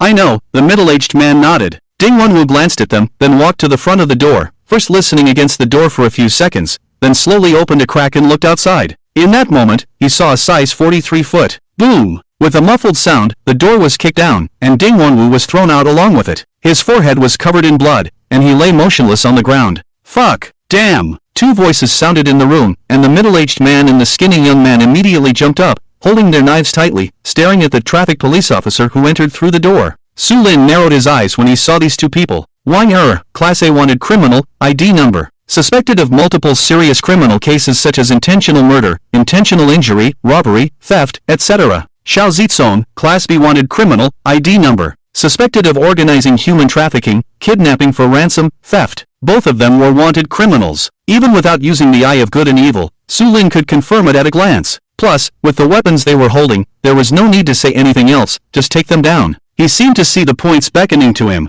"Don't move." Just as he was about to go in and take action, a voice suddenly sounded behind him. It was Chen Hua. Su Lin had already sensed that something was wrong when he walked over, so he followed. Sure enough, this kid had spotted the target. At this moment, Chen Hua held a gun in his hand, coldly looking at the two criminals in the room holding weapons. He caught sight of the cash and various high-end gestures on the bed, even gold bars and bricks, and immediately understood that he had encountered the mastermind of a theft case. But Su Lin was really brave. He came up without even saying hello. What if something happened? Damn it! Let's go all out! Just at this moment, Wang Er roared and pounced directly at Su Lin, using Su Lin's body to block Chen Hua's gun. The skinny young man was even faster, rolling over and coming in front of Su Lin. The two of them directly launched an attack on the traffic police officer in front of them, and Wang Er even wanted to struggle a bit, seemingly wanting to hold Su Lin hostage. However, just as their knives were about to reach the traffic police officer's face, they suddenly saw a flash in front of them, followed by a sharp gust of wind. Su Lin first slapped Wang Er's face, fiercely sweeping it with unbelievable speed. Smack! At the moment the sound of the slap rang out, his foot also kicked heavily on the face of the bending Xiao Zitsong, the terrifying force directly sending him flying more than a meter away. Then he took a step forward, grabbed Wang Er's arm holding the knife, and with a forceful shoulder throw, coincidentally smashed into Xiao Zitsong. Thud! Ah! Ah! After the dull sound came two screams. In just 3 seconds, the two of them completely lost their ability to resist. Chen Hua stared with wide eyes, looking at the scene in front of him in disbelief. He had already been scared out of his wits just now, and now all that fear was forced back. Fuck! So powerful? He felt that even if he encountered Su Lin, he would probably be killed instantly. This is not a police officer, but an attacking machine. He had perfect timing. Didn't he almost get stabbed to death by the criminals twice? With his combat ability, how strong must those criminals be? After Su Lin subdued the two of them, he immediately kicked away the weapons, then took out handcuffs from his waist and put them on Wang Er. At this time, Chen Hua finally reacted and quickly put handcuffs on Xiao Zitsong. As for Ding Wenwu, Su Lin directly found a rope and tied him up. After doing all this, Su Lin found a bag and put all the stolen goods on the bed into it, while Chen Hua started calling Huang Weihan. Congratulations, host, for capturing an A-level wanted criminal and earning 780 points. Congratulations, host, for capturing a B-level wanted criminal and earning 460 points. Congratulations, host, for capturing a B-level wanted criminal and earning 390 points. Awesome! With just one move, he earned over 1,500 points. Adding the remaining 600 points, he could directly participate in 2 lucky draws. However, Su Lin was not in a hurry and would do it when he returned. In less than 10 minutes, Huang Weihan arrived with his men. He saw Su Lin and Chen Hua holding 3 beaten-up guys with blood all over them squatting at the intersection of the snack street, and immediately brought his men over. When he saw Su Lin eating fried noodles, his face turned black. Lao Chen, are they the thieves? Huang Weihan didn't bother with this guy and asked Chen Hua. Chen Hua nodded and raised the travel bag in his hand, saying, the stolen goods are all inside. It's estimated to be around 2 million. More than that. Su Lin swallowed the last bite of fried noodles and burped. Huang Weihan, more than 2 million? Su Lin shook his head. I mean, they are more than just thieves. This is Wang Er, an A-level wanted criminal. This is Xiao Zitsong, and this is Ding Wenwu, both are B-level wanted criminals. Oh, by the way, Ding Wenwu has already confessed. He said Wang Er forced him to do it, and he is willing to take the blame. Hiss. Shenhua shivered when he heard this guy's words. Why didn't you say it earlier? Such dangerous individuals should wait for the reinforcements to arrive before taking action. It was too dangerous just now. Huang Weihan's eyelids twitched as he looked at the 3 people squatting on the ground, unable to believe it. 3 wanted criminals? He looked at Su Lin. This kid didn't seem to be joking, right? Hu Gang, Zhang Gong, take those 2 back to the team first. Be careful on the way. Since there were 3 wanted criminals, they couldn't be ignored. He ordered 2 small teams to escort the 2 men. Yes, understood. The 2 immediately waved their hands, and several team members went up together, holding the 2 men and walking towards the car. Huang Weihan looked at Ding Wenwu and said, since you are willing to take the blame, then lead us to identify the scene first. Okay, police uncle, I will confess everything. The group of people entered the Nanhua community and found the property management office to start identifying the scene. Originally, this step would be done after the interrogation, but since Ding Wenwu was willing to confess, it was also a good opportunity to verify whether the owners of the stolen property had falsely reported their losses. They quickly contacted more than a dozen families who had been robbed. Some had already returned, and some had someone at home, cooperating and supporting the work of the criminal investigation team. As they walked along, they quickly confirmed more than a dozen households that had been robbed. When they arrived at the last household, the homeowner came out to greet them, and Huang Weihan approached and started talking to the homeowner. Su Lin looked at the adjacent villa, his eyebrows slightly furrowing. He sniffed hard and his face gradually became serious. Taking a step forward, he interrupted Huang Weihan and pointed to the villa next to them, asking the homeowner, Sir, is anyone living in that villa? Oh, you mean villa no. 6? Someone used to live here, a young couple. But they moved out, and a young and beautiful woman moved in 2 days later. What's wrong, officer? Is there a problem? The homeowner asked curiously. Su Lin's face turned serious as he said, Sir, please go home immediately, lock the door, and don't come out. With that, he pulled out his gun from his waist. Huang Weihan and the others were puzzled, wondering what this guy was up to. But when they saw Su Lin draw his gun, their hair stood on end, and they instinctively pulled out their guns as well. Huang Weihan held his gun with both hands, pointing it downwards, and took a few steps to stand behind Su Lin. Xiao Su, what's going on? He asked with a grave expression. He had just heard Chen Hua's report that when Su Lin rushed into Wang Er's rented house, he saw the other party holding a weapon but still didn't draw his gun. But now, this guy pulled out his gun without seeing anyone, which shows the seriousness of the situation. Su Lin stared at the villa in front of him, squinting slightly and pointing to the position of the second-floor windowsill. He didn't speak, not even making any sudden movements. Huang Weihan followed his gaze, at first not seeing anything, but when he saw it, his pupils suddenly contracted. Although their position was more than 20 meters away from the villa, anyone with good eyesight could see a mirror leaning against the corner of the second-floor balcony of that household. What Su Lin saw was in that mirror. If it wasn't deliberately sought after, even if you stared at it for a long time, you might not be able to see what was reflected in the mirror.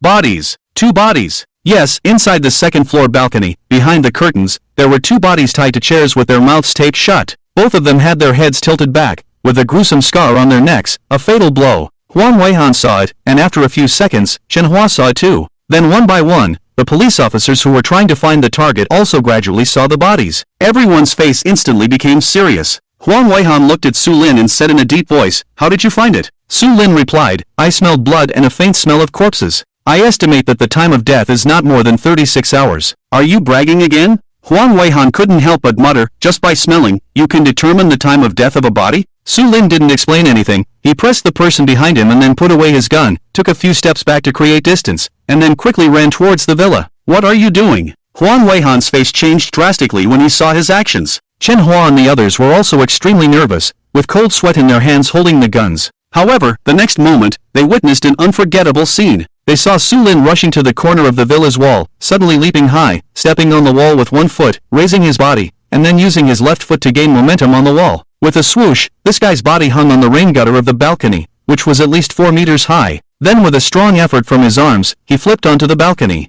As soon as his feet touched the ground, his gun was already in his hand again. With a cold and indifferent gaze, he looked through the glass mirror and saw everything inside the room clearly due to the angle. However, it was precisely because of this that he took a sharp breath. It wasn't 2 bodies, but 4 bodies. In addition to the 2 people sitting, there were also 2 lying down. All 4 of them were killed with a single blow. The killer was extremely fast, and the incisions were very clean, as if they were straight lines. He walked into the room, quickly scanned around, confirmed that there was no one, then crouched down and looked at the bodies in front of him. The deceased were 3 men and 1 woman, all looking young, probably not over 30 years old. The bodies had lividity, and based on the current temperature, as he guessed, they had been dead for at least 24 hours but not more than 36 hours. In other words, they died yesterday. And it was obvious that the 2 men and 2 women who were tied up had suffered similar torture before their deaths, like being forced to confess under interrogation. Their bodies were covered in injuries, almost all of their fingernails were pulled out, and several teeth were also pulled out. Additionally, one ear was cut off from each of them and left next to the bodies. Thump, thump, thump. Footsteps sounded downstairs. Huang Weihan and his team entered through the front door, finally arriving upstairs. When the door to the room was opened, even if they were mentally prepared, everyone couldn't help but take a sharp breath. 4 bodies, Huang Weihan exclaimed, his face extremely grim. This was definitely another major case, and it might even be a case that the provincial department would take charge of. He had a serious face and was about to go inside, but Su Lin raised his hand to stop him. Don't come in yet, let me take a look at the scene. Huang Weihan's face turned black when he heard this. What does he mean by not letting us survey the scene? This kid, could it be that he forgot his own identity? However, he just thought about it in his mind. He still admired Su Lin's ability. In addition, the whole room was almost completely dried blood. It would be easy to accidentally destroy the scene, so he stood with his men at the door and did not go in. Su Lin leaned on the ground, turned his face towards the balcony where there was light, and could vaguely see several footprints on the ground. Some of the footprints were clearly from the slippers worn by the 2 deceased who were bound, while the other batch of footprints were from the leather shoes worn by the 2 bodies lying down. In addition to these, there was another person's footprint. It was a woman's shoe print, size 38. Judging from the footprints left in the dried blood, it was a mature woman with steady and even footsteps, not like someone in a hurry. The 5th person,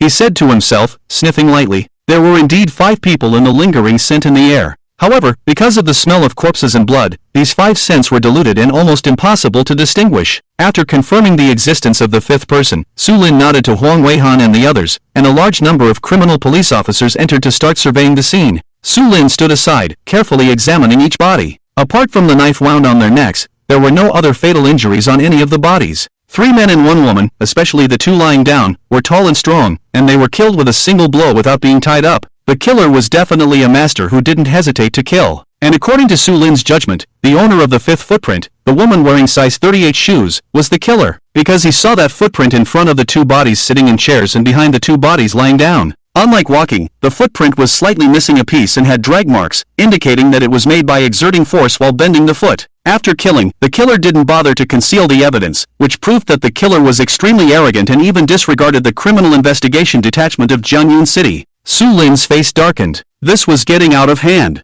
If they didn't catch the killer, he couldn't pass this test. Huang Ji. Su Lin looked up and saw that Huang Weihan was already assigning tasks, so he didn't say anything else. In less than half an hour, the entire villa was surveyed. The belongings in the villa, such as cash and jewelry, were all intact. This situation told them that it wasn't a case of burglary and murder. So why did the killer commit the murders? Soon, the forensic team arrived and after collecting samples at the scene, they loaded the bodies onto the car and took them away. They would perform autopsies and provide detailed autopsy reports. Xiaolu, Xin Dali, you 2 guard the scene. The rest of you return to the team for a meeting. Huang Weihan saw that it was almost done and left 2 detectives to guard the scene, leading the team back to the detachment. Such a major case required an immediate meeting to discuss the investigation strategy and then make a written report to the higher-ups. Su Lin didn't find it meaningful to stay behind, so he followed Huang Weihan and left. Sitting in the car, he kept frowning and thinking about the case. The killer was very professional and wouldn't easily make a move. There must be some interests involved. And those 2 male bodies were obviously not part of the same group as the couple. If it's a revenge killing, those 2 bodies can't be explained. He closed his eyes, and various possibilities kept flashing through his mind. They also endured torture to extract confessions. The killer was looking for something? So if I were them, where would I hide it? There is another question. They found evidence of the crime in the villa, but there were no traces left by the killer outside the villa. Even his tracking skills couldn't find anything. How did that person leave? Lao Feng, you must let this person go. I know what you're thinking. You just want to keep him in the traffic police department and take credit for it, right? You guys, have you no shame? Let me tell you, this is simply unrealistic. In criminal cases, you've already hit the jackpot once or twice. Do you think you can get more? What does the promotion system in the traffic police department rely on? You know better than me. Su Lin is talented. Do you think this is fair for him? Not to mention, with his abilities, I guarantee that in a year, he will be a police superintendent. Xiao Weihai sat in his office, holding the phone in his hand, with anger on his face. The person on the other end of the phone was a leader from the traffic bureau. Obviously, Lu Geng had communicated with the traffic bureau before leaving, so they insisted on not releasing the person. Seeing that Su Lin's temporary transfer time had already passed for 3 days, if they couldn't resolve it soon, he would be taken back by the traffic police department. Lao Feng, don't force me to turn against you. After all, you all are under the jurisdiction of our public security system. If I get really angry, I'll go directly to the provincial department and find the director. When this statement came out, the person on the other end of the phone seemed a bit less confident. Lao Xia, calm down. Okay, let's have a meeting to discuss. That's it. I'll hang up first. Click. Hearing the busy tone on the phone, Xiao Weihai's face turned black. A meeting to discuss? What a load of crap. He gritted his teeth and wanted to pick up the phone to report to the provincial department, but he held back. He was afraid that the provincial department would also snatch people from them. At that time, when a higher-ranking official suppresses someone, transferring Su Lin to the municipal bureau would truly be in vain. Knock, knock, knock. Just at that moment, a knocking sound came from the door. Come in. Xiao Weihai put down the phone. Huang Weihan walked into the office, holding a document in his hand, and said with a serious expression, Director Xia, there's another major case. As he spoke, he placed the document on Xiao Weihai's desk. It was the written report of the case discovered in the afternoon, as well as reports on the crime scene and forensic examination, and so on. Damn it, these damn killers, what do they take human life for? Looking at the throat-slashed body, Xiao Weihai's face turned pale. He said, Huang Weihan, no matter what method you use, within a month, you must find the killer and bring them to justice. Yes. Huang Weihan stood at attention and shouted, then continued, Director Xia, there's another matter. Su Lin caught 3 wanted criminals this afternoon, 1 A-level and 2 B-level, and their identities have been confirmed. What did you say? Xiao Weihai suddenly straightened up, his face full of disbelief. Good heavens, why are these wanted criminals waiting for that kid to pluck them like roadside cabbages? He looked at Huang Weihan, his face somewhat dark, and said, Xiao Wang, compared to that kid, your detachment has been sitting idle these past few days. Huang Weihan. He really wanted to complain for a moment, but he couldn't think of any words. Director Xiao was right, they were indeed sitting idle. Not to mention wanted criminals, even the crime scene just now was discovered by Su Lin. Alright, I will immediately report these 3 wanted criminals. I estimate that our bonuses for this year will increase significantly. I'll also recommend that kid for commendation. You can go back now. Remember, you must ensure the safety of people's lives and property. Yes, Director Xia, I'll take my leave. Huang Weihan nodded, smiled bitterly, and left Xiao Weihai's office. As soon as he left, Xiao Weihai immediately picked up the phone and dialed the leader of the traffic bureau again. Hey, Lao Feng, you must give me the person. I will call the provincial department right now. The person on the other end of the phone was stunned. He heard the unquestionable tone in Xiao Weihai's voice, but if he called the provincial department, this matter would become a big deal. When a command came down from the provincial department, he would probably face criticism. Lao Xia, let's talk. We just had a meeting and discussed it. We can give you the people, but it seems like we are missing 2 cars this year. Alright, we are also short of 10 motorcycles, and the manpower in each brigade and squadron is insufficient. Can you see if you can ask the higher authorities to help us solve this? On the other end of the phone, a middle-aged man with a gentle demeanor and black-framed glasses spoke a lot. Xiao Weihai's face turned pale after listening. He was being pressed by the director of the municipal bureau. But when he thought of Su Lin, his precious burden, he gritted his teeth and held back his anger. Alright, Lao Feng, you're ruthless. I'll find a way to get you the cars, motorcycles, and people. Give me the transfer order right away. No, I won't release the person until I receive the items. A strong voice came from the other end of the phone. Xiao Weihai clenched his teeth and said, Alright, I'll go get them for you. Su Lin finished work and was walking out of the criminal investigation detachment with his head down when he almost bumped into someone. He looked up and saw a smiling and charming face staring at him with a pair of watery eyes. You! Su Lin's face immediately turned dark, and the case was instantly forgotten. Sister, big sister, auntie, I was wrong. Let's pretend we don't know each other from now on. Please don't bother me, okay? He immediately surrendered. Yan Yaofeng glanced at him, flirtatiously flicked her hair, and said, No, you've provoked me, so you have to pay the price. She didn't know why, but she always felt relaxed when she was with Su Lin. It was nice to occasionally tease this little brother. In addition, his muscular body provided her with a sense of security. Of course, the most important thing was that it was fun and enjoyable. These were things she had never experienced in her work and life before. The men she had encountered before were either hypocritical Phoenix men with ulterior motives or rich second-generation men who only thought with their lower body, or they were submissive male subordinates. She had never met a man who took the initiative to distance himself from her. She had to admit that this guy had piqued her interest. Su Lin looked at the charming woman, gritted his teeth, and said, What do you want? Just say it. It wasn't that he was being dramatic, but he was completely focused on solving the case and catching the culprit. Women would only affect his speed in drawing his gun. The water pipe in my house is leaking, little brother. Can you help fix it? And also, the sewer needs to be unclogged. Yan Yao blushed slightly as she spoke. It made her feel like one of those female protagonists in certain movies, but her water pipe and sewer were really blocked.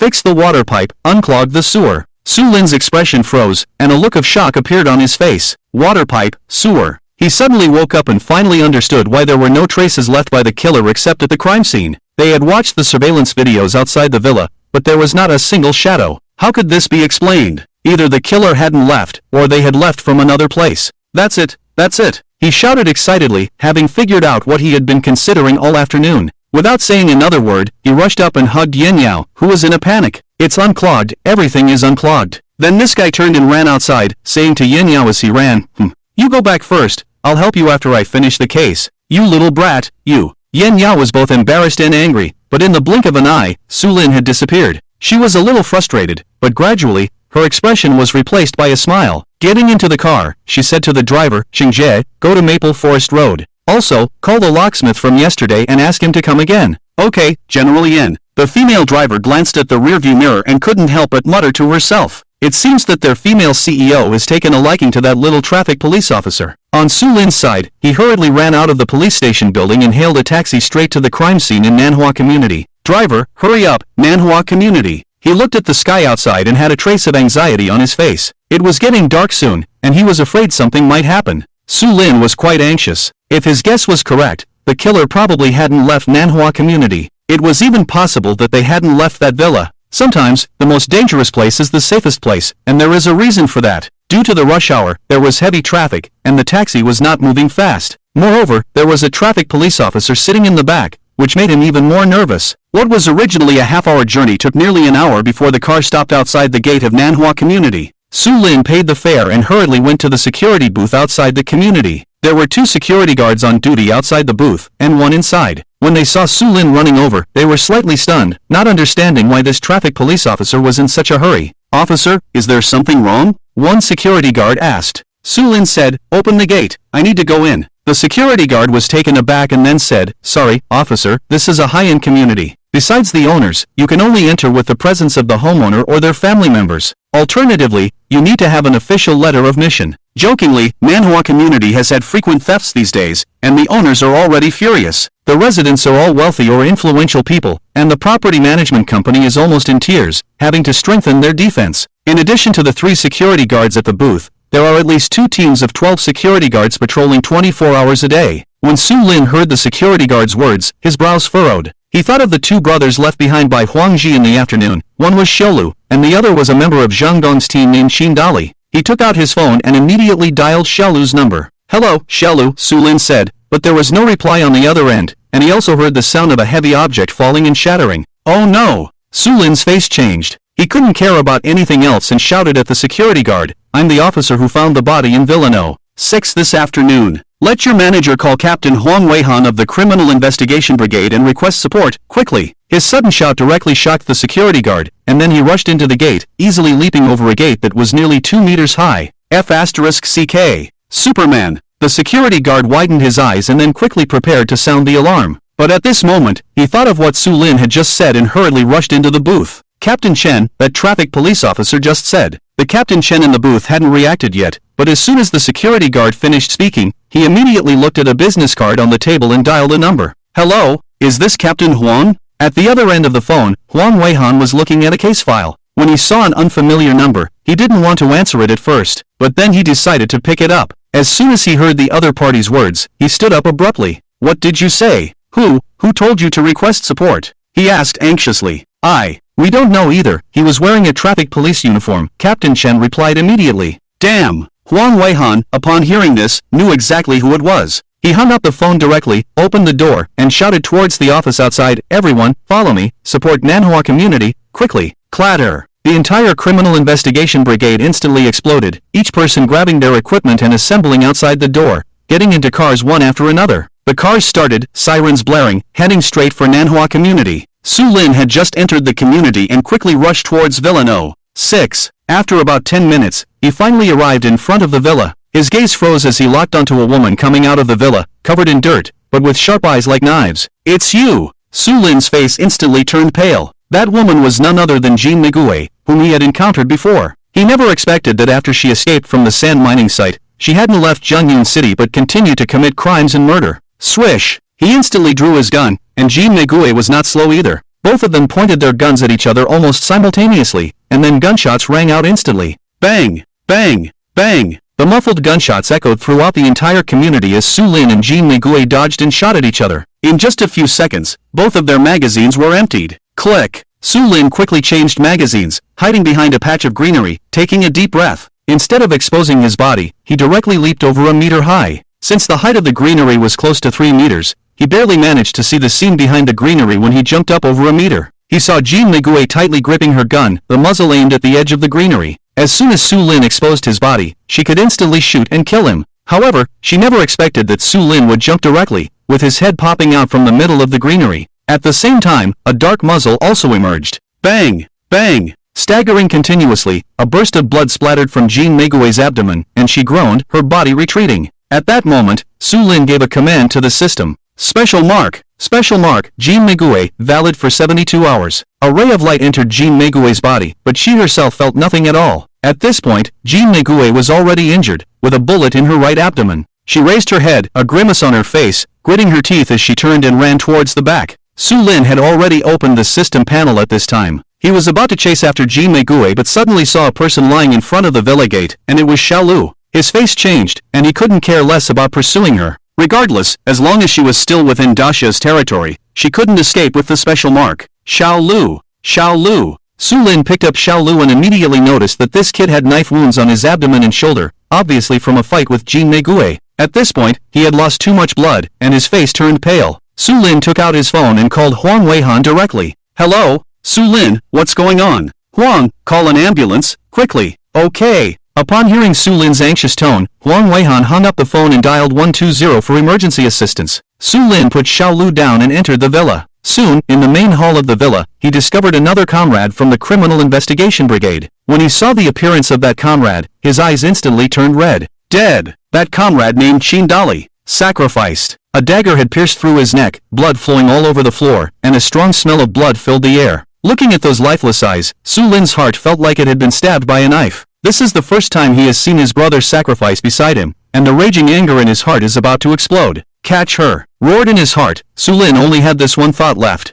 The sudden sound of gunfire caused chaos in the entire Nanhua community. Homeowners called the property one after another, and the security team had already rushed to the outside of Villa No. 6. When they saw Su Lin walking out of the villa with a gloomy face, everyone's expression changed. Su Lin's eyes were cold, like a wild beast. Those security guards were just ordinary people. At most they had trained for a while. Where had they seen such eyes? They all retreated instantly. Take care of my brother, he said in a deep voice, then turned and rushed towards the darkness ahead, disappearing in front of a group of people in a few seconds. Captain Wang, what should we do? Captain Li, how would I know what to do? The two security team captains looked at each other, both looking confused. They looked at Xiaolu lying in a pool of blood and bravely walked over. After examining the situation, both captains had a serious expression. The injuries were severe and life-threatening. Beep beep beep. Just at this moment, lights flashed behind them, and police cars and ambulances arrived almost at the same time. The police officers quickly got off the cars, all holding guns, and rushed to the front of the villa. 2 doctors and 3 nurses also got off the ambulance and quickly arrived in front of the villa.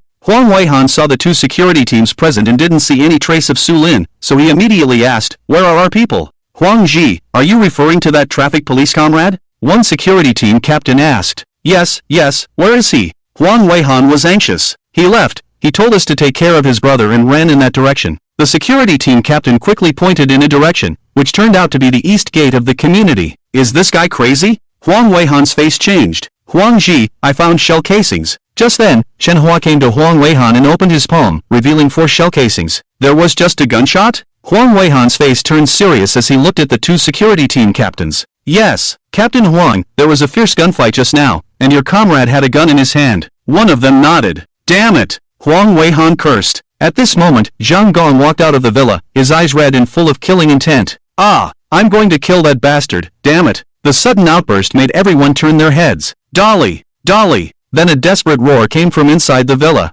Huang Weihan and the others all had a drastic change in their expressions and quickly rushed inside. When they saw the body lying in their brother's arms, everyone's eyes turned red. Huang Weihan's breathing became heavy. After more than 10 seconds, he suddenly roared, "I want all the surveillance cameras in the city. Investigate for me." "Damn it! Shenhua, you stay here to help the doctors save the wounded and take care of our fallen brother. First and second teams, follow me." With a command, Huang Weihan immediately got in the car and took out his phone. He dialed the number and heard a panting voice on the other end. "Hello, Huang Ji." Su Lin activated the system panel and quickly chased after the light spot indicated on the panel. It was just getting dark, and it was the time when the crowd was dense. He couldn't bite too tightly. If Jin Meiguei found out, the people around would be in danger. "Su Lin, where are you? Hello? Hello? Su Lin." The phone suddenly disconnected. Su Lin shouted a few times, but there was no response on the other end. He quickly put down the phone and glanced at it. It was out of battery. At this point, he couldn't care about that anymore.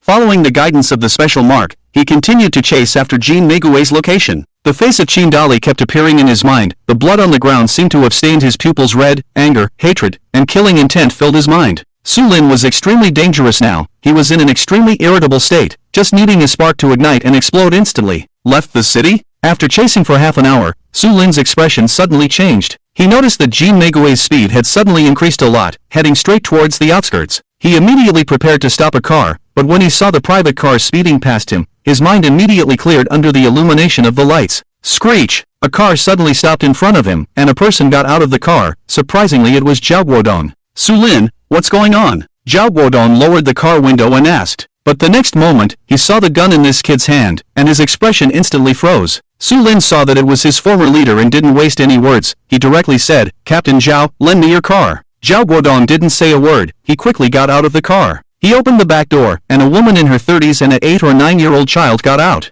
"Sorry, Captain Zhao, sister-in-law, I have urgent matters. I'll send the car back to you later." Su Lin finished speaking and stepped on the gas pedal, rushing out. He couldn't help but push Zhao Guodong and asked, "Husband, who is that?" Zhao Guodong said, "A remarkable person from our brigade. Didn't you ask me before how our brigade earned its honor and why the bonus was several thousand? Well, that kid fought for us. He has said, he's the one you said was born to be a criminal investigator. A traffic police officer?" Zhao Guodong said, "Yes, it's him. Let's go, little girl, daddy will carry you." The couple looked at the car going away, and only left after they couldn't see the taillights anymore. The eastern suburbs of Jiangyun City are connected to the mountains. Even if it's not just one person, even if it's 10 or 100 people, they won't be able to find it at all. Su Lin wasn't in a hurry. The special mark could give him an accurate location. He not only wanted to personally capture Jin Meiguei, but also wanted to make this woman completely desperate and regret coming to Dasha. There are many ways to play someone to death. Time passed, and more than an hour passed in the blink of an eye. Jin Meiguei's speed was still fast, and Su Lin was not slow either. The two of them had already arrived at the border between Nanlin City and Jiangyun City. This area had a hilly landscape,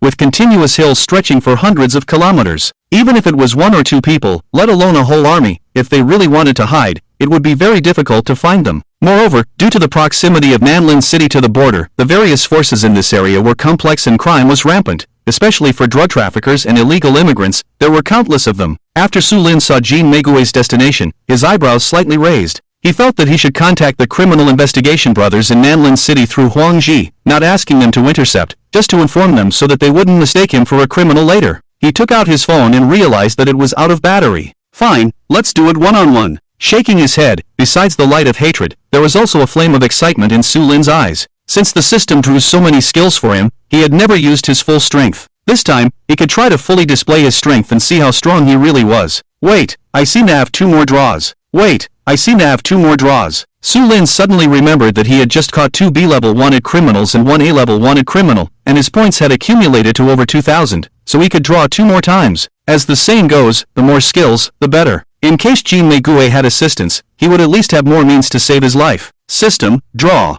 Congratulations, host, you have obtained the Gun King temporary card, valid for 3 hours. Gun King time card. Within the time limit, elevate to the level of a world-class Gun King, never miss a shot. Note, this time card allows the host to instantly grasp various firearms knowledge, and there is a chance to improve the host's firearms skills after the time limit expires. Su Lin was taken aback. A time card? Only 3 hours? Honestly, this was the first time he had drawn something with a time limit. However, according to the system's explanation, it was definitely an amazing existence. A world-class Gun King, one of the top gun users in the world. And the note, even after the time limit, there was still a chance to improve firearms skills. These 2 points were impressive. It was even more impressive than a one-time permanent physical enhancement card. System, continue. Su Lin was excited. This thing was definitely useful for him. Congratulations, host, you have obtained a new skill, Eagle Eye. Eagle Eye, intermediate skill. The host's vision is tripled, and night vision is tripled. Note, can be upgraded. Another prompt appeared in his mind, and Su Lin felt a cool sensation in his eyes.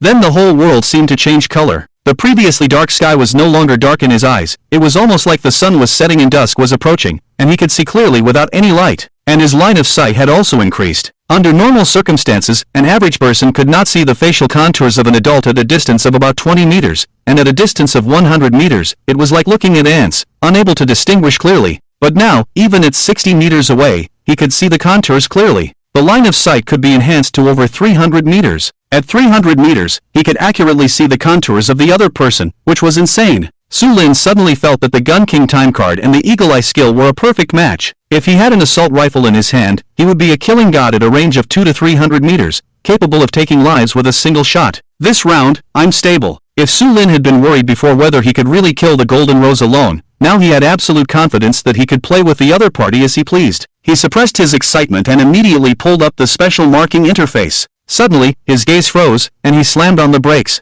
Just as he was drawing the lottery, the Golden Rose actually stopped. No, it wasn't that she stopped, but that she abandoned the car and chose to travel on foot. Through the monitoring of the special marking, he could clearly see the Golden Rose moving through the jungle. You can't escape. Su Lin sneered, looking at the distance between the two, which was less than 5 kilometers. Soon, he saw an abandoned off-road vehicle on the side of the road. But Su Lin had no intention of stopping the car. Instead, he accelerated and drove forward. He had already calculated the route in his mind, and he planned to go around to the front of the Golden Rose. While Su Lin was relentlessly pursuing, in the depths of the jungle, a team was quickly maneuvering through the jungle. Team Hong, Frog Forest is only 3 kilometers ahead. According to our investigation, the target will be resting at Black Chicken Valley near Frog Forest, waiting for their contact. A panting voice sounded. This team could be divided into 2 groups based on their equipment. One group consisted of 12 people, each wearing the summer camouflage uniform of the Dasha Army, with a full set of special operations equipment. These people were all energetic, with sharp eyes, like wild wolves. The other group consisted of more than 10 people, dressed in civilian clothes, wearing bulletproof vests, and holding handguns. Unless there were any surprises, these people were detectives or drug enforcement police. The one who spoke was the captain of the police team.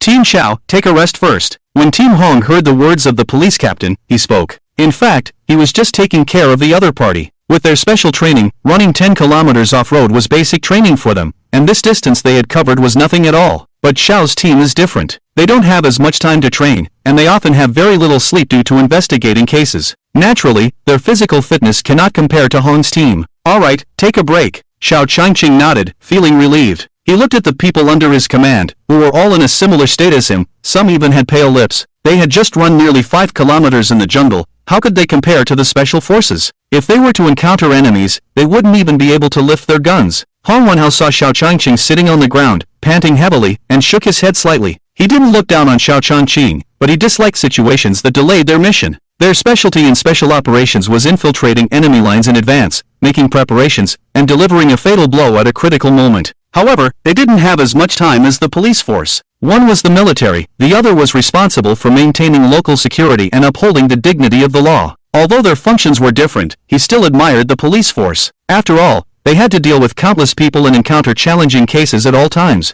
10 minutes later, Xiao Changqing stood up from the ground and said to Hong Wenhao, Captain Hong, we're all rested, let's go. Upon hearing this, Hong Wenhao made a gesture and said, let's go. The team quickly infiltrated towards the direction of the Frog Forest Fort. At the same time, in 2 other directions, 2 figures were also rushing towards the Frog Forest Fort. Jean Megue was covered in sweat, one hand covering her wound, and she staggered towards her destination. As long as she reached the fort ahead, she would be safe because there was a mercenary group there waiting to assist her. Despite being shot, she was still able to run this far, which was quite terrifying. After running for nearly 2 hours and dozens of kilometers, even though she was at her limit, her fierce gaze still revealed an indomitable spirit. In the forest to the left of Jean Megue, Su Lin moved as swiftly as a cheetah. 3 minutes ago, he had abandoned his car and started intercepting Jean Megue. However, it seemed that the woman had noticed his presence and quickly ran towards the southwest. If one were to look down from above at this moment, they would see that several groups of people in the jungle all had the same target, which was the Frog Forest Fort. Jean Megue stumbled, her face pale, and large beads of sweat rolled down her forehead. Only 1,000 meters left, and I'll be back with Buka. Only 1,000 meters, she said softly to herself with determination in her eyes. As a top-notch assassin and mercenary, it had to be said that Jean Megue was indeed formidable. It was already very difficult for a woman to survive in a place where people would eat each other,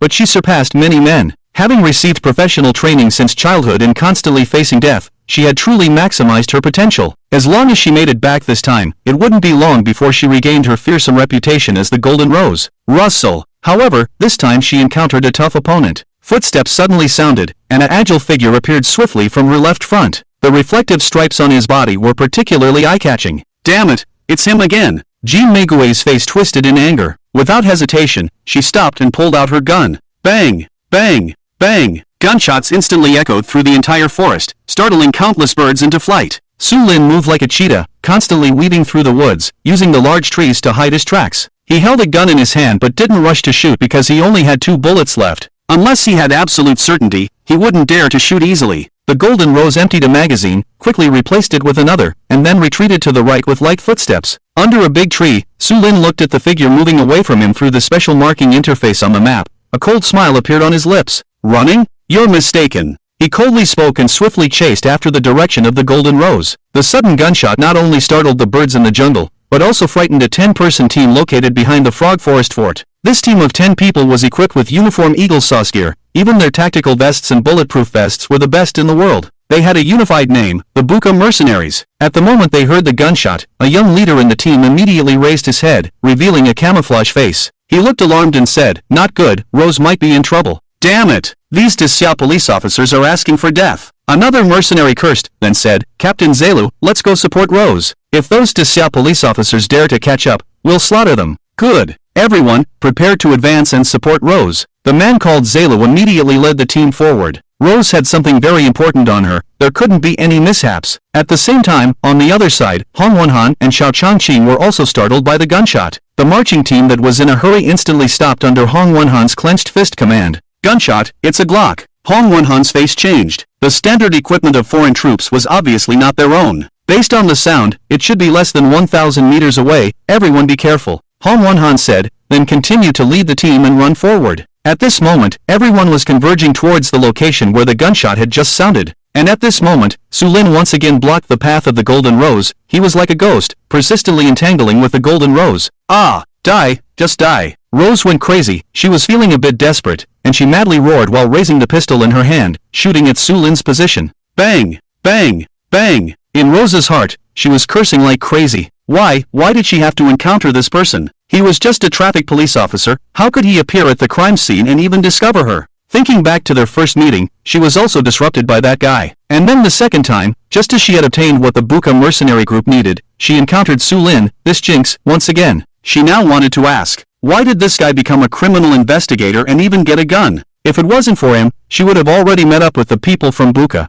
and none of these things would have happened. Click, click, click. The sound of gunfire abruptly stopped, and the firing pin kept making crisp sounds. Rose looked at the gun in her hand and fiercely smashed it towards the conspicuous reflective strip in the jungle. Who? It seemed like she hit the other person, but there was only the sound of the pistol falling to the ground. Then, a cold and indifferent voice suddenly appeared behind her. "You came to Disya to be a good person. I don't care. But if you dare to come to Disya to kill people and then try to run away, you're dreaming. You killed my criminal investigation brothers. If I let you escape, wouldn't it be letting them die in vain? So not only can you not escape, you also have to accept the punishment of Disya's law." Su Lin held a gun in his hand, coldly looking at Rose, his eyes devoid of any emotion. Die! Rose had somehow acquired a dagger in her hand. Her body suddenly lunged forward, and she stabbed towards Su Lin's right hand holding the gun. Su Lin quickly stepped back, about to retaliate, when suddenly a red light seemed to flash in front of him, and his face felt a burning sensation. A large hole suddenly burst open on the tree to his right. Bang! After all of this happened, the sound of sniper rifle shots rang out. Sniper rifle! Su Lin's face changed drastically, and he fell backwards. In the next moment, another gunshot sounded.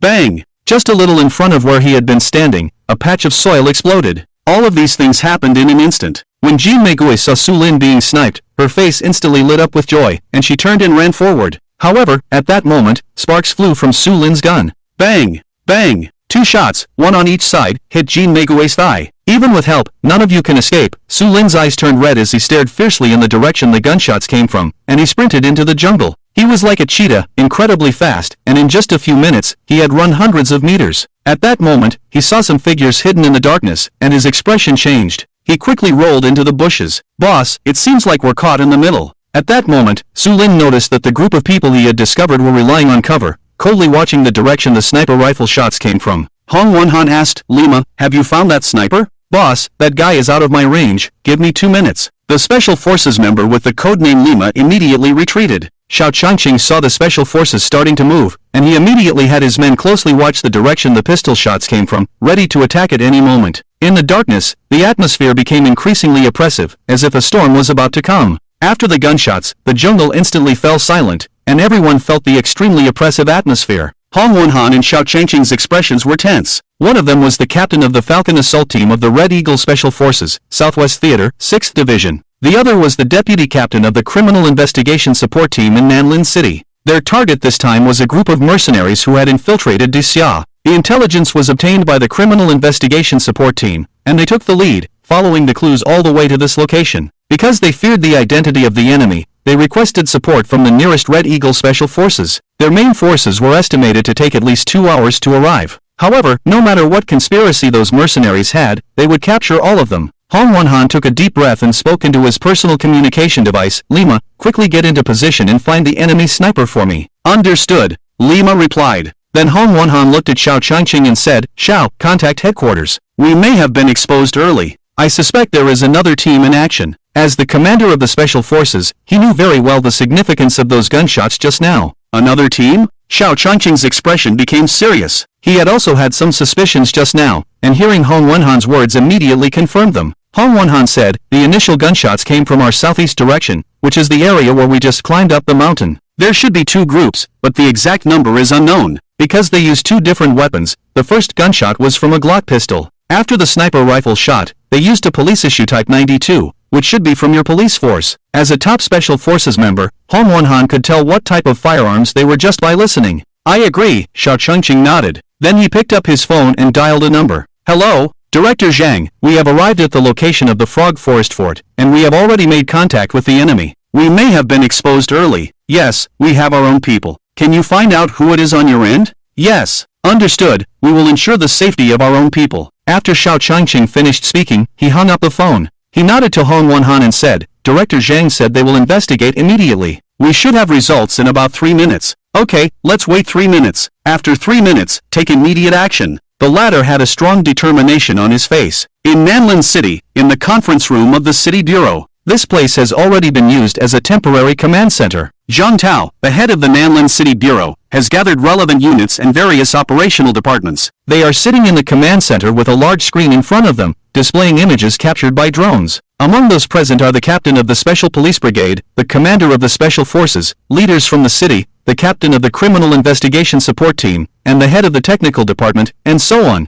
Everyone's faces were solemnly focused on the large screen. After finishing the call, Zhang Tao looked up at everyone and said, "Just received news that another group of our people may also be participating in the operation." As soon as these words were spoken, everyone's expressions changed. They looked at each other, not knowing which group it was. "Is it your team, the Anti-Drug Brigade?" Zhang Tao looked at the captain of the Anti-Drug Brigade. The latter decisively shook his head and said, "Director Zhang, it's not our people. We are not currently in action. Everyone is on standby at the brigade." "The Special Police?" Zhang Tao then looked at the captain of the Special Police Brigade, who immediately indicated that they were not involved. "Comrades from the armed police?" Zhang Tao looked at a colonel in military uniform. "No, our armed police have always been in coordination with the City Bureau. Unless there are special circumstances, we would not undertake missions without authorization." The colonel shook his head. Zhang Tao nodded and looked at the captain of the Criminal Investigation Support Team and a lieutenant colonel from the Red Eagle Special Forces. It was even less likely to be them because members from both the Criminal Investigation Support Team and the Red Eagle Special Forces were already involved in the mission,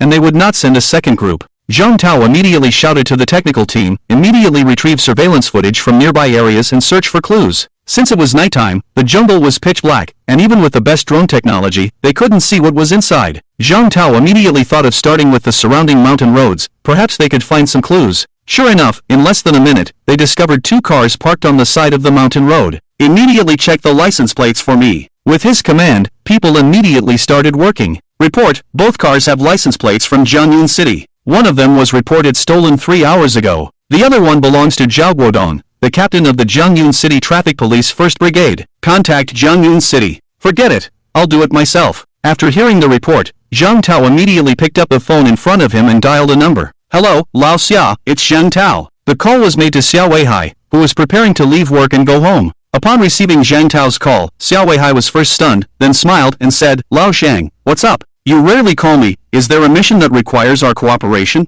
Cooperation my ass. Zhang Tao cursed, then asked sharply, Lao Xia, did you send people in the direction of the Wulin village? Wulin village? The border area near the junction of our two cities? It took Xiao Weihai a while to remember this place, and he asked with some confusion, Lao Zhang, what do you mean? We have an operation here, but we just discovered another group of people. And we also found the car of Zhao Guodong, the captain of the Jiangyun City Traffic Police 1st Brigade. Zhang Tao said in a deep voice. Wait for my reply. Xiao Weihai hung up the phone directly, then immediately picked up his mobile phone and dialed Zhao Guodong's number. Hello, Xiao Bureau. Zhao Guodong's voice sounded somewhat surprised. Xiao Weihai said, Zhao Guodong, where are you? I'm at home. Zhao Guodong answered. Where is your car? My car was taken by Su Lin. By the way, Bureau Xia, did that kid go on a mission? I saw that you have already given him a gun. Don't ask what you shouldn't ask. Xiao Weihai got the answer, hung up the phone directly, and then dialed Su Lin's number. Unfortunately, Su Lin's phone couldn't get through, so he immediately dialed Huang Weihan's number. Huang Weihan, where are you guys? He asked coldly. Director Xia, we are heading towards the direction of Wulin village, Huang Weihan and the others replied. They had just found out the direction of Jin Meigui's escape and Su Lin's pursuit route through surveillance, so they were already rushing towards Wulin village. After reporting their location, Huang Weihan's tone became low and filled with sorrow as he said, Director Xia, Qin Dili sacrificed himself. What did you say? Xiao Weihai stood up abruptly, his voice filled with anger. Xiao Weihai stood up suddenly, his eyes filled with fury. Qin Dili sacrificed himself. An image of his honest face appeared in his mind, always smiling, always greeting everyone with a grin, dedicated to his work and taking care of all his colleagues. Whenever someone had difficulties, he was always the first to lend a helping hand. Doli. Xiao Weihai's lips trembled as he said, his child is only 7 years old. His eyes turned red, and he suddenly raised his head and roared, Huang Weihan, at any cost, catch the killer, I will bring him to justice. Yes. Huang Weihan immediately replied loudly. Wait. Xiao Weihai suddenly thought of Zhang Tao's question and asked, Huang Weihan, are you heading towards Wulin village? Did you take any action in advance? There are comrades from Nanlin City also in action there. What? Huang Weihan was stunned for a moment and hurriedly said, Director Xia, Su Lin has already gone over. You don't think he might clash with the comrades from Nanlin City, right? In the dark, if something goes wrong. Hiss. Thinking of this possibility, he couldn't help but take a deep breath. Xiao Weihai's temples throbbed, and he cursed, Huang Weihan, what are you doing? How could you let that kid act alone? Immediately order him to retreat, stop fooling around. Huang Weihan felt very wronged and said, Director Xia, I didn't want to either, but it seems like his phone is turned off, and we can't contact him. Xiao Weihai. Fine, there's no need to say anything else. Be careful, he instructed Huang Weihan, then picked up his phone and dialed Zhang Tao's number, saying, Old Zhang, we indeed have someone inside. What did you say? Someone? On the other side at the command center in Nanlin City, Zhang Tao's eyes suddenly narrowed upon hearing Xiao Weihai's words. Old Xia, you're sending someone over, are they carrying out a mission? Xiao Weihai, no, he's going after a murderer. Because of that person, we lost an experienced detective. I understand. Zhang Tao's tone became somewhat low upon hearing the word lost. He didn't blame Xiao Weihai, because if someone from his own detective team had sacrificed themselves, he would also unhesitatingly order his subordinates to pursue the culprit, even if it meant going to the ends of the earth. But, sending just one person, he was too confident, right? While he was muttering to himself, Xiao Weihai continued, Old Zhang, our detective team is already on the way and will arrive in about half an hour. Zhang Tao, Old Xia, it's too late. We will take action first. Inform your people that our team is in. Sorry, Old Zhang, we can't contact him. Zhang Tao really couldn't help but curse. What if they accidentally hit their own person? Alright, we will be careful. He hung up the phone, glanced at the time, and it was exactly 3 minutes. He immediately called Xiao Changcheng and relayed the information they had received in detail. What? Director Zhang, are you kidding me? Just one person? That guy has some nerve. Stop talking nonsense, he doesn't know our situation here, he's just chasing the killer. Xiao Changqing, Director Zhang, we can almost confirm now that the mercenaries' target is to assist the fugitive being pursued by Jiangyun City. They just fired their guns. Upon hearing this, Zhang Tao was suddenly shocked and said, we must ensure the safety of our comrades. I will go find Xiao Weihai and have him treat us to a meal. Yes. Xiao Changqing hung up the phone. He looked sullenly at Hong Wenhao and said, Captain Hong, our guess was correct. It was one of our own who entered the forest, only one person from the Criminal Investigation Detachment of Jiangyun City. He doesn't know about our operation. If we encounter him later, we must be careful. Boss, there's an ambush. Damn. Suddenly, a cry rang out from Hong Wenhao's individual communication device. Instantly, he exploded with anger and shouted, Assault team, quickly support the sniper team. Fire support team, provide cover. Reconnaissance team, ensure our rear is secure. Hurry, hurry, hurry. The 6 of them rushed out almost simultaneously, charging towards the direction of the gathering group. Xiao Changqing hesitated for a moment, then immediately followed suit. They quickly maneuvered through the jungle and in less than a minute, arrived at the edge of a grassy area that had been flattened.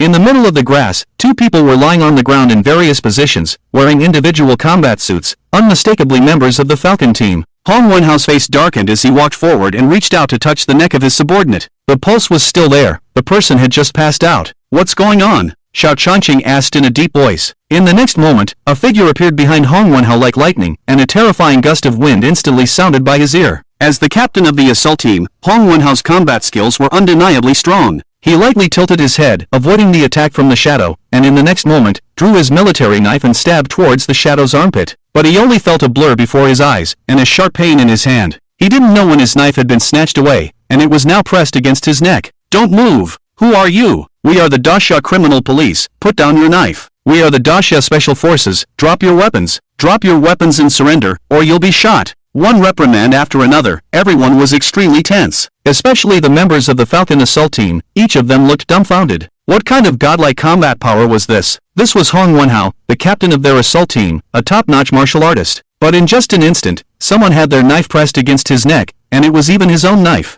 Su Lin heard these guys identify themselves and was momentarily stunned. He was hiding behind Hong Wenhao and said, "You say you are? Then you are? Show me your identification, otherwise don't blame me for being impolite." He was very cautious, after all, he didn't know who had shot at him just now. What if it was these people? It wasn't impossible. "Brother, are you a detective from Jianyun City?" Xiao Changqing reacted and immediately asked. Su Lin was taken aback by his words, and just as his grip on his hand slightly relaxed, Hong Wenhao suddenly grabbed his arm and threw him over his shoulder, slamming him to the ground. However, Su Lin's abdominal strength erupted, and he forcefully flew up from a lying position, like a zombie, straightening up. Crack! Hong Wenhao felt a chill on his neck, his eyes widened instantly, and he didn't dare to move. Xiao Changqing's mouth hung open as he watched Hong Wenhao being toyed with again, his knife pressed against his neck. He couldn't help but swallow a mouthful of saliva. "This detective! Traffic police!" Xiao Changqing immediately exclaimed when he saw Su Lin's armband. "Damn! Are they kidding me? This guy, why is he wearing the uniform of the traffic police again? You're quite the player, huh?"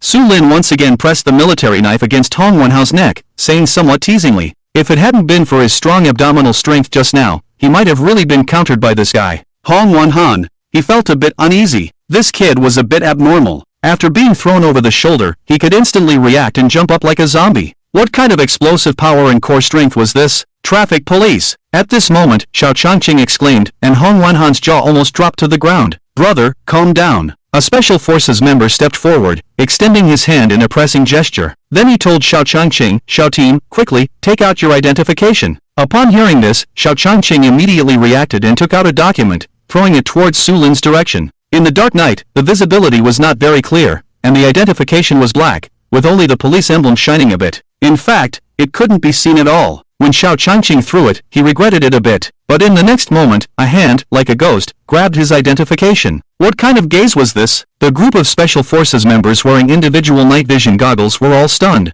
No one knew better than them the significance of Su Lin's actions just now. In the dimly lit darkness, he could accurately catch an identification card smaller than a palm. Could he also see things clearly in the dark? They guessed right. Su Lin had already activated his eagle eye skill. Although it couldn't compare to daytime, it was clearer compared to night vision goggles. Technology ultimately couldn't match up to the real deal. Su Lin picked up the identification card and glanced at it. Nanlin City Criminal Investigation Support Team, Deputy Support Team Leader, Xiao Changqing. The identification card was genuine and could be confirmed. He compared the photo with Xiao Changqing's appearance and confirmed that it was indeed him. "Sorry, I am from Jianyun City Criminal Investigation Support Team. No, I am an intern traffic police officer from Jianyun City Traffic Police 1st Brigade," Su Lin said, releasing Hong Wenhan, who was scared out of his wits. Then he took out his own identification and walked towards Xiao Changqing. After Xiao Changqing received it, his subordinates immediately surrounded him, turned on their flashlights, and looked at it. The expression on their faces was as if they were constipated.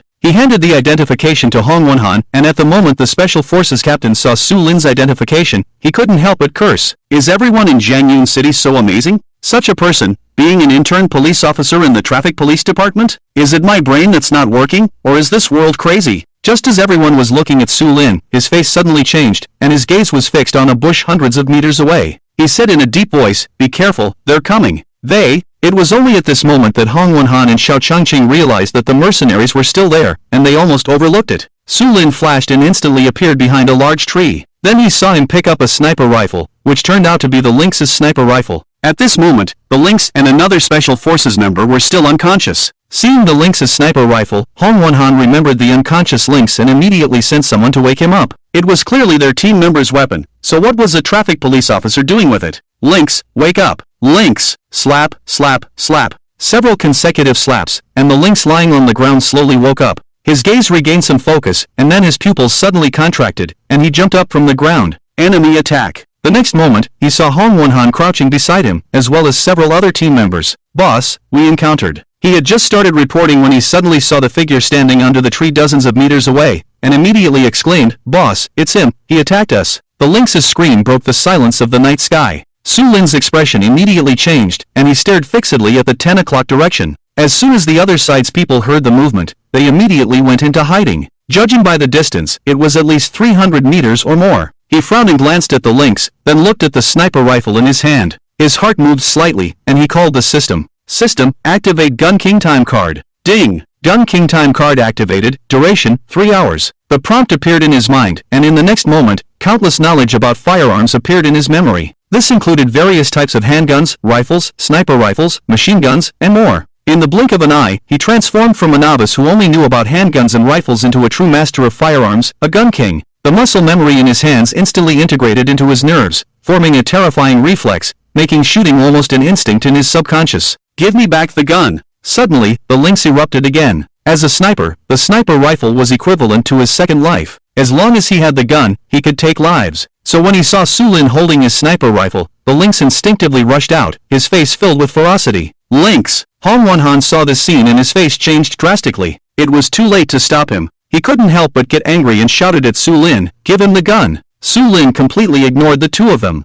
Sorry, at this moment, he didn't trust anyone except himself, because he had already become the gun king. Bang! The sound of a gunshot rang out, and the running Lynx suddenly felt a terrifying killing intent in the split second before. He instinctively lowered his head and fell down, and this action saved his life. The bullet grazed his head and hit the large tree on his right, creating a big hole. Sniper, give him the gun! He instinctively shouted at Su Lin, but before the words could leave his mouth, he saw Su Lin raise his gun and aim, then shoot. Bang! The muffled sound of the gun rang out. The standard action, the indifferent gaze, and the terrifying reaction speed made everyone present who understood sniping change their expressions. The Lynx couldn't help but shout, 7 seconds. For a sniper, from spotting the target to locking on and shooting, the fastest would take about 5 seconds. This was already very terrifying, considering that before shooting, factors such as air density, humidity, and wind speed needed to be calculated, which affected the trajectory. It was said that there were snipers who could do it faster, but almost all of them took around 2 seconds. Each additional second was as difficult as reaching the heavens. Of course, if it was shooting randomly, that was a different story. However, after Su Lin fired, a cry suddenly came from nearly 300 meters away. Although the sound was very faint when it reached them, everyone heard it. Within 2 seconds, the Lynx's eyes were filled with disbelief. No, not just within 2 seconds, but within 7 seconds, a difference of 3 seconds. This 3 seconds was an insurmountable gap in the careers of most snipers. Just as everyone was caught in shock, the Lynx, who was closest to Su Lin, discovered another terrifying situation. That guy didn't have any night vision equipment. Without night vision goggles, his sighting system also didn't have night vision capabilities. Without night vision equipment or observation tools, how did he do it? Could it be that he relied solely on his eyes? At this moment, everyone also realized this and couldn't help but gasp in astonishment. Abnormal. No, abnormal was not enough to describe this guy's terrifying abilities. In the bushes nearly 300 meters away, Zalo looked solemnly at the team member lying in front of him. He saw that the right side of the team member's head had been blown off, and red and white liquid flowed all over the ground. Boss, there's a sniper. That person has support. One of his subordinates said to Zelu, with an extremely serious expression. Zelu gritted his teeth and said, no matter what, we must bring back the Golden Rose. She holds something very important.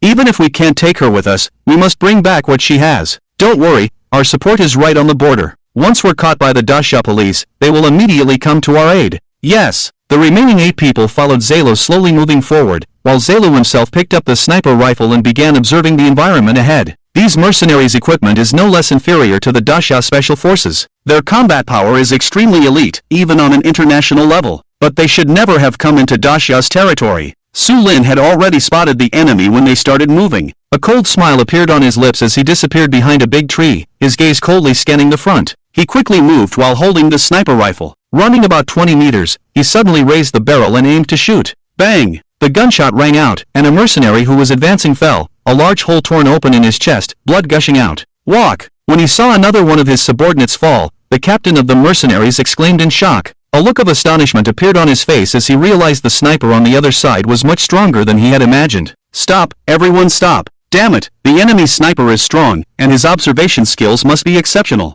Zalu's face was grim as he ordered his men to stop, and everyone found cover. But it was useless. Su Lin's figure moved through the jungle, his gaze fixed on the enemy. After about a minute, he locked onto a mercenary who had half of his body exposed. Without hesitation, he aimed his gun and fired. Bang! The gunshot rang out again, and the mercenary with half of his body exposed was violently thrown into the air by the bullet. While the person was still flying forward, Su Lin quickly pulled the trigger again. Bang! Another gunshot, and the mercenary's head exploded amidst a scream of agony. Damn! Damn! Damn! Damn! Lynx, come and see a god! Low screams and exclamations came from the mouth of the observer, Wild Boar, who had just been awakened. As a member of the sniper team, the importance of the observer was beyond doubt, and he was also the deputy sniper in the squad. But at this moment, Wild Boar realized that compared to the others, he was simply trash. Lynx had been watching all along. He saw the mercenary being blown away and then shot in the head through the night vision scope. A chill ran through his heart. He had only seen this kind of operation in Legends, and it was terrifying. He couldn't help but look at the young man who was constantly moving through the jungle. This sniper tactic was simply killing him. Sniper?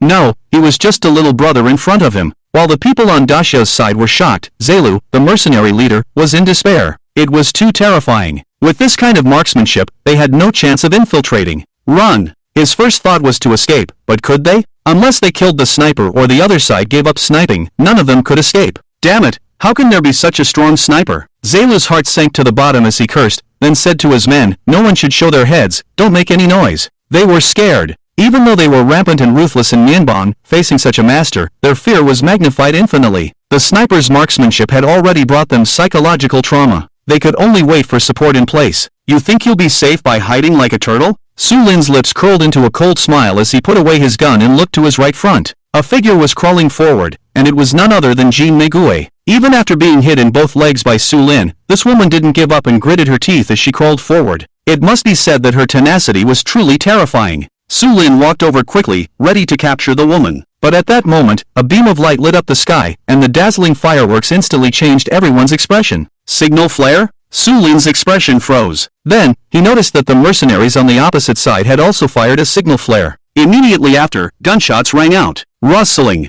The leaves rustled and rubbed against each other, and figures appeared in the distance. There were dozens of them, holding assault rifles, rushing towards Su Lin and the others. In less than 500 meters, in less than 2 minutes, the two sides had already faced each other. Bang bang bang. Gunshots rang out. Hong Wenhan and Xiao Changqing directly confronted the mercenaries, killing the enemy. Su Lin narrowed his eyes slightly, and infinite anger erupted in his heart. Lawless, what do you think our border is? You dare to come and go, and even dare to shoot at our military and police? Kill! None of you can escape. His eyes turned red, and he rushed forward, raising his gun and shooting. Bang! Click! Bang! Click! One shot after another, with almost no pause, time compressed to 1.5 seconds, and the sniper rifle almost became an automatic rifle in his hands. In just 20 seconds, he killed 9 people in a row, rendering the mercenaries charging out completely defenseless. Hong Wenhan also led his troops to charge forward, killing 7 or 8 mercenaries. Due to Su Lin's outbreak, the battle became completely one-sided. Jean Megue saw this scene and crawled forward frantically. Her face, covered in bloodstains from the thorns, was filled with hatred and coldness. She wanted to escape and seek revenge on the traffic police officer. Kill his family and friends,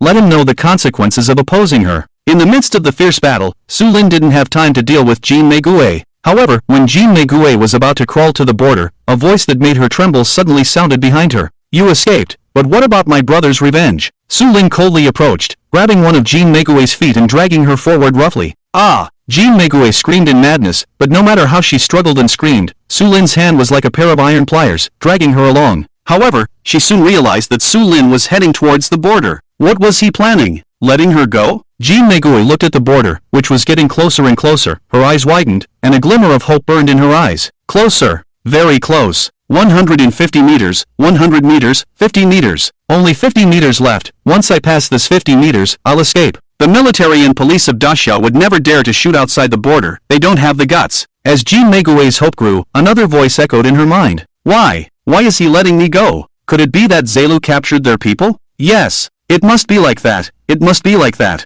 Only 30 meters left. The final 30 meters. 20 meters. Only 20 meters and I'll be free. Ha ha. Dasha, the forbidden land of mercenaries? It's nothing. A smile appeared on Jean Megue's face. By now, they had already left the jungle and were on an open plain. About 300 meters away from them, a group of people was rushing towards them. At the same time, behind Su Lin, Hong Wenhan and the others were also chasing after them frantically. What are you doing, traffic police officer? Bastard, are you betraying the country? Damn it, what is this guy planning? Everyone was dumbfounded, watching Su Lin bring the person to the sacred borderline, less than 10 meters away from the outside. Beyond that was Mianbang. No matter how important their actions are, as long as they cross that line, they must stop abruptly. Everyone's hearts were raised until Qin Su casually threw the golden rose 10 meters away from the border, and then stepped on her wound with his foot. Ah! A piercing scream rang out, and the golden rose trembled in pain, gritting her teeth and glaring at Su Lin, her hope completely shattered in that moment. She understood. She finally understood. Why did this guy bring her to the border? It was because he wanted her to experience the terrible despair in the face of hope.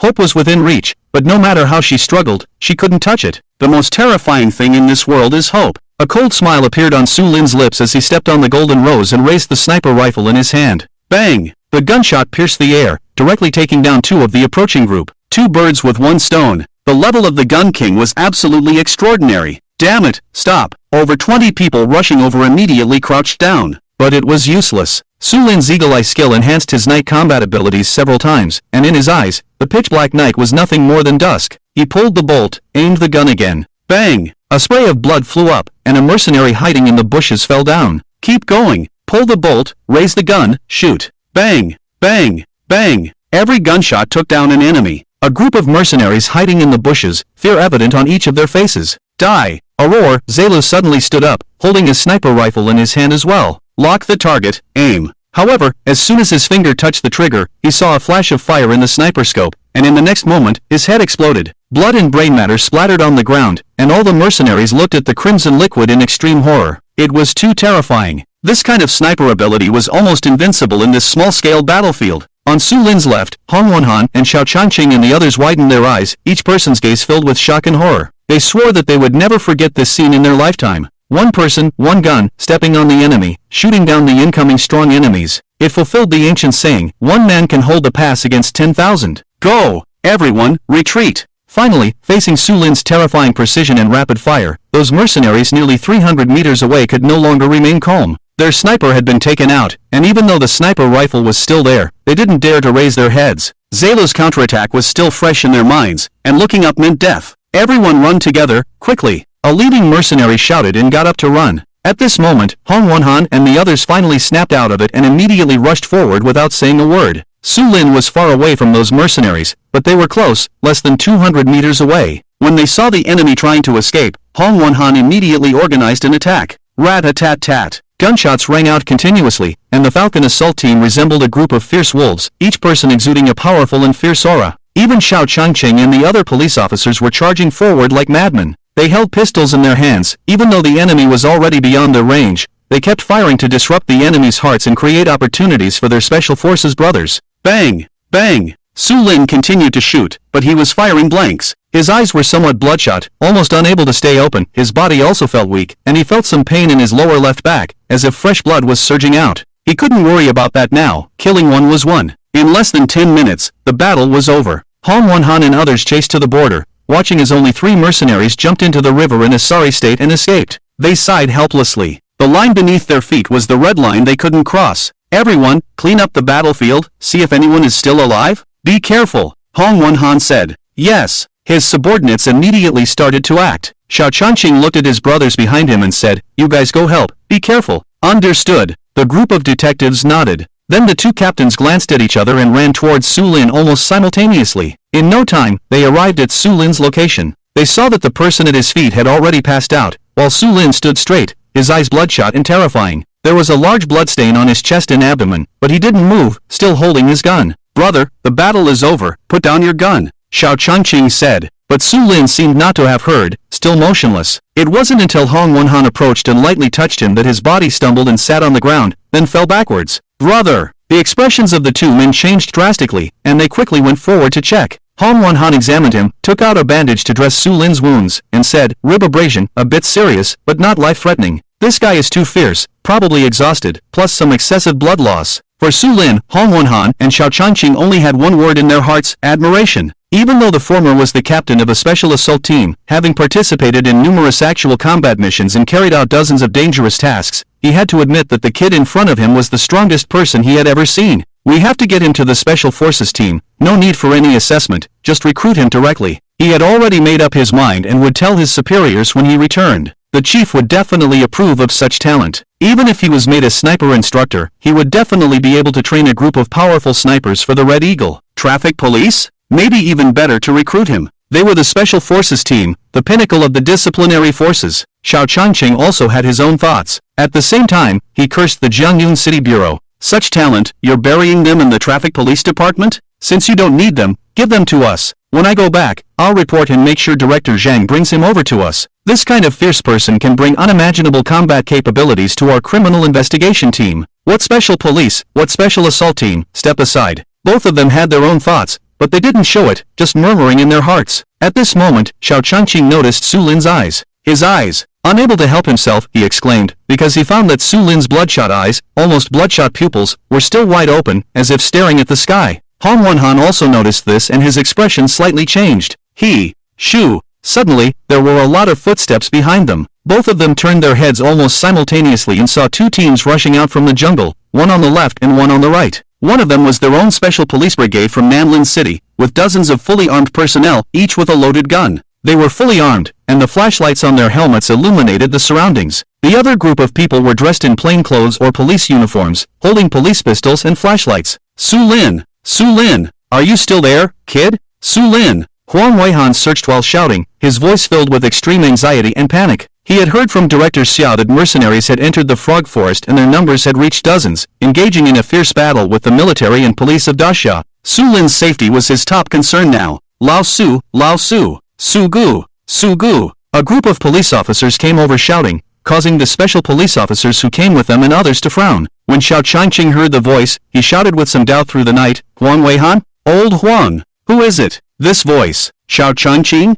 Huang Weihan suddenly realized, then shouted and ran towards them, followed quickly by about 20 or 30 members of the Criminal Investigation Detachment. In a short while, they arrived in front of Xiao Changqing and Hong Won-han. When the flashlight shone on the ground, they saw Su Lin lying there with wide open eyes. "Su Lin, you." Huang Weihan's heart turned cold, he couldn't speak for a moment, and hot tears welled up in his eyes. He couldn't die in peace. Old Su. Chen Hua also mourned in sorrow. Everyone in the Criminal Investigation Detachment also approached, calling Su Lin's name and sobbing softly. "Cough, cough. What are you howling for? I'm not dead." At this moment, Su Lin lying on the ground couldn't help but weakly curse. In that moment just now, he entered a very strange state. It was as if his entire soul had been drained, with no consciousness. Although his eyes were open, he couldn't see anything or hear any sound. It wasn't until Huang Weihan shouted that he woke up. Tired? Of course tired. The high-intensity pursuit and battle had almost exhausted all his energy and spirit. At this moment, he didn't even have the strength to lift his hand. "Huang Ji, is that you?" He grinned and showed a wry smile, as if he had caused quite a mess this time, almost getting himself killed. It's me.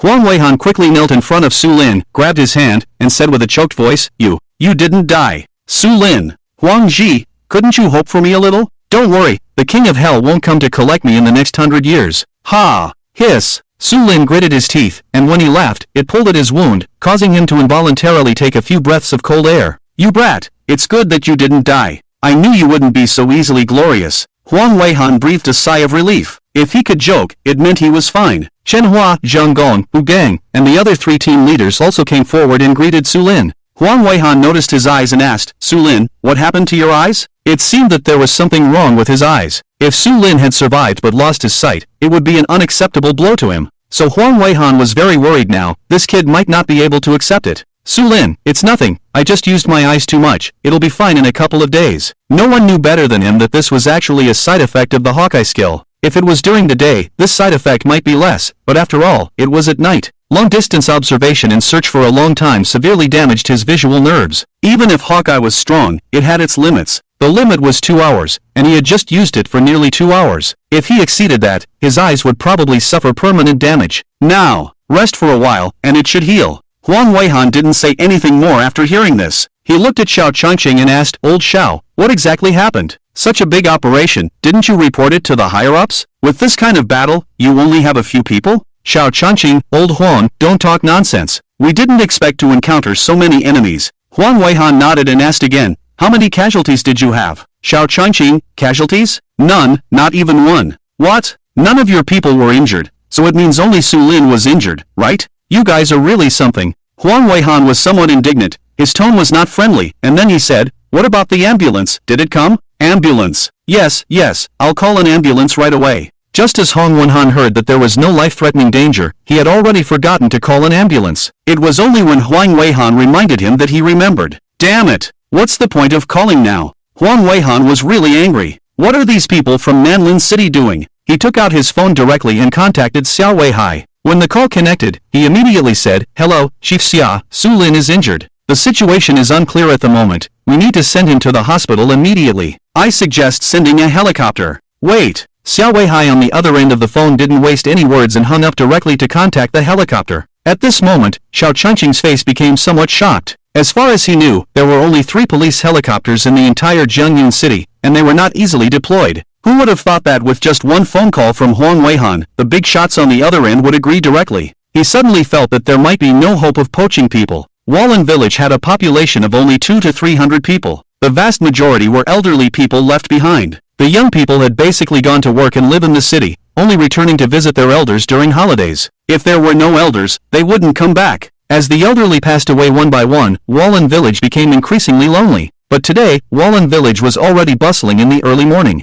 In fact, since last night, the villagers of Wallen village had heard the dense sound of gunfire. Many elderly people hadn't slept all night and got up early in the morning. Some people even got up in the middle of the night and stood at the highest point of the village, looking towards the border. As the village closest to the border in Haiyuan province, there were often border guards patrolling here, and there were frequent battles to combat various crimes. They were used to the sound of gunfire on the border. The elderly had seen everything, and even some of the elders in the village had personally participated in wars. Their understanding of this border, their knowledge of the country's history, and the sense of national pride and honor in their hearts far surpassed that of contemporary young people. Having lived for so many years, they had seen everything. Even if there were so many corpses in front of them, the elderly were not afraid. Hong Wenhan and Xiao Changqing had no choice but to bring the bodies into the village. After all, the only road for vehicles to enter was through the mountain village road of Wallen village. It was impossible to carry them out, right? Child, have some breakfast. Yes, child, my family cooked a big pot of eggs, come and have some. Officer, here are some local specialties, take them back to eat. The elderly took out their family's specialties one after another. For them, these were the most precious things.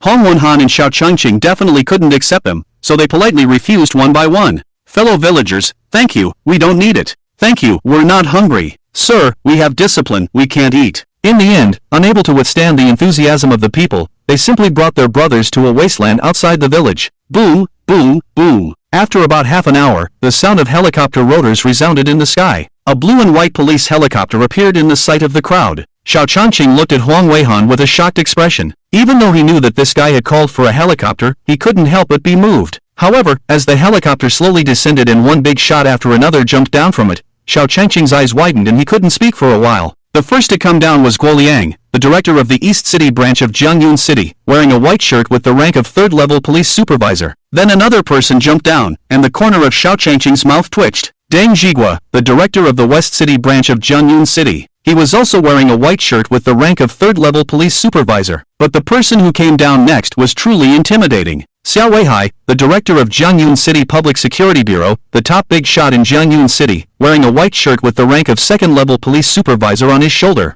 These 3 individuals can be said to be the top 3 in the police world of Jiangyun City. As soon as they arrived, they immediately ran up to Huang Weihan and Chen Hua, who were carrying a stretcher. They saw Su Lin lying on the stretcher with wide-open eyes, bloodshot eyes, and a face that was blood red. The 3 couldn't help but feel a shock. Their faces changed. Is it a sacrifice? Huang Ji, there's quite a commotion here. I heard the sound of helicopter rotors, Su Lin said with a smile. Although he had his eyes open, everything was a blurry blood red, and he couldn't see anything. You scared me, I thought you had died gloriously. Xia Ju breathed a sigh of relief when he heard Su Lin speak, his voice trembling slightly. Xia Ju, even you came? Su Lin was taken aback. Enough, stop talking nonsense, let's go to the hospital first. With your condition, even if you don't die, you'll be disabled, Xiao Weihai said impatiently. Su Lin said, Xiao Ju, please speak properly, I still have to get married. You brat. Xiao Weihai didn't waste any more words with him, waved his hand, and Huang Weihan and Chen Hua immediately carried him onto the plane. Then a few big shots followed suit.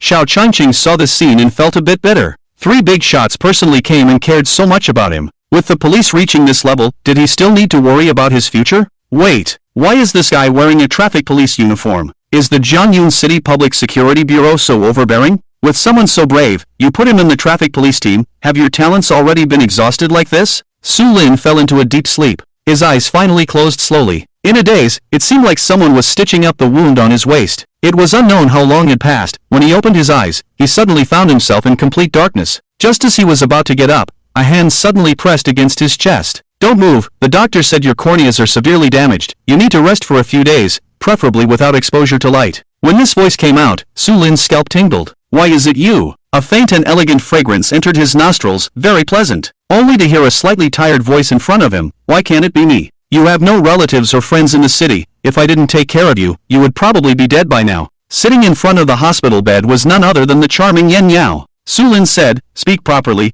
What do you mean dead? I was fine to begin with, just a bit tired. Well, I'm fine now. If you're busy, you can go. I'll just make a phone call to my friend, he said, preparing to find his phone and call Zheng Chao. Anyway, no matter what, he couldn't afford to provoke this woman. If he got involved with her, he might end up dead. But when he reached out with both hands, he suddenly touched a pair of soft and boneless smooth jade hands, which startled him. His mouth twitched, and he quickly retracted his hand. What's wrong? Afraid I'll eat you? Yen Yao's face turned red. She glanced at the man in front of her, her mouth curled up and said, as the CEO of a company, I personally came to take care of you. You're still being picky. Believe it or not, I'll tell the doctor to give you a shot? Su Lin. A woman's heart is the most poisonous. Alright, Su Blind, let me ask you a question. Yen Yao put away her joking expression and asked seriously, is it worth it to do all this? I heard that Huangji said it was very dangerous this time. You almost didn't make it back. Su Lin, I didn't think that much. Looking at the bodies of those who were killed, and my brothers sacrificing themselves in front of me, if I don't catch the killer, what's the point of wearing this uniform?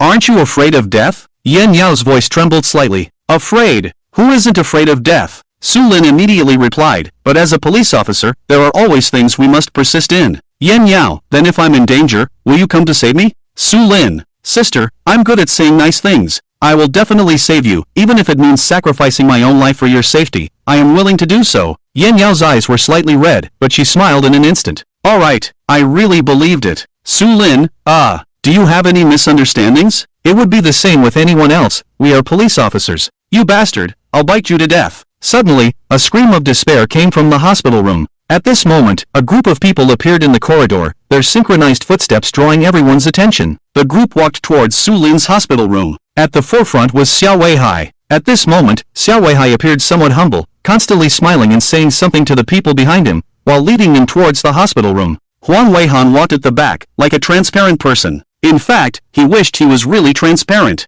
He didn't see Guo Liang from the Dongqing branch and Deng Zhigua from the Xiqing branch, both of whom were like little followers, constantly accompanying with smiling faces. Xiao Weihai had just arrived at the door of the hospital room when he suddenly heard a scream from inside, a scream so intense that it was comparable to being tortured. His face changed, and without even knocking on the door, he pushed it open and rushed in. The 2 big shots who were surrounded by a group of people also did the same, almost pushing the doorframe down. After they entered, they saw a young man lying on the hospital bed with gauze covering his eyes. Then, a woman who was unbelievably beautiful was biting the young man's left wrist. Their eyes locked onto each other, leaving everyone stunned. Yen Yao looked at the sudden intrusion of the group of people, and finally reacted in the next moment. She quickly let go of the food in her mouth, and her cheeks instantly turned red. Uncle Xia, She wanted to speak, but didn't know how to explain, so she could only fiercely pinch Su Lin's arm. However, she found that this guy's arm was too strong, and she couldn't pinch it. Although Su Lin couldn't see with his eyes now, he clearly felt that there were many more people in the room. He immediately asked, who is here? Ahem. Xia Bureau.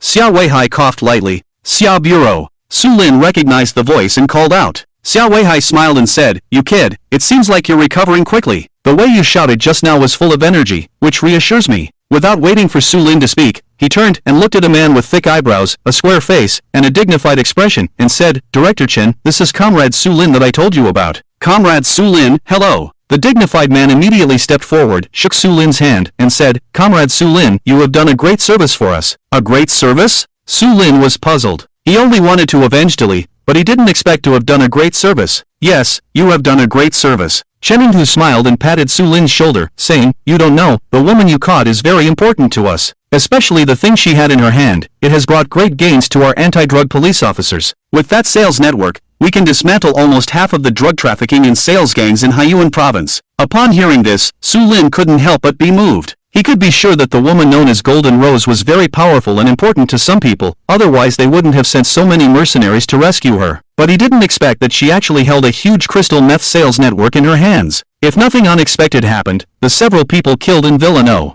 6 were also related to this. "Leader, this is my duty," he spoke up. Being able to strike at the crystal meth sales network was equivalent to saving millions of families. He had an obligation to combat this thing that was most hated by people. Its harm was too great, and if left unchecked, it could even undermine the foundation of the country. Monange, who was next to Yingjiang, was one example. That small country, the police almost die every day, and the sugar traffickers can beat the officials out of shit. It can be imagined that in such an environment, the common people have no sense of security. Good, good, good. Chen Yinghu said 3 good in a row, and then said, "You take good care of your injuries, and when you recover, I will personally award you a Medal of Merit." "Yes, thank you, leader," Su Lin said with a smile. Leader, do you think we should replace the funds and vehicles of our city bureau?" Xiao Weihai took the opportunity to ask with a smile. Su Lin has made achievements, so naturally they should benefit from it. Let's not talk about it. The old cars of the Criminal Investigation Detachment must be replaced, right? Also, a batch of firearms from the City Bureau should also be replaced. Well, their communication tools should also be replaced, and some drones should be purchased. Xiao Weihai, you really know how to take advantage of opportunities. Chen Yinghu saw the expression of this old subordinate, and he knew what he was thinking. Xiao Weihai was afraid that he would not agree, so he quickly said, "It's true, old leader, you see our current conditions, it's really difficult. We don't have any advanced equipment. The SWAT team doesn't even have a spare tire for their assault vehicles. Look at this time, if we had one more helicopter, Xiao Su wouldn't have suffered such a serious injury, right? It's difficult to make a good meal without rice, and slow support will cause big problems. I don't want our comrades to sacrifice because the support is too slow in the future." "Ah, okay, you kid, don't pretend with me. As for the helicopter, don't even think about it. Our provincial department only has 6 helicopters, and it's already good if your Jiangyun city has 3. I can allocate a batch of police cars for you, and I can also allocate a sum of money for you to buy whatever you need." He. "Okay, old leader, thank you." "Thank you," Xiao Weihai smiled flatteringly. However, at this moment, Yin Yao, who had been silent on the side, suddenly asked innocently, "Uncle Xia, is the city bureau really that poor? Also, why can't the basic equipment of the city bureau be better than that of the provincial department?" Xiao Weihai. He quickly gestured to Yin Yao. "Miss, please don't speak nonsense. I just got it. What if you anger the old leader and he doesn't give it to me?" "Ha ha, little girl, I don't know if Jiangyun City Bureau is poor or not, but there is no rule that the equipment of the provincial department must be better than that of the city bureau." Chen Yinghu couldn't help but laugh. Yin Yao nodded immediately and said, "That's good." She looked at Xiao Weihai and said, "Uncle Xia, if I remember correctly, a police helicopter should cost around 40 to 50 million, right? And various police vehicles, I think the standard should be around 300,000 per vehicle, right? In that case, on behalf of our group, I will donate 10 Z9 police helicopters and 300 police vehicles to the Jiangyun City Bureau. I will have my assistant contact you later." Click, click. Everyone stared with wide eyes, their jaws dropping. What does it mean to be extravagant? She just said 10 Z9 helicopters, which is at least over 400 million, plus 300 vehicles, at a price of 300,000 each, that's another 100 million. 500 million donated to the City Bureau. Wouldn't the equipment of the City Bureau take off? Su Lin's scalp tingled when he heard this. "Rich lady, can your father agree to this kind of spending?" Niece, are you serious?" Xiao Weihai was stunned by the 500 million, and it took him a while to come back to his senses. He stared at Yin Yao with wide eyes, and his heart couldn't help but beat faster. Yin Yao, of course. As an ordinary citizen, I also hope that our society becomes more stable and crime decreases. Only by living in such an environment can we feel safe. However, her tone changed, and she looked at the boy sitting on the hospital bed and said, "Uncle Xia, the most important thing is to provide support faster in the future. After all, time is life." Xiao Weihai glanced at the boy on the hospital bed and a hint of understanding rose in his heart. "No problem," he smiled and said, "let me first thank Director Yen on behalf of all the brothers in the police force in Jiangyun City." His eyes turned red. Chen Yinghu stood aside, his eyes filled with envy. Why doesn't the provincial capital have such a wealthy woman? Even if she doesn't have 500 million, even if it's just 100 million, or even 50 million, it would be fine. His gaze shifted away from the wealthy woman and fixed on Xiao Weihai. The top police officer in Jiangyun City felt uneasy under his gaze, sensing that something was about to happen. Xiao Su needs to rest, so let's talk outside," Xiao Weihai said. Then he turned his head and shouted, "Huang Weihan, where are you?" "Here, Director Xia, I'm here," Huang Weihan quickly squeezed out from behind. "You stay here to take care of Su Lin." "Yes, Director." Xiao Weihai looked at Yan Yao and said, "Director Yan, let's go to my office first to discuss the details of the donation. Don't worry, with Huang Weihan here, Su Lin will be fine." Yan Yao glanced at Su Lin on the hospital bed and nodded, "Okay." When everyone left, Huang Weihan sat in front of the hospital bed, took out a banana from the fruit basket, peeled it and took a bite, muttering to himself, "You're lucky, kid. TSK, why isn't there a wealthy woman to dote on me? Get lost." Su Lin scolded irritably, then continued, "Don't make up relationships. She has a good relationship with Director Xia." "Pa, do you believe that?" Huang Weihan spat. "I believe it." Su Lin nodded. "You're pretending. Ha ha ha, ha ha ha." Both of them couldn't help but laugh. They only quieted down when a nurse came in and warned them. Su Lin spoke up, "Huang Ji, what about Dilly?" Huang Weihan fell silent for a moment, then said, "Posthumously award him first-class merit, and hold a memorial service on the 19th. Su Lin nodded silently. The average lifespan of police officers in Xia is less than 48 years old. Drug enforcement officers are even younger, around 41 years old. They bear the responsibility of maintaining social stability and security, while sacrificing their own young lives. In this line of work, they constantly face danger. "On the day of the memorial service, come pick me up," Su Lin said in a low voice. "Okay," Huang Weihan nodded. The hospital room fell silent. No one felt good about the sacrifice of their comrades. Even though Su Lin had only known Qin Dili for a few days, he was deeply impressed by this honest guy and felt immense sorrow. But this is the fate of a police officer. Perhaps he will also have such a day. Leaning against the bedside, his heart heavy, Su Lin took a deep breath. After a while, he suppressed the sadness and pulled up the system interface. Regardless of anything, he had to become stronger. To protect his comrades, his family, and every kind-hearted citizen. System, calculate points. Congratulations, host, for killing a mercenary and earning 329 points. Congratulations, host, for killing a mercenary and earning 350 points. Congratulations, host, for killing. The prompts in his mind kept jumping, with more than 10 notifications appearing, and Su Lin saw his points jump to over 3,800. At this moment, the last notification also appeared. Congratulations, host, for capturing the criminal Jean Meigui and earning 990 points. 990 points, just 10 points away from breaking 1,000. It can be seen that Jean Meigui's crimes are too numerous to list. But no matter what, he successfully captured her. It is absolutely impossible for this woman to leave Xia alive. System, extract skills. He silently said in his mind, and then a burst of light appeared on the system interface. After a while, a prompt appeared in his mind. Congratulations, host, for obtaining a single attribute enhancement card for strength. Strength attribute enhancement card, increases strength by 30%. A prompt appeared in his mind, and the next moment Su Lin felt as if a surge of heat had rushed into his body. Not only did he feel completely refreshed, but even the pain from his wounds was diminished. He clenched his fist lightly, feeling as if he had an endless supply of strength. "Come again." With excitement in his eyes, he gave the command once more. Congratulations, host, you have obtained a physical stamina time card. Endurance time card, doubles physical stamina within 2 hours. After the time limit expires, there are no side effects. Another time card, it was another time card. He had already experienced the Gun King time card before, and it was awesome. The physical stamina time card, as the name suggests, enhances physical stamina. He didn't need this thing for now, but he believed he would eventually make use of it. Without saying anything, he continued. Congratulations, host, you have obtained a brand new skill, Movie Emperor. Movie Emperor, skilled in acting, proficient in various character portrayals, commonly known as, play any role. What the hell is this? Su Lin heard the system's prompt and almost jumped up from the bed. Movie Emperor? System, are you trying to make me act? His mouth twitched, feeling like he was meeting this damn system for the first time. No, he had to get to know the system again, this thing was sometimes unreliable. Shaking his head weakly, he continued to choose skills. This was also his last chance to draw. Congratulations, host, you have obtained a brand new skill, Lock God. Lock God, from today onwards, you can say goodbye to keys and passwords. With just a pair of hands and a set of tools, there is no lock you cannot open. Su Lin, I'm clearly a police officer, and you give me lockpicking skills. What kind of joke is this? System, I just want to ask you one question. Do I need to file a case at the station to learn this skill? This is frustrating, but since the skills have already been drawn, what can he do?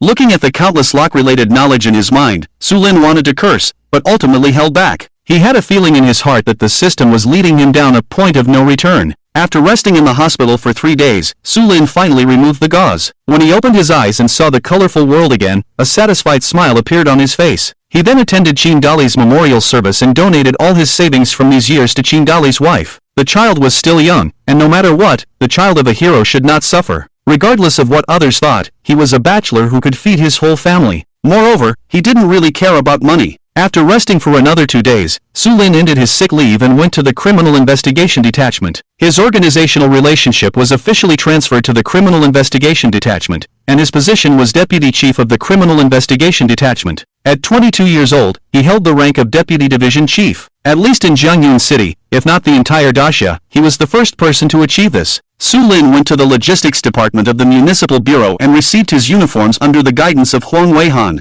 There were spring and autumn uniforms, winter uniforms, duty uniforms, multifunctional uniforms, long and short-sleeved shirts, undershirts, raincoats, training uniforms, and so on, totaling more than 10 sets of clothes. Su Lin chose one set of short-sleeved shirts and changed into it directly. However, just as he was about to remove the shoulder patch and replace it, Huang Weihan stopped him. "You don't need to wear this," he said with a smile. Su Lin was taken aback and looked at Huang Weihan, then at the old police officer in charge of logistics. "Huang, you're not telling me that I have to start from scratch when I transfer to the Criminal Investigation Detachment, are you?" Jokingly, he had earned his rank of Deputy Division Chief with his life. If this didn't count, then what was the point? Seeing that his face was turning dark, Huang Weihan immediately knew what he was thinking and said with a smile, "You brat, what are you thinking? Don't worry, the Bureau will personally award you your rank later." "That's more like it," Su Lin nodded. After all, he was a hero, and the Bureau awarding him his rank was only right. "Let's go, Lao Yu," Huang Weihan greeted the old police officer in the logistics department, who raised his head and pushed his reading glasses up, smiling. "Huang, take care." Then he looked at Su Lin, who was holding a pile of new uniforms, and muttered softly, "This is getting more and more excessive.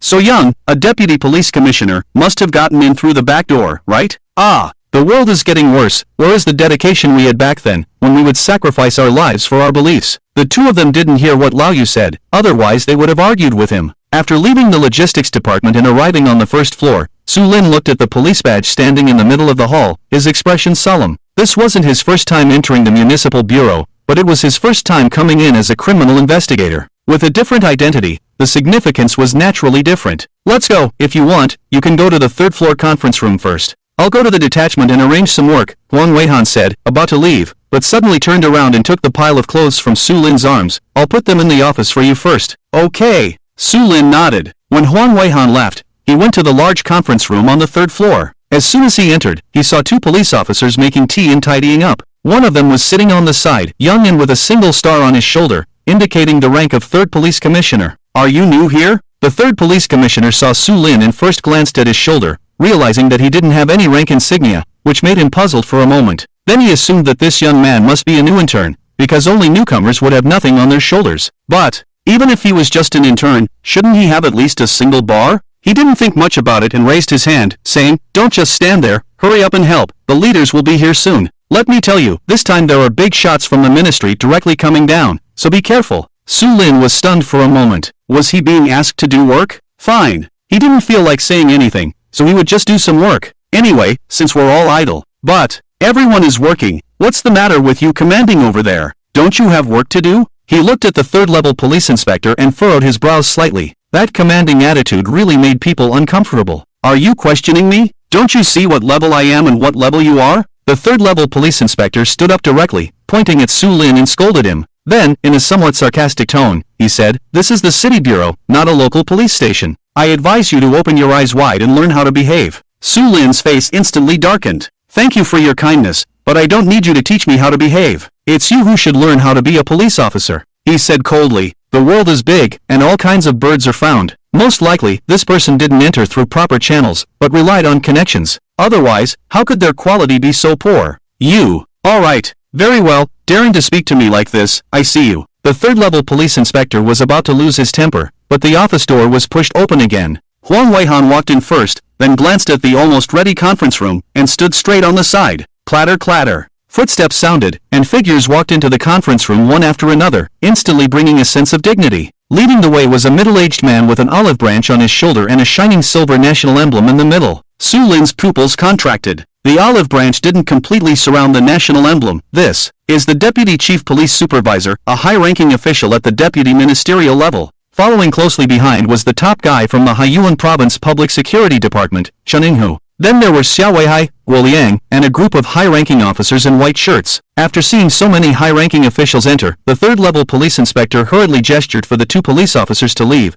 then looked at Su Lin without moving. His face darkened, and then he walked up to Su Lin angrily. "What are you still doing here?" He pulled Su Lin. If he offended the big shots in the department and it affected him, not only would he be in trouble, even his backer as the deputy director of the city bureau office would be finished. "What are you doing?" Xiao Weihai sternly reprimanded as soon as this guy moved. The third-level police inspector was startled and quickly let go. "Director, It's none of your business, leave," Xiao Weihai said coldly. "Yes." That guy quickly left as if fleeing. Su Lin didn't pay him any attention, glanced lightly, and then withdrew his gaze. "Leader, this is Su Lin." Xiao Weihai smiled and said to the middle-aged man with the national emblem on his shoulder. The latter raised his eyes and stared at Su Lin. Their gazes collided in the air. Su Lin remained calm and composed, without any change on his face. "Young man, not bad." The big shot smiled and nodded, then walked forward and proactively extended his hand. "Feng Ziyuan, you can call me Deputy Feng." "No, I'd rather call you leader." Su Lin was somewhat flattered. "Feng Ziyuan, are you sure? This is your only chance."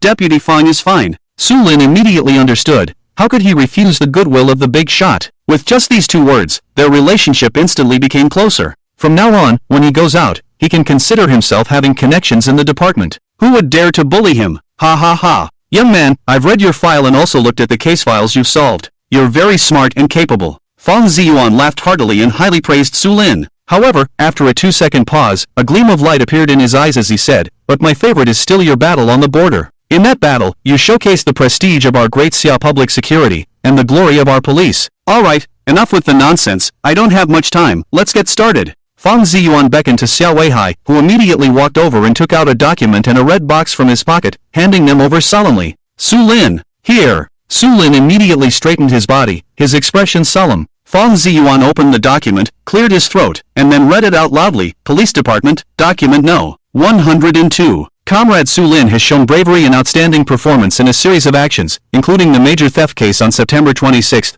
the murder case on September 28th, the major drug case, and the border pursuit, bringing glory to our country and setting an example for the police. After research and decision by the Jiangyun City Bureau, and submission to the Provincial Department for approval, Comrade Su Lin is awarded the first-class merit once. We hope Comrade Su Lin will continue to work hard to maintain public security and fight against crime." When the order was read out, Su Lin's head buzzed, and he couldn't help but tremble. First-class merit. He had been awarded the first-class merit. Joy, shock, and excitement exploded in his heart. But when he thought of the sacrifice of Qin Dali, he couldn't help but feel a little sad. It was said that it was not easy to achieve merit in Daxia. Third-class merit is awarded standing, second-class merit is awarded lying down, and first-class merit is awarded to the family. In that case, he was definitely an exception. Apart from the additional first-class merit after sacrifice, the number of first-class merits awarded by the entire police department in a year was also very few. Xiao Weihai's face was full of excitement, his face flushed as if he had drunk 3 caddies of liquor. The others in the Jiangyun City police community were also similar, their faces glowing.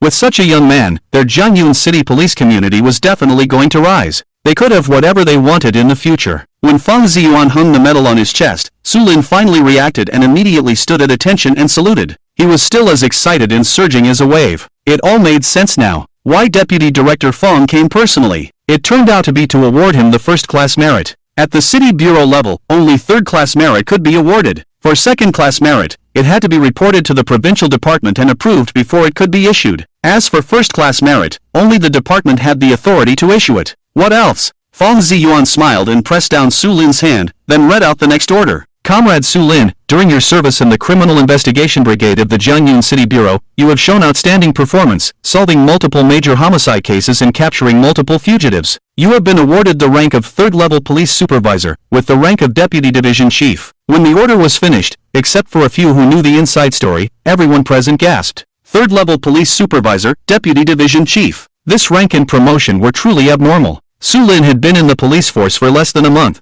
and he had spent more than half a month in the traffic police brigade. But with his merits, he had directly been promoted to this rank. And just over half a month later, he received another first-class merit, completing another leap, from police inspector to police supervisor. Don't underestimate this one rank, because it was a rank that others might not achieve in their lifetime. The main thing was the position level, deputy division chief. You should know that a general third-level police supervisor was at most a regular officer, but he had almost jumped up one level, to the rank of deputy division chief, on par with Huang Weihan. Of course, in the eyes of Xiao Weihai and the others, this was normal. because when Huang Weihan appointed Su Lin as the deputy team leader of the Criminal Investigation Brigade, it had already been decided that he would be a deputy division chief. Now, it was just an official announcement after the department's approval. Come, the rank. Feng Ziyuan beckoned. Xiao Weihai immediately handed over the prepared rank with both hands, and Feng Ziyuan took it and personally put it on Su Lin. Clap, clap, clap. Thunderous applause filled the meeting room. Su Lin saluted the crowd, his face flushed, and he was also extremely excited. Young man,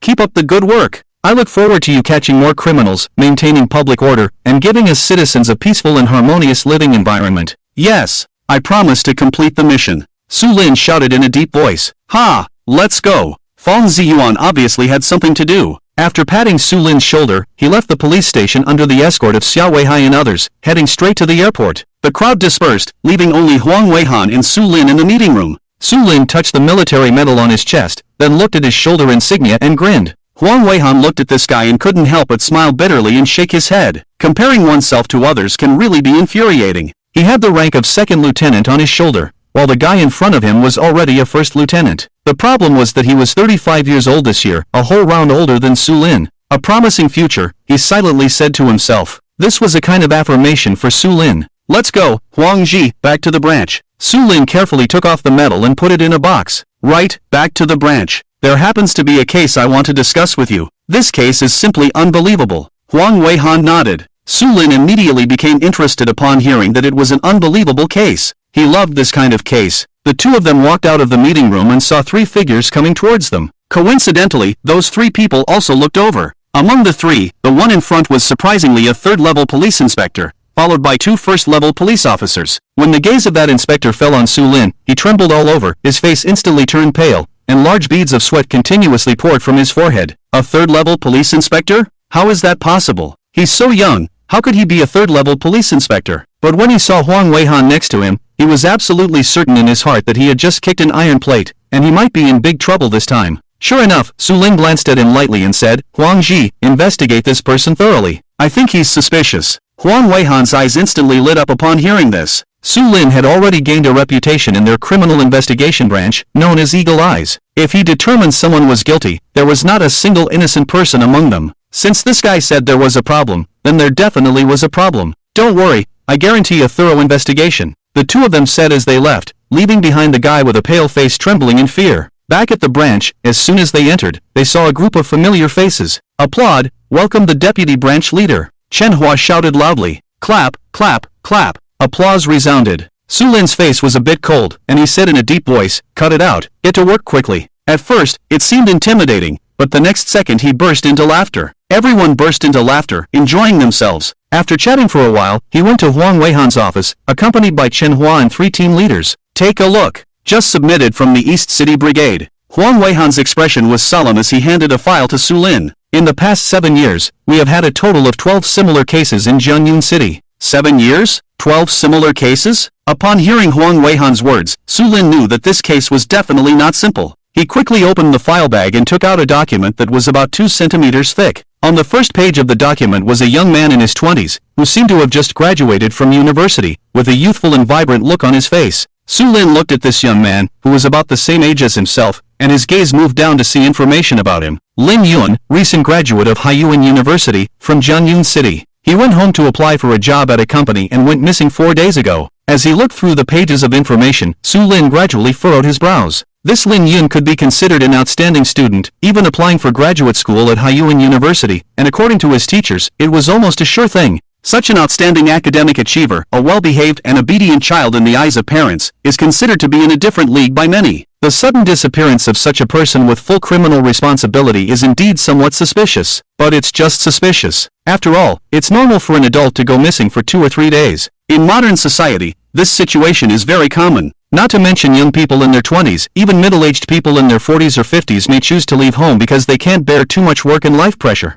Su Lin once read a report that said 14.9% of people who make such choices when facing problems, unverified, please do not inquire further. So, it's not strange, but the family of this Lin Yun said that he went out only after receiving a strange phone call and has not returned since. Su Lin frowned. Nothing can be seen from this file, so he looked up and wanted to ask Huang Weihan about the details of the other cases and what exactly happened. Just as he looked up, he saw Huang Weihan holding a thick stack of case files and looking at him with a smile. I know you need the detailed information of these cases. I have prepared them for you a long time ago. Also, Deputy Su, from now on, I will be your assistant. Just tell me if you have any requests. Su Lin. He said, Huang, make me a cup of tea, use the old tea in the tea canister behind your cabinet. As soon as these words came out, Huang Weihan's eyes widened. How did you know about my tea? I swear on my conscience, that tea was brought back by me from my hometown in Fuzhou province. Although it's not tea from those 1,000-year-old mother trees, it's at least several hundred years old. Su Lin smiled. Huang, good things are meant to be shared. Do you think you hid it well, without considering what kind of work we do? Ah, I just defended against that old fox Xiaobureau, but I didn't expect to be caught off guard by you. Huang Weihan shook his head, turned around, and went to his office to get the tea leaves. Soon, he brewed a cup of tea and the strong aroma of tea immediately filled Su Lin's office. Drink it quickly, but don't tell Xiaobureau. Huang Weihan couldn't help but remind him. Su Lin shook his head and remained silent. At this moment, he was already attracted by the case files in his hand. Zhang Shuyi, 45 years old, male, from Jiangyun City. Water plant worker, went missing on his way home from work in March 23 years ago, and there has been no news since. A photo of a seemingly honest man was pasted on the first page of the case file, followed by the details of the disappearance and the investigation at that time, all in the file. Usually, there are often reports of missing persons, but in the past 5 years, we have almost found all the missing people in Jiangyun City. Even if we only found their bodies, we have confirmed them. Only these 12 disappeared without a trace. Huang Weihan said. Su Lin nodded and continued to look at the files. The disappearance occurred in March of this year, and it has been more than half a year now. The family and the police have been searching,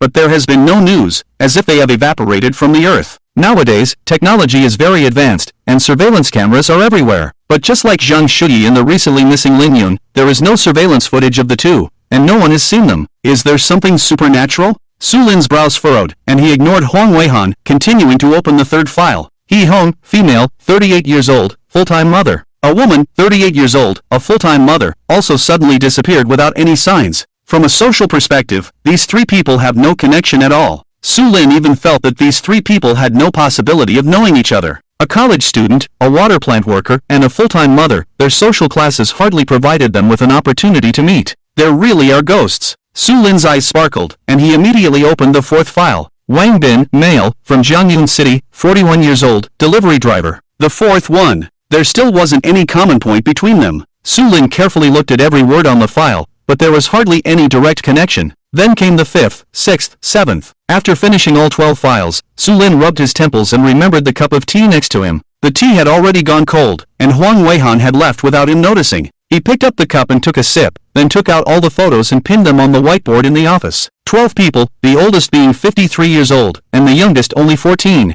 The first one reported missing was a person named Han Chenchen, a second-generation migrant worker, 27 years old. He had come out of a nightclub and was driving home. The next day, his car was found on the side of the road, but he was nowhere to be found. Thinking about one person after another going missing, with no leads from the Criminal Investigation Division, Su Lin felt a tingling sensation on his scalp. This was such a major case that he felt immense pressure, and after looking through so many case files, he himself had no clue. But that was normal too. He wasn't the only smart person in the world, and if the clues were so easy to find, the case wouldn't still be hanging here. Finished reading. While contemplating the photos on the whiteboard, the door was knocked, and Huang Weihan walked in with a takeout meal from the cafeteria. How is it? He looked at Su Lin, his eyes filled with hope. Su Lin shook his head. You haven't found anything in all these years, and you expect me to figure something out in a few hours? Dream on. I'm not a god. Ah, I see. Huang Weihan's eyes dimmed slightly. 7 years, 12 people missing, and all of them mysteriously vanished without a trace. They still hadn't found any leads, and he felt guilty towards the families of those who had reported the cases.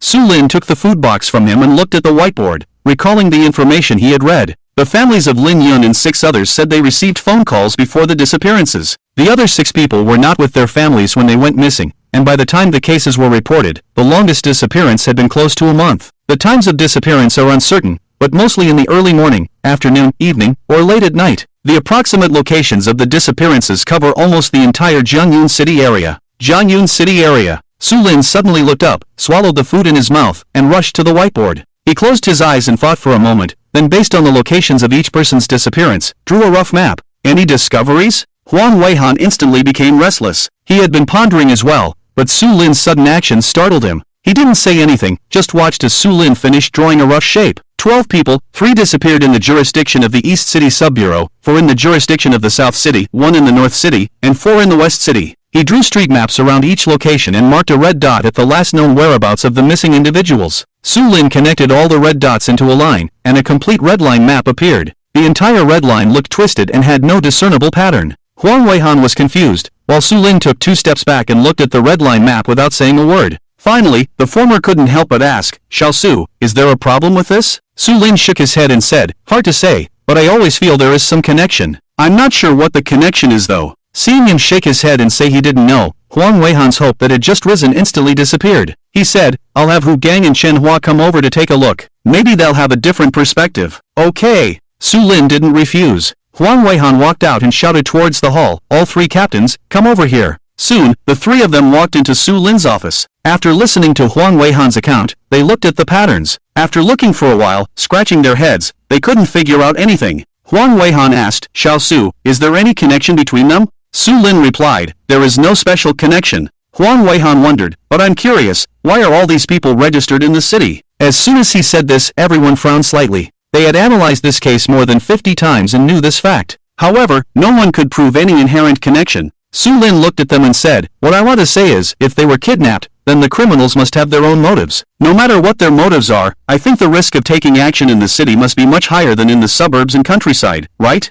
As soon as he said this, the 4 of them were stunned. Yes, why didn't I think of that? Huang Weihan slapped his thigh. The city is densely populated and full of surveillance cameras. It would be too easy to expose flaws and clues when trying to take someone away. But it's different in the countryside. It's sparsely populated there. As long as you quietly knock someone out and take them away, hide in a remote place, and then leave from another location, hardly anyone would notice. This is definitely a major point of suspicion, and Chen Hua and the others became excited. They looked at Su Lin with fanatical eyes. He truly deserved the reputation of having sharp eyes. He could magnify even the smallest problem and grasp a hint of a clue. Although it was only a small clue, it was currently their only lead. But this clue is basically useless. Su Lin shook his head again and sighed. We have no way to connect the cases. Even if they all disappeared in the city, it could still be a coincidence, right? They didn't even know where those people had gone. This clue was not a clue at all. Su Lin lightly tapped his chin with his index finger and after a moment of silence, he said, Huang Ji, try to find the similarities among these missing people, preferably something common among all 12 of them. Once we find a common point, the case will be halfway solved. Okay.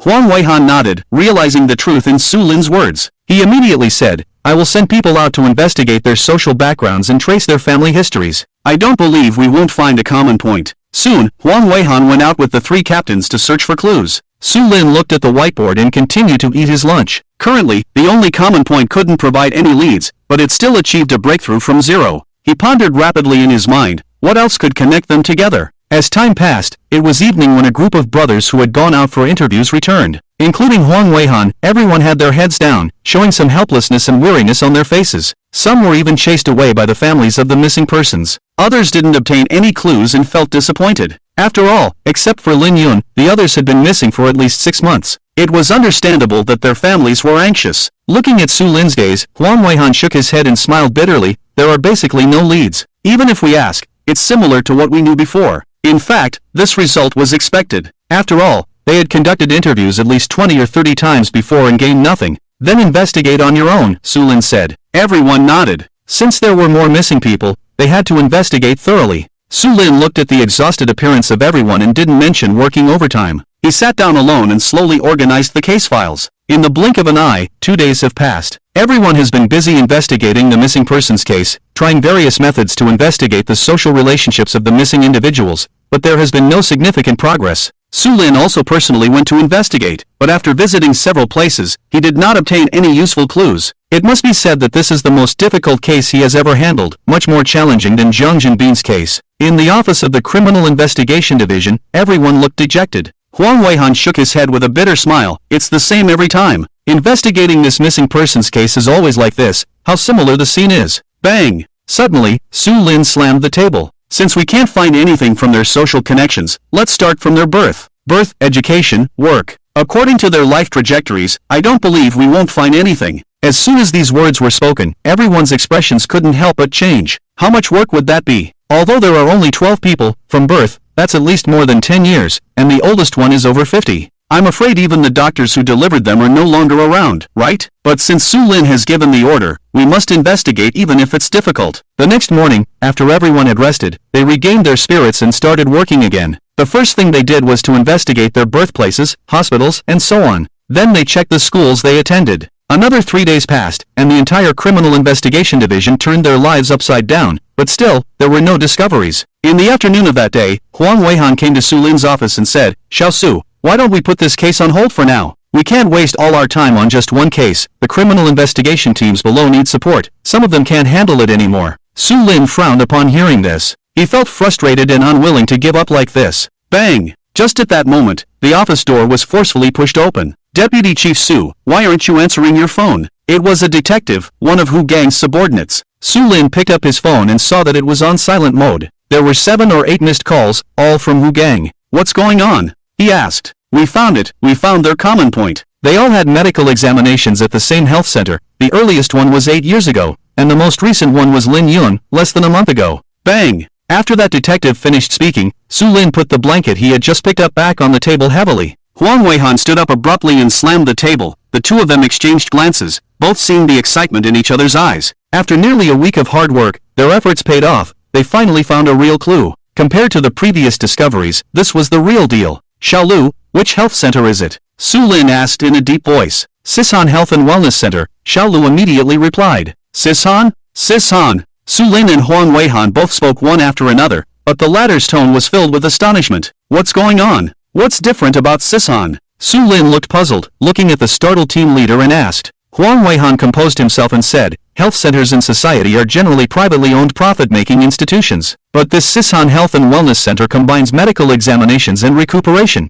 and they have the world's top medical team. Most importantly, the Sishan Health and Wellness Center is a non-profit organization. Or you could say it's a low-profit organization. The fees they charge are similar to hospitals, but both the hospital conditions and medical teams are better than hospitals. And inside their wellness center, there is a welfare recuperation institution that is very famous throughout Haiyuan province. In this recuperation center, more than half of the residents are retired senior cadres, and some are retired founders of large enterprises. Of course, ordinary people can also enter, but the threshold is relatively higher." Listening to Huang Weihan's description, Su Lin narrowed his eyes. A terrible thought emerged in his mind. If there were internal traders, how many people would they control in the center that covers the entire medical examination, treatment, and recuperation? Although retired senior officials and founders of companies no longer hold power, their connections and influence are still enormous. "Huang Ji, what kind of threshold do ordinary people need to enter the sanatorium?" Su Lin asked. Huang Weihan replied, "They need to sign a lifelong medical contract and create a health record.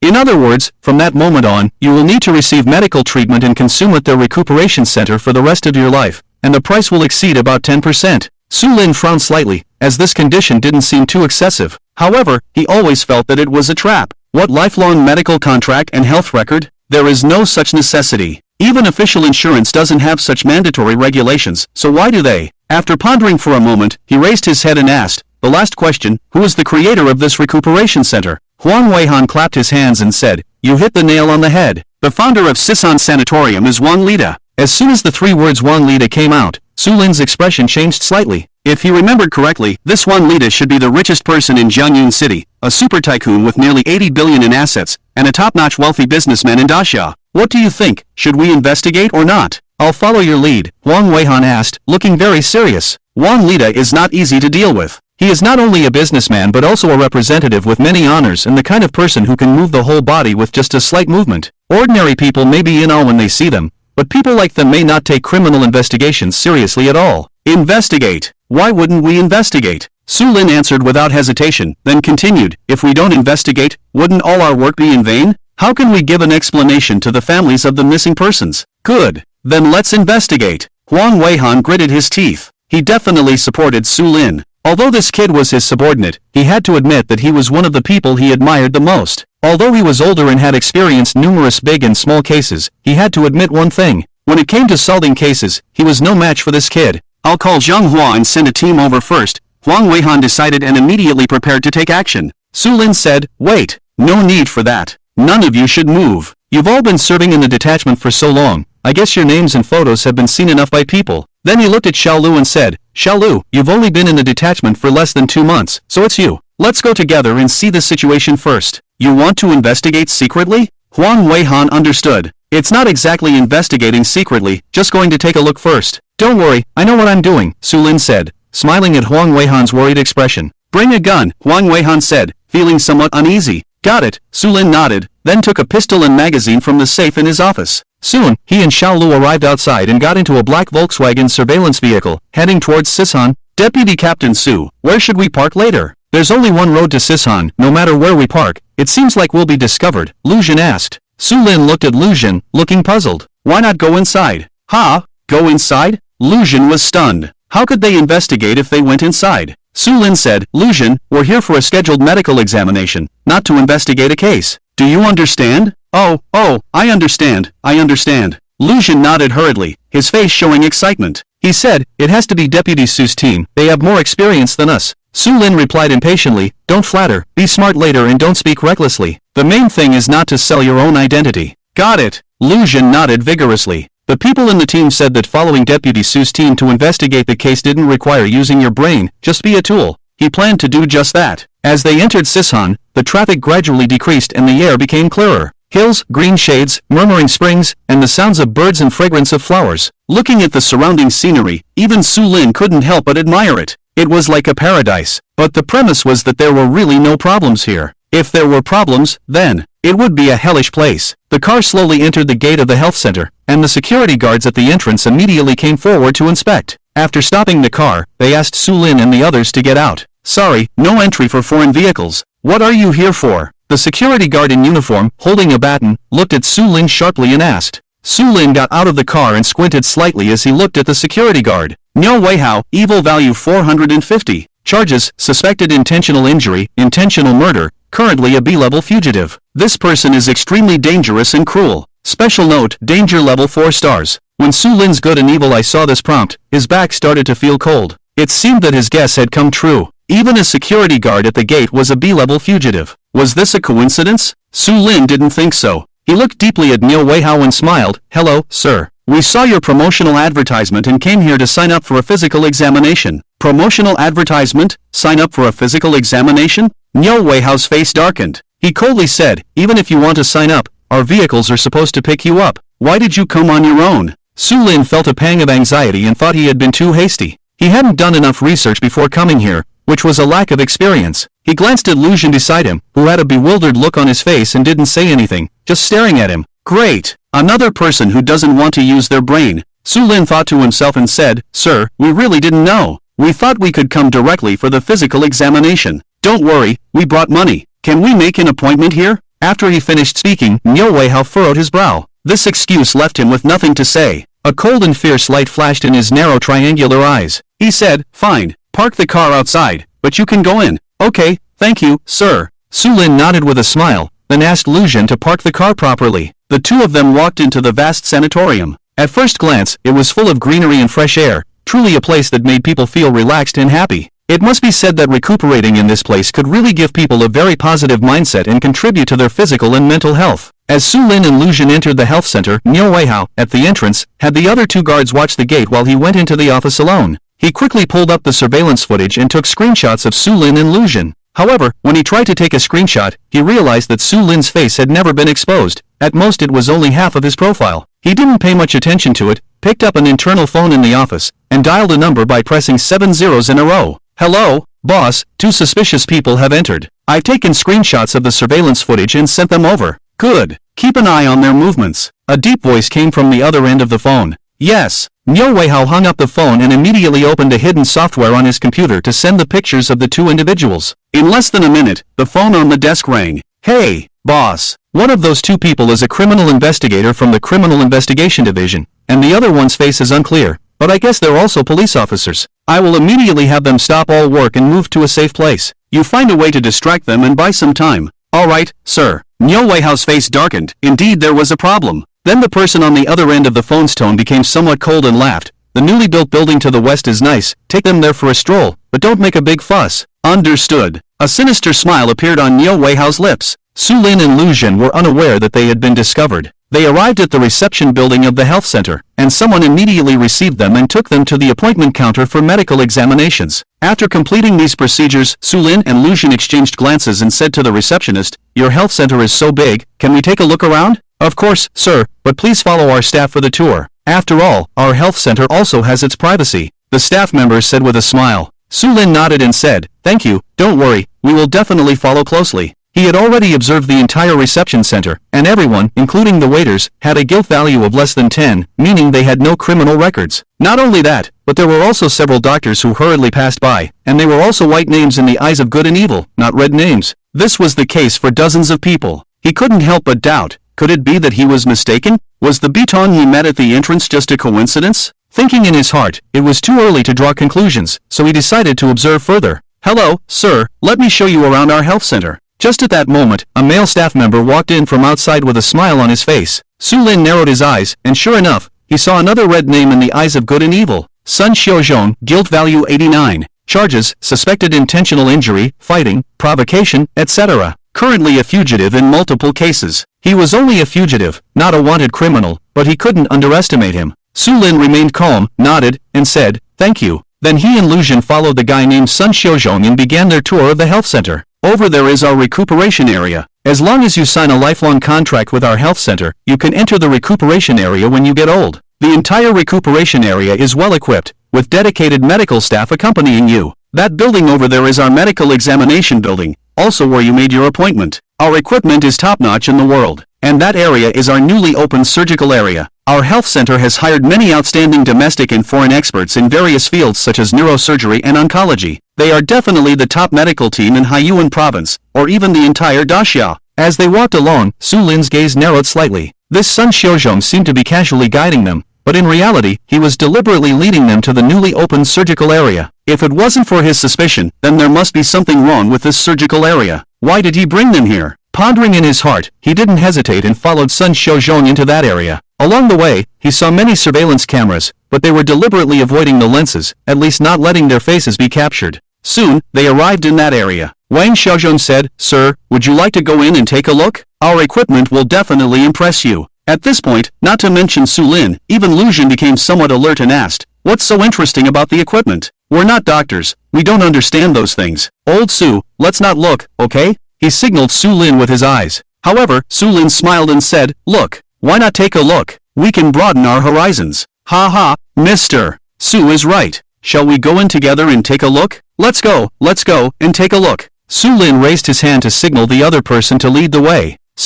Lucian wanted to speak but was interrupted by a signal from Sulin. "Regardless, let's see what the other party wants to do first. He has the skills of a close combat king, plus various skill bonuses, and he even carries a gun. Even if the other party really attacks the two of them, he is not afraid." Soon, Sun Xiaozhong led them into the building. As soon as they entered, Sulin noticed that something was wrong. The interior of this building did not look like a hospital ward or an operating room at all, but more like a prison. The walls were very thick, and every room had a burglar-proof door. The rooms seemed to be soundproofed, and the windows had double-layered glass. "There's a big problem." Sulin narrowed his eyes. Just then, Sun Xiaozhong suddenly ran ahead and quickly reached a heavy iron door, opened it, and walked out. Boom! Boom! In the next moment, the iron doors at both ends of the corridor closed instantly, and the doors of the hallway were completely sealed. Sulin and Lucian were locked inside. Sun Xiaozhong glanced at the closed iron door. A cold smile appeared on his face. He picked up a walkie-talkie and said, "I have locked those two people inside the building. You can start now. It's over, we're completely done for." "Vice Captain Su, what should we do? We can't get out." "Right, call Huangji and ask him to rescue us." "No signal on the phone, we're really screwed this time." Lucian was a little panicked, constantly pacing back and forth, his expression filled with anxiety. Sulin, on the other hand, calmly took out his phone and checked it, confirming that there was indeed no signal. It was obvious that they had spared no expense in this place, even installing signal jammers. And most likely, this place had an independent power supply system and security system. If they wanted to escape, there was probably only one way, which was to open the door in front of them. He looked at the lock hole on the door and the electronic password, his expression becoming solemn. "It seems that it's time for me, the lock master, to take action." With a smile on his face, he slowly approached and carefully examined the type of lock. It was a multi-bolt lock, which had the advantage of multiple insurance metal rods. Once locked, it was difficult to force open unless the door was smashed. Of course, unless you had the key. Sulin walked over, glanced at the lock, and then looked up at Lucian. "Vice Captain Su, Why are you looking at me? I definitely can't open it. Lu Xun raised his hands, indicating his helplessness. At this moment, he had regained some composure. After all, he was a criminal investigator, and he still had the necessary mentality.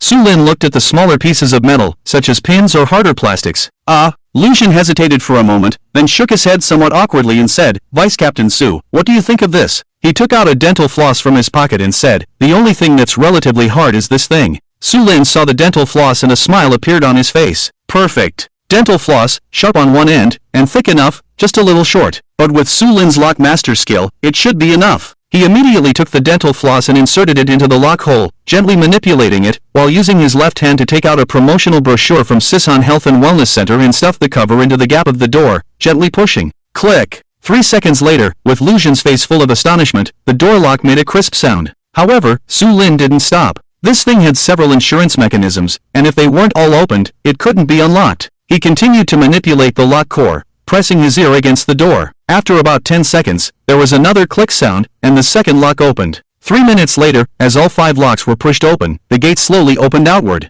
Su Lin looked ahead and saw another door lock of the same type. Damn, they're doing an escape room with us? Lu Xun stared, his face full of resentment. Su Lin smiled. Previously, he might have panicked, but now that he had tested his lockpicking skills, he wasn't worried about being trapped. Any lock would do. Click. 1 minute later, the second door opened. Then the third, the fourth, and Su Lin and Lu Xun opened 4 locks in reverse order. Including the wasted 3 minutes at the beginning, they took less than 10 minutes. Click. When the last door opened, sunlight shone on the 2 of them again. Lu Xun. He looked at the man beside him in disbelief, wanting to ask, brother, were you a burglar before? But at this moment, Su Lin looked ahead with a cold expression, holding a walkie-talkie and saying something. Suddenly, when he saw Su Lin and the others coming out, his face changed drastically. Officers, sorry, the door just broke. I'm calling my master to come and fix it. I didn't expect you to come out on your own, huh? Sorry. Sun Shozhong looked nervous and spoke to Su Lin and Lu Xun, but he kept his hand on the talk button of the walkie-talkie. Needless to say, he was sending a signal to someone else. Your health center doesn't seem that great. Even the door locks are broken. I will definitely complain to the health department about you. Just you wait. Lu Xun pretended to say fiercely. Su Lin patted his shoulder and sighed. Stop talking, we've been exposed. What do you mean exposed? Lu Xun was stunned. Su Lin said, didn't you hear how he addressed us just now? He called us officers. Damn! As soon as these words came out, Sun Shozhong's face changed drastically. He immediately turned around and tried to run, but Su Lin was faster. He caught up from behind and kicked him hard, knocking him to the ground. Revealing their identities as police officers was definitely a big mistake. What are you doing? Even if you're police officers, you can't just beat people up. Help, someone help. This guy was pinned to the ground by Su Lin's foot. He tried to get up but couldn't, so he immediately started shouting for help. Some people appeared from the front, and when they saw the scene, they approached and started accusing Su Lin. Su Lin narrowed his eyes, his gaze sharp as he scanned the crowd. The eye of good and evil activated, and there were no red names. They had been deceived by Sun Shozhong. Lu Xun, handcuff him, Su Lin said in a deep voice. Okay. Lu Xun immediately stepped forward, took out handcuffs, and snapped them onto Sun Shozhong's wrists. So it was the police arresting someone. You scared me, I thought there was a fight. Let's go, let's disperse. Everyone, go back to work, stop watching. The crowd dispersed. However, at this moment, a person with cold eyes quickly approached, accompanied by 2 burly and fierce-looking individuals. Su Lin's eye of good and evil swept over them, and they all had red names, with a sin value of over 100. Let go of him. The person was Niu Weihao. He showed no courtesy to Su Lin and Lu Xun, and immediately rushed towards Su Lin, throwing punches. Stop, I'm a police officer. Su Lin shouted angrily, raising his hand to show his identification. Police? I don't believe you. Beat these troublemakers to death. Niu Weihao was clever. He didn't care about Su Lin's identity and started fighting directly. Even if he was caught later, he could claim ignorance. But he never thought that Su Lin had seen through everything he had done in the past with just one glance. Boom! Facing Niu Weihao's fist, Su Lin suddenly rushed forward, raising his elbow and fiercely striking his chest, sending him flying more than a meter away. Then, with 2 flying kicks, he directly kicked away the 2 people Niu Weihao brought with him. It was at this moment that he caught a glimpse of a young man sitting in a wheelchair in front of the building ahead, being pushed out by someone. Lin Yun. Su Lin had a photographic memory and had been studying the files continuously these days, so he naturally knew what Lin Yun looked like. Seeing him now, he was certain in his mind that this case was done by someone from the Sison Health Center. Lin Yun was an important witness and must not be harmed. He immediately drew his gun and shouted, "Stop, or I'll shoot." The young doctor who was pushing Lin Yun was startled when he saw Su Lin draw his gun, and quickly let go and took a few steps back. Su Lin coldly glanced at the doctor and activated his ability to discern good from evil, finding that the doctor had a clean record and no criminal history, which relieved him. He turned his head to look at the three fallen Niu Weihao, who had been hit with full force and were basically incapacitated. Su Lin pointed his gun at Niu Weihao while taking out his phone and dialing Huang Weihan's number. In the Criminal Investigation Detachment, Huang Weihan was pacing back and forth with a worried and anxious expression on his face. At this moment, Xiao Weihai walked in and seeing him in such a state, he immediately asked, "What's going on? Why are you so restless?" "Ah, Director Xia, it's nothing, I'm fine." Huang Weihan quickly waved his hand, not daring to tell the truth. "Where is Su Lin?" Xiao Weihai ignored him and asked, looking at Su Lin's office. Huang Weihan replied, "He's out investigating a case." "Investigating a case? What case?" "A missing person case." "What, a missing person case?" Xiao Weihai's face was full of shock as he asked, "Do you have any leads?" Huang Weihan nodded, "Yes, we have leads. They went on an assignment today. Where is the target?" About that, Director Xia, it's better if you don't know." Just as his voice fell, the phone on the desk rang, and seeing that it was Su Lin calling, he immediately answered. Then he heard Su Lin on the other end say, "Huang, mobilize the entire Criminal Investigation Detachment, contact the sub-bureaus, and the Special Police Brigade, to assist us." "Okay." Huang Weihan excitedly shouted. If Su Lin was calling for backup, then there was only one possibility, the case was almost solved. Watching Huang Weihan go to call people, Xiao Weihai narrowed his eyes and asked behind him, "Wait, where are you guys going?" "Sisan Health Center." Huang Weihan left these words behind. "Oh, damn, what did you say?" Xiao Weihai's exclamation came from behind. Hearing the 6 words Sisan Health Center, Xiao Weihai's expression froze, and he quickly chased after them. "Huang Weihan, stop, what's going on?" Everyone knew that the Sisan Health Center couldn't be easily touched. After all, the people living there were not ordinary. It wasn't that Xiao Weihai was afraid, but it was troublesome, countless troubles. Besides the troubles that came from society, there could also be orders from above. There were too many retired leaders in that place. Huang Weihan stopped in his tracks, turned around, and said, "Director Xia, Su Lin has already found a lead, and they went there today. There's likely something big going on." Xiao Weihai furrowed his brows, his face extremely serious. After a few seconds, he gritted his teeth and raised his head. "Go. Whatever happens, I'll take responsibility. Remember, you must catch the criminals red-handed, otherwise I won't spare you." "Yes." Huang Weihan saluted with a grin, then turned and walked out. Soon, the Criminal Investigation Detachment, as well as the Criminal Investigation Brigades of various sub-bureaus, and the Special Police Brigade, all mobilized. They quickly assembled and headed towards Sisan. In Sisan, Su Lin controlled the scene with a solemn expression on his face. Lin Yun sat slumped in a wheelchair, his head shaking rhythmically, his eyes vacant, clearly not in the right state of mind. He approached and asked a few questions, but Lin Yun just kept laughing, completely unresponsive. "Vice Captain Su, what's going on?" Lu Zhen asked in astonishment. Lin Yun's family reported him as a college student, but this doesn't look like a college student, right? "There's only one explanation, someone did this to him," Su Lin said with a serious face, then he looked up and glanced into the distance. Not far away, a group of doctors hurriedly approached, anger evident on their faces. "Who are you, and why did you touch my patient?" The bald doctor in front coldly questioned, his eyes filled with anger and a hint of evasion. Su Lin activated his ability to see good and evil, and with one glance, he saw that they were all innocent, at most a few who had accepted bribes, but no records of illegal activities, including the leading doctor. He felt slightly relieved and asked, "Doctor, can you please explain what's going on with this patient?" "What's going on is not a reason for you to detain my patient," the doctor said with a grim face. Su Lin replied, "He's not just your patient, he's also the missing person we're looking for." "What did you say?" The doctor frowned upon hearing this. How could a missing person from the police suddenly appear in the Sisan Rehabilitation Center? He turned to a student beside him and asked, "What's going on? Who admitted this patient?" "It was Dr. Yang Feng," the student replied. "Where is Dr. Yang?" "I saw him this morning, but he suddenly left at noon without saying anything to anyone." "Called Director Sure," the doctor said directly. "Yes, sir." In no time, the student's call was connected, and after explaining the situation to the person on the other end of the line, a doctor wearing a white coat, standing less than 1.7 meters tall, with black-framed glasses, arrived. "Lama, what's going on?" The person looked at Su Lin, his gaze slightly freezing, then turned to the previous doctor. At this moment, Su Lin stared intently at the middle-aged doctor, his eyes filled with anger and killing intent. Shi Jianlong, evil value 1020, extremely heinous crimes. In just a few words, there was no evidence of his crimes, but there were 4 words, extremely heinous crimes. Those who are generally referred to as extremely heinous are often the kind that can be directly executed upon capture, and this short middle-aged man was among them. But what annoyed Su Lin was that the system suddenly failed him, giving him 4 words, extremely heinous crimes,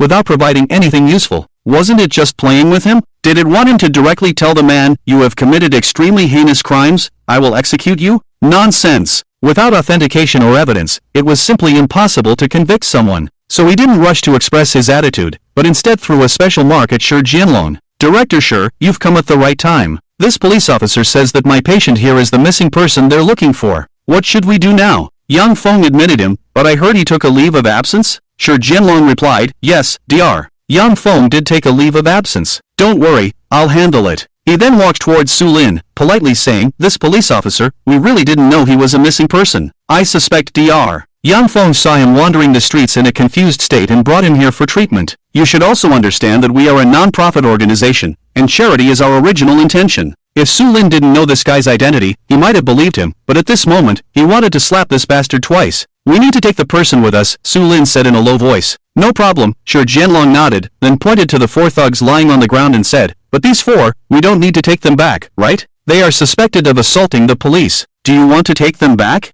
Su Lin did not directly reveal the identity of the other party, but instead accused them of assaulting the police. Officer, they really don't seem to know your identity. Ignorance is not a crime, right? Shi Jianlong still had a smile on his face, showing no expression. Su Lin's mouth curled into a cold smile and asked, are you sure you want to protect them?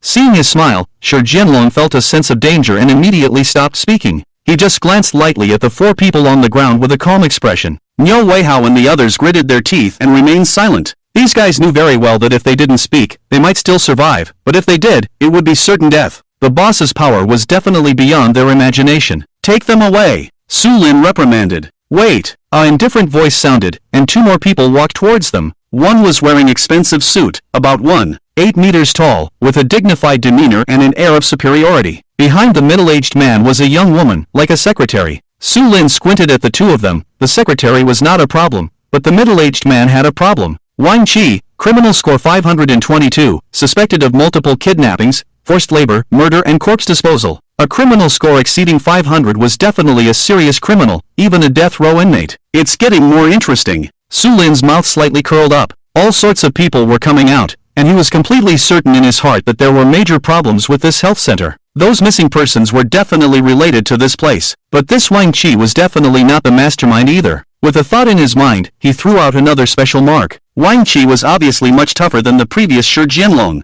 As soon as this guy appeared, he coldly questioned, Officer, I demand to see your credentials. Su Lin raised an eyebrow. According to their discipline, if the party being dealt with needed to see credentials, then it was necessary for them to present them. It wasn't mandatory, but Su Lin didn't hesitate at all and directly took out his own credentials. Criminal Investigation Division of the Municipal Public Security Bureau, Deputy Division Chief, Su Lin. You're Su Lin. Seeing Su Lin's credentials, Wang Qi's pupils visibly contracted. In the entire Jiangyun city, ordinary people definitely didn't know much about the name Su Lin, and even if they knew the name, they didn't know who he was. But for certain special groups of people, the 2 words Su Lin were like thunder in their ears. The target of these special groups was very clear. Either they were official personnel or people within the police system. Apart from these, there was only one type of person, someone with ulterior motives. Su Lin smiled and looked at Wang Qi, who clearly belonged to the latter. Deputy Division Chief Su, hello, I've heard your name for a long time. Wang Qi smiled and reached out his hand, but Su Lin ignored him and said, can we leave now?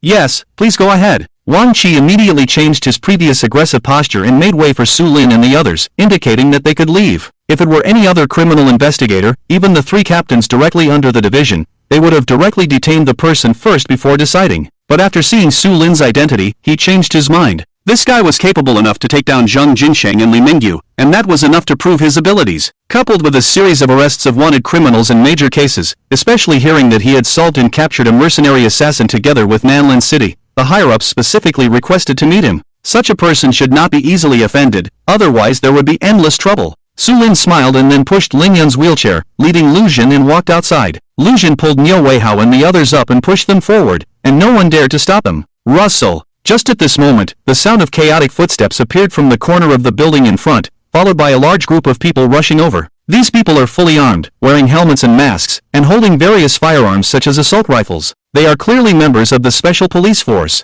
In addition to the Special Police, a group of detectives wearing bulletproof vests also appeared. Huang Weihan ran at the forefront, with the captain of the Special Police team, Sui Dong, by his side. The 2 rushed over in a hurry, but when they saw that Su Lin had nothing at all, pushing a wheelchair out from inside, and Lu Xun was still with 3 criminals behind him, their expressions changed. Su Lin, you. Huang Weihan looked at Su Lin, about to speak, but suddenly saw Ling Yun being pushed in a wheelchair, and his face instantly changed. Is this Lin Yun? Found him? Su Lin shook his head, gave him a subtle look, and said, let's talk about it later, contact a doctor, and give Lin Yun a full body examination immediately. Okay, I'll go right away. Huang Weihan nodded. He had received Su Lin's message. Since he said to go back first, it naturally meant that they couldn't move the Sisan Health and Rehabilitation Center at the moment. Captain Sui, thank you for your hard work. Su Lin looked at Sui Dong and said, no problem, it's just a short distance. If you need anything in the future, just call me anytime. Sui Dong waved his hand and said with a smile. Jokingly, following Su Lin meant having meat to eat. This was the most widely circulated saying in the current Jiangyun City police circle. When he was in the traffic police team was full of oily food.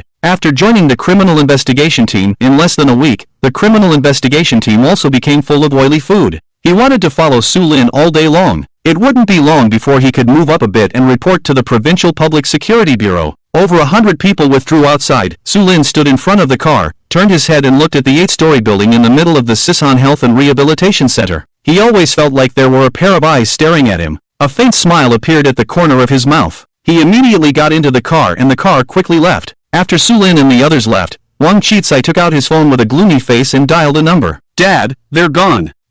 I saw it. A voice came from the phone, old and somewhat tired. Damn it, Lin Yun was taken away by him, and there are also Niu Weihao and 3 others. Will he find out about us? Wang Qizai gritted his teeth, his face full of viciousness, and said, otherwise, should we have someone take care of him? As he said that, he made a gesture of slitting his throat. The person on the other end of the phone was silent for a few seconds and said, no, he can't be touched. Once he is, the police in Jiangyun City will go crazy. By then, our troubles will be even greater. Then what should we do? Wang Qizai asked unwillingly. Don't worry, he won't be able to investigate for long. I will arrange for some people to cause trouble for him. By then, he will only be able to protect himself and won't be able to touch this case again. As for that Deputy Captain Huang Weihan, I will also have someone inform him. We can't delay any longer on this end. Find a target immediately. Remember, there can't be any more problems. Okay. Wang Qizai nodded and hung up the phone. In the car, Huang Weihan and Su Lin sat together in the back seat. Lu Jin drove, and quickly left the Sisan Health and Rehabilitation Center. Huang Weihan asked, Xiao Su, did you find Lin Yun at the Health and Rehabilitation Center? What do you think? If we didn't find him here, why would I ask you to come and support? Su Lin glanced at him impatiently. Asking such a stupid question was pointless. Why didn't we search? Huang Weihan asked. Su Lin replied, what's the rush? Give them some time to make a mess on their own. I think they must be trying to deal with me or the entire criminal investigation team right now. He was confident because he had previously taken down Zheng Jingsheng and Li Mingyu. With Wang Lida's power and position, he would definitely make the first move. Regardless, they would definitely reveal their true colors. It would be even better to catch them red-handed later. As for searching now, he didn't think it would be useful. Even if they caught Shi Jinlong, it wouldn't matter. They wouldn't be able to accuse the mastermind behind it all. Okay, you have the final say, Huang Weihan shrugged. The two of them were rushing back in a hurry when Su Lin's phone rang. Hello? Su Lin, this is Xiao Weihai said on the other end with a serious tone. Su Lin was instantly stunned upon hearing the seriousness in Xiao Weihai's voice. Xiao Bureau, what's the matter? Xiao Weihai said, Su Lin, I am officially notifying you that you have been suspended. It has been discovered that there are 20 million yuan of unexplained assets in your account, and you must provide an explanation for this. Damn! After saying that, Xiao Weihai angrily slammed the table, his voice almost deafening Su Lin's ears. Su Lin was also shocked and said, these guys are fast. It seems that Wang Lida's influence is even stronger than I imagined. Also, inform Huang Weihan, he is also suspended for investigation, Xiao Weihai said again. What? Huang also took bribes? Su Lin looked at Huang Weihan with surprise. Huang Weihan's face turned pale. This was like dismantling the two pillars of their criminal investigation team. Yes, 3 million yuan, Xiao Weihai said. What? Xiao Bureau, what did you say? 3 million yuan? Why should I have 3 million yuan? Huang Weihan felt humiliated. Su Lin had 20 million yuan, and he only had 3 million yuan. Who the hell do they think they are looking down on? Hey, you're fast. Su Lin hung up the phone, smiled, and winked at Huang Weihan. Huang, it seems that your rank as a second-level police inspector is not as valuable as my third-level police inspector rank. You still have the mood to laugh? Aren't you worried? Huang Weihan glared at him. Trouble. Now they have two inexplicable sums of money under their names, and anyone can see that there is a problem. But even though there is a problem, they will definitely send people to investigate from above. The Anti-Corruption Bureau of the Procuratorate probably already has people waiting at the entrance of the Municipal Bureau. Su Lin shrugged. Is worrying useful? Don't worry, the innocent will prove their innocence. At most, it will just delay the progress of the case. No matter how they investigate, Su Lin suddenly raised his head. Delaying time? 4 words appeared in his mind. The other party knew that there was no way to really bring him and Huang Weihan down, but they still did it. Could it be that they just wanted to discuss the two of them? No, that's impossible. Their opponent is very powerful, and such people are generally very arrogant. They wouldn't bother using such ineffective methods. So, there is only one explanation. The other party is buying time. They will definitely take action. Su Lin immediately pulled up the system panel, and the special marked page showed that Shi Jianlong and Wang Qi's locations almost overlapped. He immediately opened the video and found that they were both standing in a dimly lit room, and there was a person sitting in front of the window, facing away from the two of them. Since there was only video and no sound, Su Lin couldn't hear what they were saying specifically. He, the rabbit is indeed anxious. Su Lin's mouth curled up, revealing a smile. From now on, he must keep a close eye on the movements of these two guys. Once they show signs of leaving the Sisan Health and Wellness Center, he must track them immediately. Beep beep beep. While he was contemplating, the car had already entered the parking lot of the municipal bureau. The sound of a horn sounded, and in front of their car, 3 cars from the procuratorate were parked. Su Lin was awakened by the horn. He looked up and saw that more than 10 people had already gotten out of the 3 cars and were quickly walking towards their car. Huang Weihan's face turned green. He didn't expect it to be true. These guys came really fast. Su Lin, on the other hand, smiled, opened the car door, and got out of the car. Seeing this, Huang Weihan shook his head inside, then also got out of the car. Huang Weihan, Chief of the Criminal Investigation Division of Jiangyun City. Su Lin, Deputy Chief of the Criminal Investigation Division of Jiangyun City. I am Deputy Director Li Yichuan from the Anti-Corruption Bureau.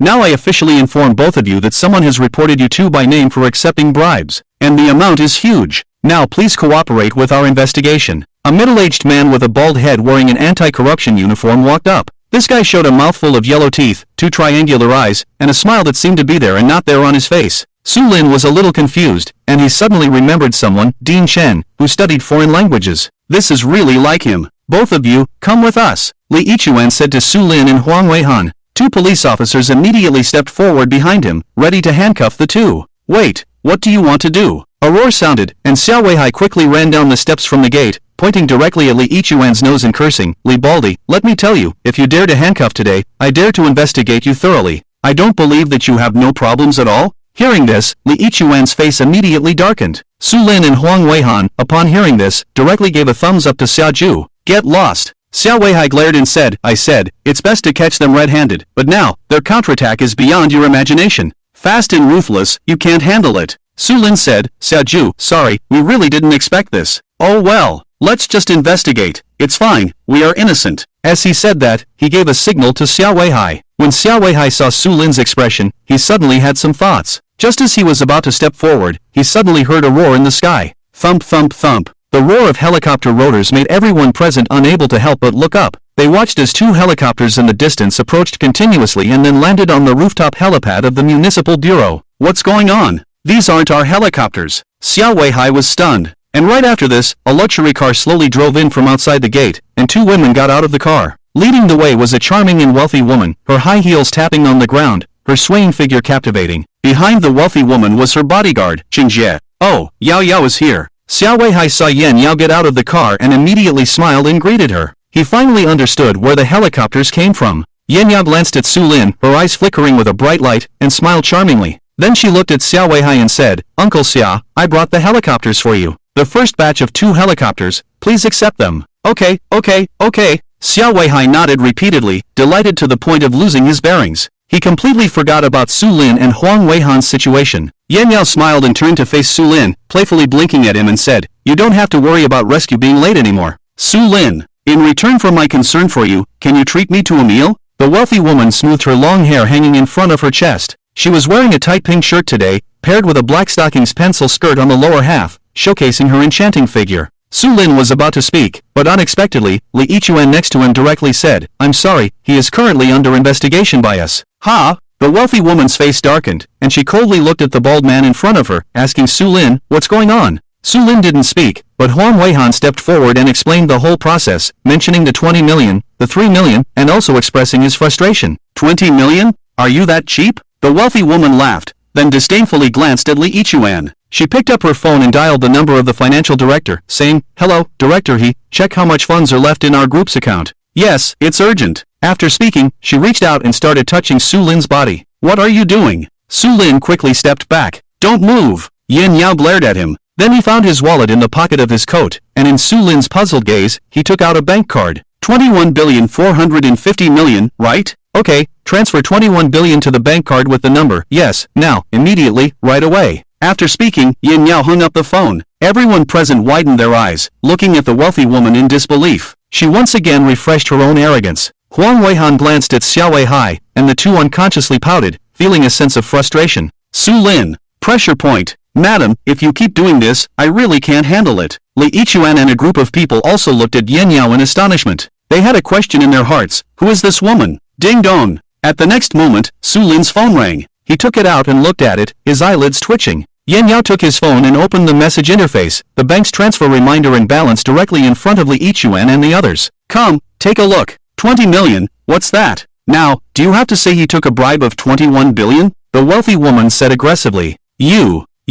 This still doesn't prove that his 20 million is not a bribe. In any case, this person must come back with us for investigation. Li Yichuan gritted his teeth, his heart pounding. Okay, you wait for me. The wealthy woman picked up the phone again. Hello? Director He, no matter what method you use, transfer the remaining 45 million to a bank account under the name of Prosecutor Li Yichuan, yes. Damn! Li Yichuan was scared and jumped up. This woman was stunningly beautiful, but her methods were even more ruthless than theirs. This was definitely a clear attempt to frame him. Madam, you are framing our public officials, which is illegal, Li Yichuan angrily said. Yin Yao, if you dare to touch my man, not to mention framing, I will kill you. Do you believe it? Before she finished speaking, a hand gently rested on her shoulder. I'll handle it myself. Su Lin glanced at her gratefully, but hiding behind a woman was not his style. He took a step forward and said to Li Yichuan, I can accept the investigation, but it must be at the Criminal Investigation Division of the Municipal Public Security Bureau. Li Yichuan's face turned pale, staring at Su Lin, while Su Lin stared at him without blinking,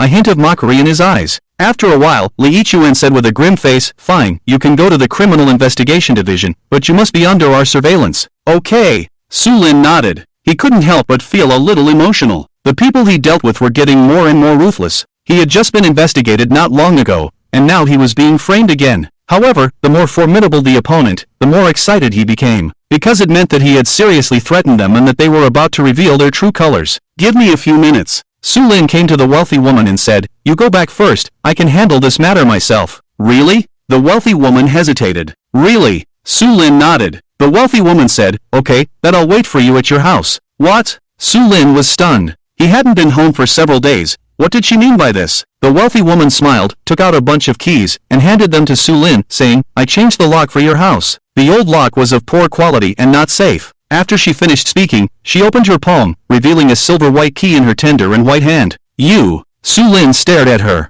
Let's go home. The wealthy woman didn't give him a chance to speak, turned around, and got into the car with her bodyguard Xingjie. Kid, you're awesome. Huang Weihan walked up to Su Lin and gave him a thumbs up. Xiao Weihai couldn't help but cover his forehead and said, It seems that my old comrade's daughter can't be protected. Su Lin glanced at the two of them and didn't say anything. After entering the municipal bureau, Su Lin and the others returned to the Criminal Investigation Detachment and were immediately taken to a small conference room, where they were questioned by Li Yichuan and others. Huang Weihan pretended to know nothing, while Su Lin spoke directly, I have 1 billion in my account, do I need your 20 million? This sentence almost choked Li Yichuan. These two guys weren't afraid of being investigated at all. They were simply two ruffians. Or rather, they were confident in their innocence. After a thorough investigation, they gained nothing, and everyone's stomachs were growling with hunger. When they arrived at the cafeteria in the municipal bureau, Captain Chow pointed at them and said, Without meal cards, we won't serve you. Li Yichuan's eyelids twitched, he gritted his teeth, wishing he could smash the municipal bureau. In the end, they had no choice but to order takeout. On Su Lin's side, Xiao Weihai personally brought him and Huang Wei some food. Xiao Su, what's the result of the investigation? Xiao Weihai asked in a deep voice, ignoring the two inspectors standing behind him. The situation is serious. Among the 4 people we arrested, 1 is from Biton, and the other 3 are fugitives. By the way, Director Xia, how is Lin Yun doing? Su Lin didn't avoid mentioning the 2 inspectors. The situation is not optimistic. The doctor said he has been taking a special medication for a long time, which has caused severe damage to the frontal lobe of his brain, resulting in irreversible damage to his memory and intelligence. Even if he is cured in the future, there will still be sequelae. Xiao Weihai said, These bastards deserve to die. Su Lin's face turned pale, then he raised his head and said, Director Xia, investigate from several aspects. First, the black market organ trade. Second, I think there's something wrong with that Dr. Ma. Third, check on that Niu Weihao, he has blood on his hands. Su Lin spoke while writing and handed the document to Xiao Weihai. At this moment, the two inspectors standing behind Xiao Weihai memorized every word they said. Xiao Weihai picked up the note written by Su Lin, nodded, and walked out of the office. When he returned to his own office, he immediately took out the note and carefully read it. He had just noticed that what Su Lin wrote was completely different from what he said. Opening the note, he saw a paragraph written on it. Secretly seal off Sisan Health Center, they are making a move. Wang Qi and Shi Jianlong are big problems. Someone, Hu Gang, Chen Fei. Xiao Weihai rushed out of the office and went to the Criminal Investigation Detachment. At this time, everyone in the Criminal Investigation Detachment was downcast, full of resentment on their faces, and some even cursed loudly. Suddenly, they heard someone shouting at the door, and immediately looked up. The three captains stood up and walked over. Gather everyone immediately. Secretly seal off Sisan Health Center. Remember, it must be kept confidential. Everyone, hand over your communication devices. Yes. The three of them saluted at the same time. The operation began silently. Hu Gang and the others gradually led their teams to various jurisdictions, claiming to be handling previous cases. However, after arriving at their destinations, they would quietly turn around and head to Sisan. Over 40 vehicles were parked in a small town outside Sisan. Everyone got off the cars and infiltrated Sisan, secretly sealing off the entire health center. While they were sealing off the center, Su Lin noticed that the red dot representing Wang Qi on the special marked map suddenly started moving. His expression changed, and he sat up abruptly from the sofa. Finally, he's making a move. Su Lin watched Wang Qi's movement on the map, a look of excitement on his face. He enjoyed this hunting feeling. Moreover, he could accurately control the prey's movements, completely chasing them from a god's perspective. This feeling of being in control made it hard to resist. Huang Weihan saw him sit up suddenly and also raised his head in confusion. They had been bored all afternoon. Unfortunately, Li Yichuan's men were watching their every move, which was very annoying, but there was nothing they could do. It's nothing, I'm just wondering how Wang Qi will act. He had a serious expression on his face. He had already discussed the issue of Wang Qi and Shi Jianlong with Huang Weihan, and made it clear that these two individuals were their targets. However, at this moment, he was starting to feel a bit anxious. He could track Wang Qi's movements, but because it was late at night and the surroundings were pitch black, he couldn't determine how many people were with this guy. After thinking for a moment, he took out a cell phone. It wasn't his own cell phone, but one that Xiao Weihai had secretly given him before leaving. Since they were about to take action, they naturally needed the intelligence information from the person who had personally been inside the health center. However, what Xiao Weihai didn't know was that Su Lin had more than just intelligence. He dialed Xiao Weihai's phone.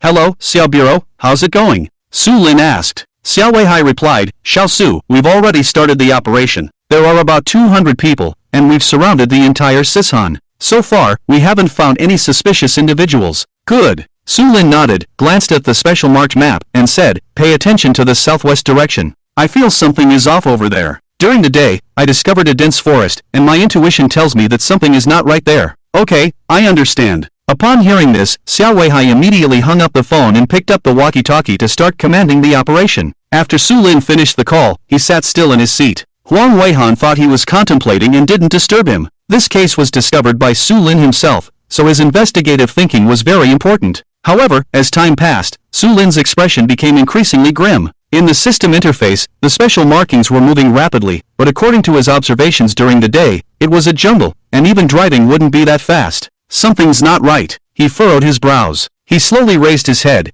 and Wang Qi's marker was about to leave Sisan. Why hadn't Xiao Bureau and the others taken action yet? He took out his cell phone and dialed Xiao Weihai's number again. Hello, Xiao Bureau, have you found anyone? He asked. Xiao Weihai replied, no, everything is normal on our end. I've arranged dozens of criminal investigation brothers in the southwest direction, and it's been almost an hour, but we haven't found anything unusual. Su Lin said, Xiao Bureau, they're most likely not traveling on the ground. Not on the ground? Xiao Weihai was stunned. He stood in the mountains and, prompted by Su Lin's suggestion, subconsciously looked up at the starry sky. Xiao Su, you mean they're not traveling on the ground, but in the sky? Not in the sky either. Su Lin shook his head directly. At this moment, he had zoomed in on the close-up footage, and Wang Qi was driving a car. Due to the angle, he could only see a 2-meter radius around Wang Qi. This guy was driving an off-road vehicle at a high speed, and it seemed like there were many bends ahead as he kept turning the steering wheel. Underground. Su Lin squinted his eyes and said 2 words. Underground? Xiao Weihai was shocked.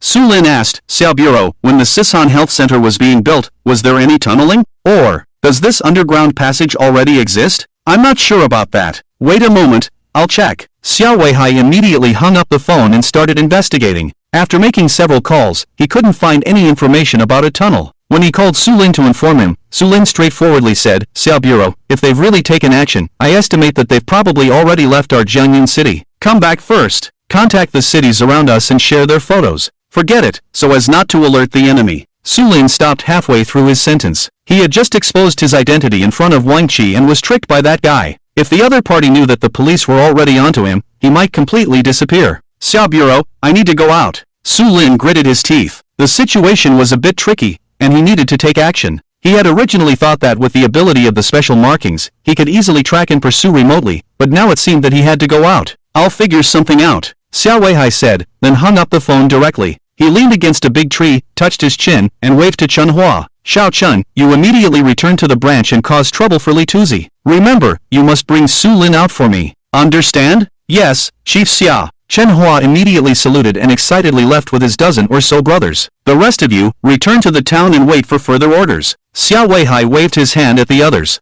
Although Su Lin had told them to withdraw, Xiao Weihai felt that this kid would definitely cause trouble once he came out, so he decided to temporarily station them in the town. However, to avoid drawing attention, he had everyone dispersed around the outskirts of the town. Municipal Bureau, Criminal Investigation Branch. Su Lin stood up and signaled to Huang Weihan, who immediately stood up. Brother, what's the matter? Huang Weihan asked, addressing Su Lin as a brother. In his heart, he had nothing but admiration for this kid. Not only did he admire his investigative abilities, but also his skills in picking up girls. How did he manage to do it without doing anything? Rich women would willingly throw themselves at him. We're ready to leave, Su Lin patted his shoulder and said. Leave? How? Li Tuzi's men are watching outside. Unless we fight our way out, Huang Weihan said. Su Lin replied, no need. Bang! Just as the sound fell, angry shouts could be heard from outside the door. Li Tuzi, you actually ate my instant noodles? Chen Hua returned to the office and saw Li Tuzi eating instant noodles as soon as he entered. Without saying a word, he immediately pressed his head down into the noodles.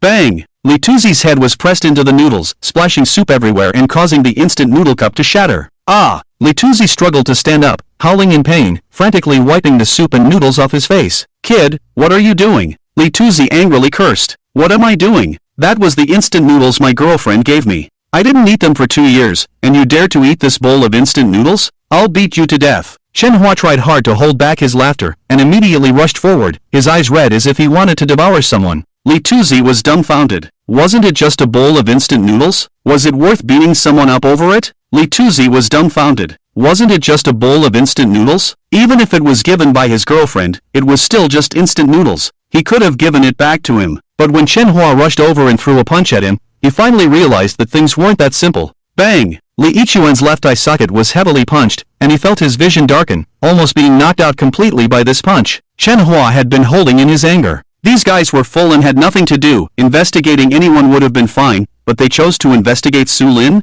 They should know that Deputy Chief Su was like a god who led them to success. Under these circumstances, they absolutely couldn't tolerate it. Even without Chief Xiao's orders, Chen Hua was ready to beat up Li Tuzi to vent his anger. Especially after seeing him eat his instant noodles, he had even more reason to do so. Bang! Bang! Chen Hua swung his fists and Li Tuzi instantly lost his bearings. But he was very cautious, specifically targeting areas that wouldn't cause much harm but would double the pain, such as the ribs, armpits, cheeks, and eye sockets. These were his main targets. Ah! I was wrong. Stop! Stop! Help! The police are beating people! Help! Li Tuzi shouted for help, and the group of Li Tuzi's men who heard the commotion immediately ran out of the nearby office. Seeing their deputy bureau chief being chased and beaten, how could they stand by and do nothing? They immediately rushed over to help. Alright, so you think you can outnumber us, huh? Brothers, beat them to death. Chen Hua was surrounded by several people and took a few hits before grinning and shouting loudly. This was the opportunity he had been waiting for. If these inspectors didn't fight back, then his performance would have been in vain. Damn it,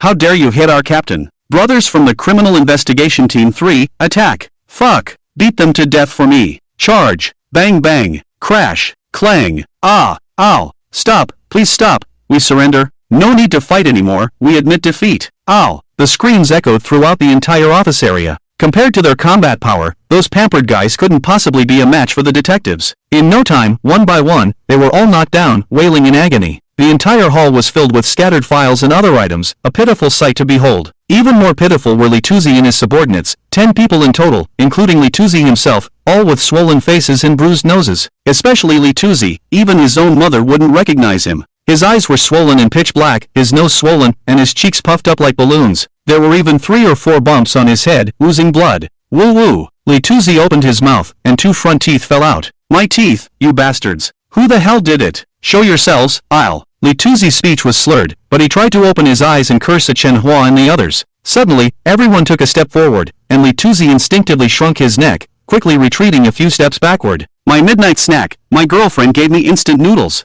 Brothers, forget it, I'll treat you to a midnight snack. Damn, what bad luck. Chen Hua spat fiercely, leaving a face full of grievances, and walked away. Li Tuzi and the others were on the verge of tears. Clearly, we all have swollen faces and bruises, and you guys didn't suffer a thing, yet you still put on a face as if we bullied you. You beasts. In the evening, there weren't many police officers on duty at the municipal bureau. When they heard about the situation in the criminal investigation department, they all came to see. As a result, Chen Hua opened the door with his men, and one by one, they walked out with smiles on their faces. Let's go, Xiao Wang, let's have a midnight snack, Chen Hua said to a police officer on duty. No, Captain Chen, I'm still on duty. What happened inside? The police officer asked. Nothing much, we were just dealing with some rats. Chen Hua didn't care, as they were in the right. When they reached outside the municipal bureau, Chen Hua immediately turned his head and looked at a figure hidden in the crowd. Deputy Director Su, Director Huang, Director Xia is waiting for you in Shuangyang Town, Chen Hua said, putting away his joking expression and showing a serious look on his face.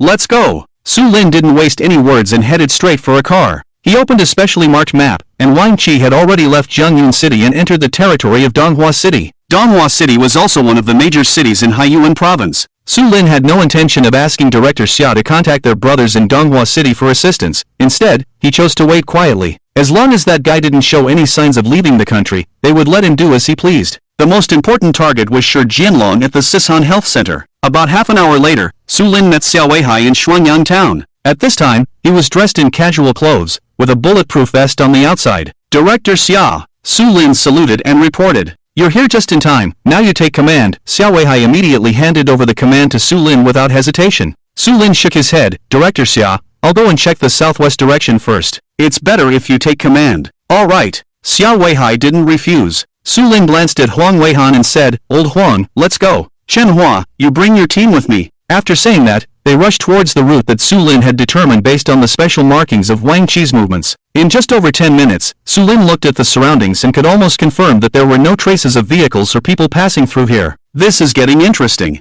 Su Lin sneered and said to Huang Weihan and Chen Hua, let's go back. Time passed unnoticed, and soon it was dawn. All the members of the Criminal Investigation Department were ready to disband, but Su Lin didn't let them leave. He arrived in the town and found several local elderly people to understand the situation. Elders, are there any tunnels below here? I remember when I was young, the elders in my family said that during the war, they launched sneak attacks on the devils in the tunnels. These tunnels seem to have been useful for fighting the monkeys. Elders. After asking several people, an elderly person finally told him that there was indeed a tunnel below, but it was not built during the war, but rather a later missile civil defense project. Unfortunately, the project was abandoned halfway and has been unused ever since. It is said that the tunnels are interconnected and all made of reinforced concrete, very strong, and definitely a huge underground fortress. The elderly person also said that the entire Jiangyun city was built based on this underground base. Bang! After listening to the old man's words, Su Lin slammed the table suddenly, and a red line diagram appeared in his mind. He understood, finally understood. Why did those people disappear without a trace? Why did Lin Yun suddenly appear in Sisan? It was all because there was a huge underground structure in the entire Jiangyun city.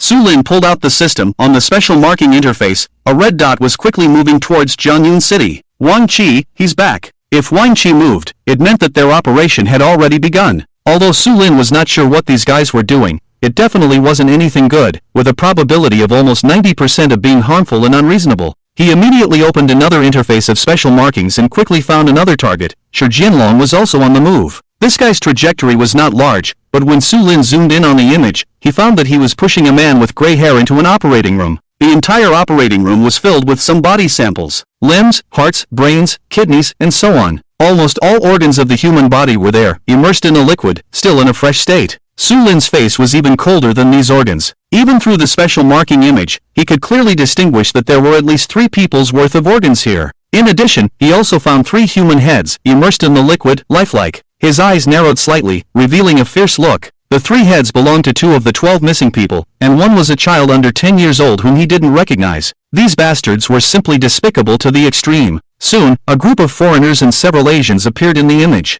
They helped the gray-haired man onto the operating table. Sure, Jinlong had already turned and walked away. Although it was only a momentary image, Su Lin still clearly saw that the person lying on the operating table was none other than Wang Lida, the richest man in Jiangyun City. Sure enough, Su Lin had already guessed that the missing population had been taken away and their organs sold, but he didn't expect Wang Lida to be one of the beneficiaries of these organs. However, he quickly figured out the cause and effect. It was probably the original intention of the construction of the Sishan Health Center to establish such an organization. The so-called top medical team from abroad, the world's top, was just a bluff. Even if their team was top-notch, it was probably only for organ transplants. Xia Bureau, prepare for action. We can call for the support of the armed police and special police. Su Lin spoke up. Xiao Weihai's expression changed when he heard this. Since Su Lin said so, it meant that there was conclusive evidence and absolute confidence. So he asked, how certain are you? Su Lin replied, 50%. What? Only 50%? Huang Weihan widened his eyes and said, don't joke around, we're going after Wang Lida, isn't 50% too low? However, Xiao Weihai shook his head and said, for someone like Wang Lida,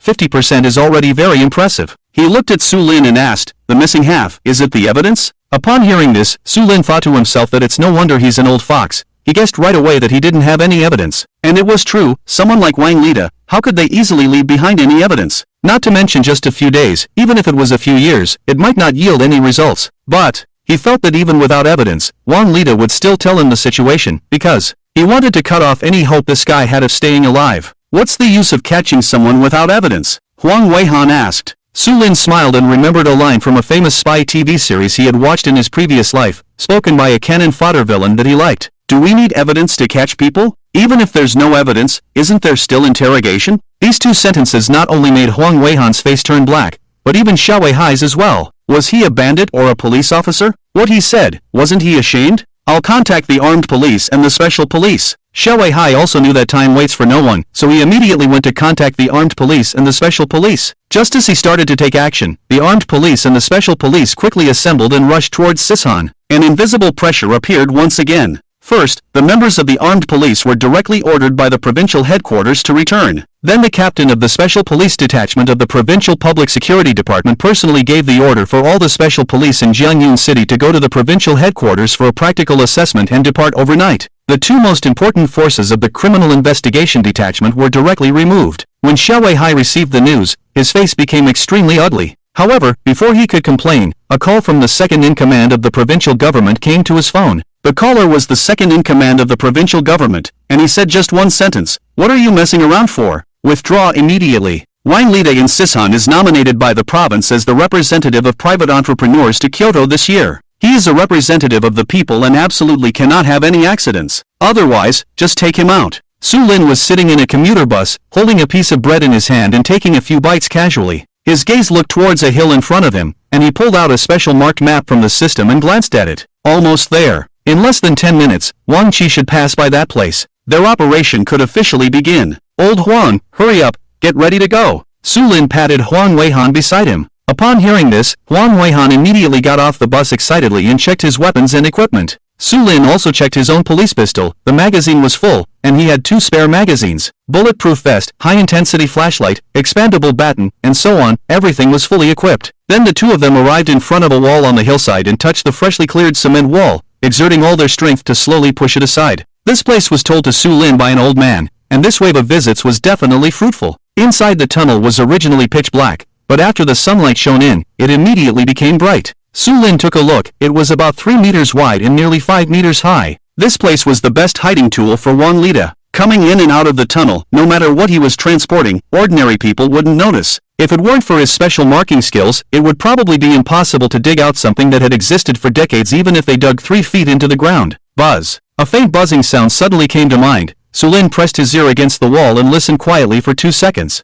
They're here, get ready to move. Over a dozen members of the criminal investigation team immediately entered the tunnel, and then they sealed the entrance, turning the entire tunnel back into darkness. About 1 kilometer away from them, a commercial vehicle was speeding. Inside the vehicle, 2 high school students who were tied up had a look of despair. They wanted to shout for help, but when they thought of the terrifying methods of the man driving the car, they didn't dare to make a sound. 800 meters, 500 meters, 300 meters. In the blink of an eye, the car was less than 100 meters away from Su Lin and the others. This position happened to be the entrance to the Sishan mountain, and the tunnel ahead was less than 1.5 meters wide, making it impossible for the car to enter. Therefore, the speeding business car began to slow down. Screech! The sound of brakes echoed as Wang Qi got out of the car, opened the back seat, and said to the two high school students, "Get out. It's your fate, don't blame me." "Hey, Wang Qi, why don't you say that Wang Lida deserves to die, instead of blaming others?" A mocking voice sounded, and Wang Qi's body instantly tensed up. He quickly turned his head and saw a face full of ridicule.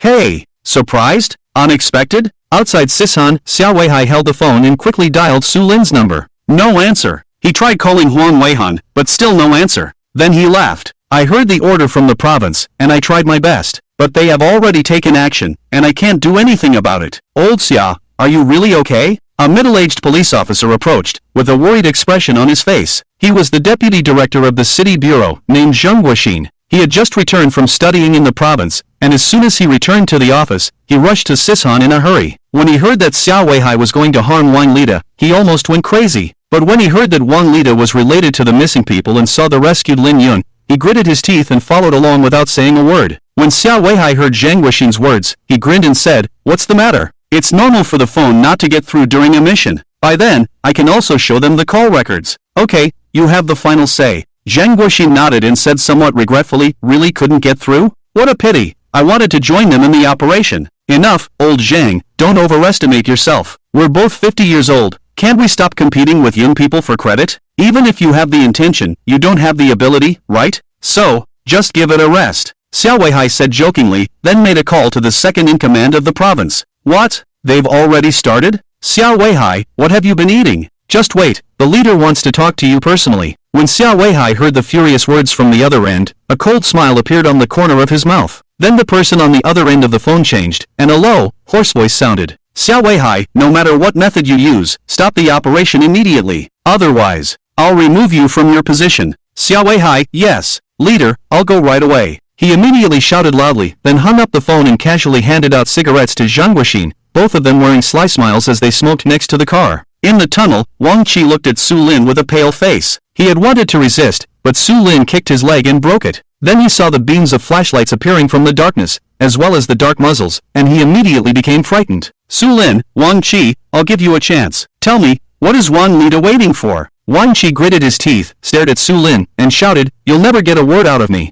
If you have the guts, just kill me." "Kill you? Don't worry, it won't be long." Su Lin sneered. Since he wouldn't confess, there was nothing more to say. He ordered Captain Zhang Gong to immediately take Wang Qi away. As for himself, along with Huang Weihan and the others, they quickly rushed towards the interior of the tunnel. After about half an hour, they reached the end of the tunnel. The entire end of the tunnel was brightly lit, connecting to a clean and tidy disinfection room. Everyone cautiously walked towards it, but as soon as they entered the disinfection room, Su Lin suddenly felt a strong sense of danger. He quickly took 2 steps back. Bang! Gunshots rang out, followed by the appearance of more than 10 gunmen at the entrance of the disinfection room. Each person held pistols, automatic weapons, and more, directly firing at the criminal investigators. Rat-a-tat-tat. Bang! Fierce firepower kept Su Lin and his team from lifting their heads. Damn! Such intense firepower, these guys could rob a bank with it. Huang Wei angrily cursed. Su Lin leaned against the door of the disinfection room, his expression calm and composed. Ever since he started using the Gun King's time card, his mind had gained a lot of knowledge about firearms, including adjusting his mindset during combat.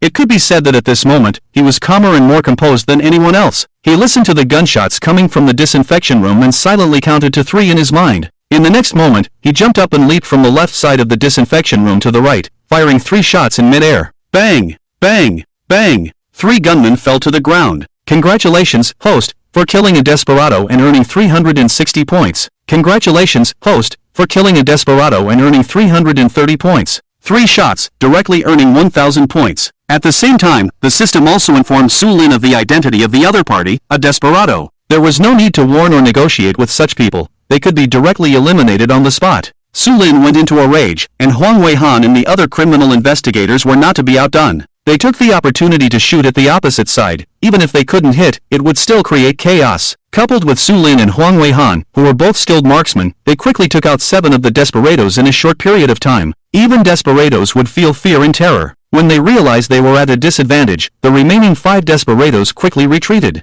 Su Lin led the criminal investigators and quickly launched an assault, taking less than 10 minutes to completely eliminate the group of desperados without any casualties. Charge! He changed his magazine, waved his hand, and kicked open the door of the disinfection room, revealing a white space. The interior space resembled a sterile room in a hospital. They encountered no resistance and passed through the sterile room, entering an area divided by glass partitions, which was the operating area. Su Lin squinted his eyes, and ensured Jianlong's line of sight. This was the place. When Su Lin and his team turned a corner, they immediately saw a group of busy doctors and the middle-aged man lying on the operating table, already prepared for wound cleaning surgery. The foreign doctors' faces changed drastically when they saw Su Lin and his team enter with guns. But they were just doctors, not desperados, so they didn't dare to resist and all crouched down. More than 20 people were brought outside the operating room, lined up against the wall, and crouched down, covering their heads. Su Lin looked at the figure slowly sitting up on the operating table, a cold smile appearing on his lips as he walked in. "Chairman Wang, nice to meet you," he grinned. Wang Lida, the chairman of the Kunda Group,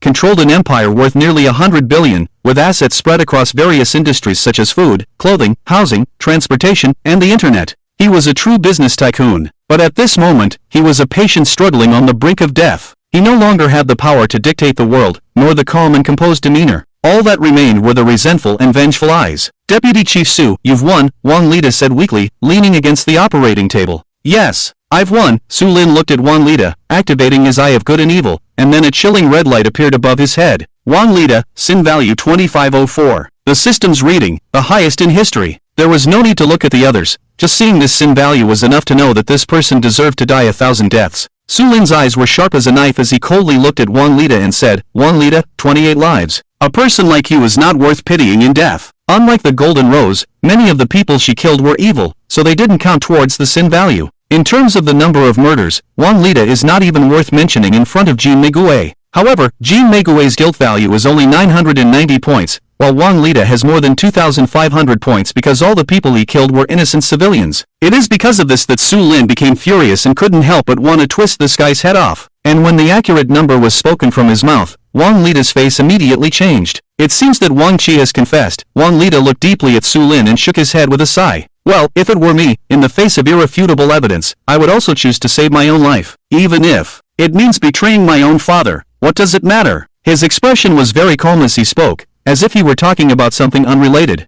After finishing speaking, he calmly looked at Su Lin, his eyes showing no ripples. Su Lin was very patient, his face cold and indifferent, staring straight at Wang Lida. After a full minute, the latter slowly spoke, "Deputy Chief Su, do you believe that I established the Sisan Health and Wellness Center with the intention of benefiting society?" Su Lin replied, "I don't believe it. Businessmen are profit-driven, they are all people who eat others without spitting out the bones. I would rather believe in ghosts than people like you. Ha ha ha. Cough cough." Wang Lida laughed, followed by a series of coughs, until his face turned pale and he almost choked, before slowly stopping. "No matter what you think, my original intention in establishing the Sisan Health and Wellness Center was indeed to give back to society. Even before, I have always been doing good deeds to give back to society, donating at least tens of millions of dollars every year, much more than what many people earn in their lifetime. But good people don't live long. 8 years ago, I was diagnosed with early-stage liver cancer, and the best treatment method was to remove part of the organ, which would greatly damage my quality of life. At that time, I recruited a group of top medical professionals who suggested that I get a kidney transplant, so that I could live a healthy life. So you thought of killing innocent people to harvest their organs and prolong your own life?" Su Lin asked coldly. Wang Lida replied, "It's just one person. How many people have I saved?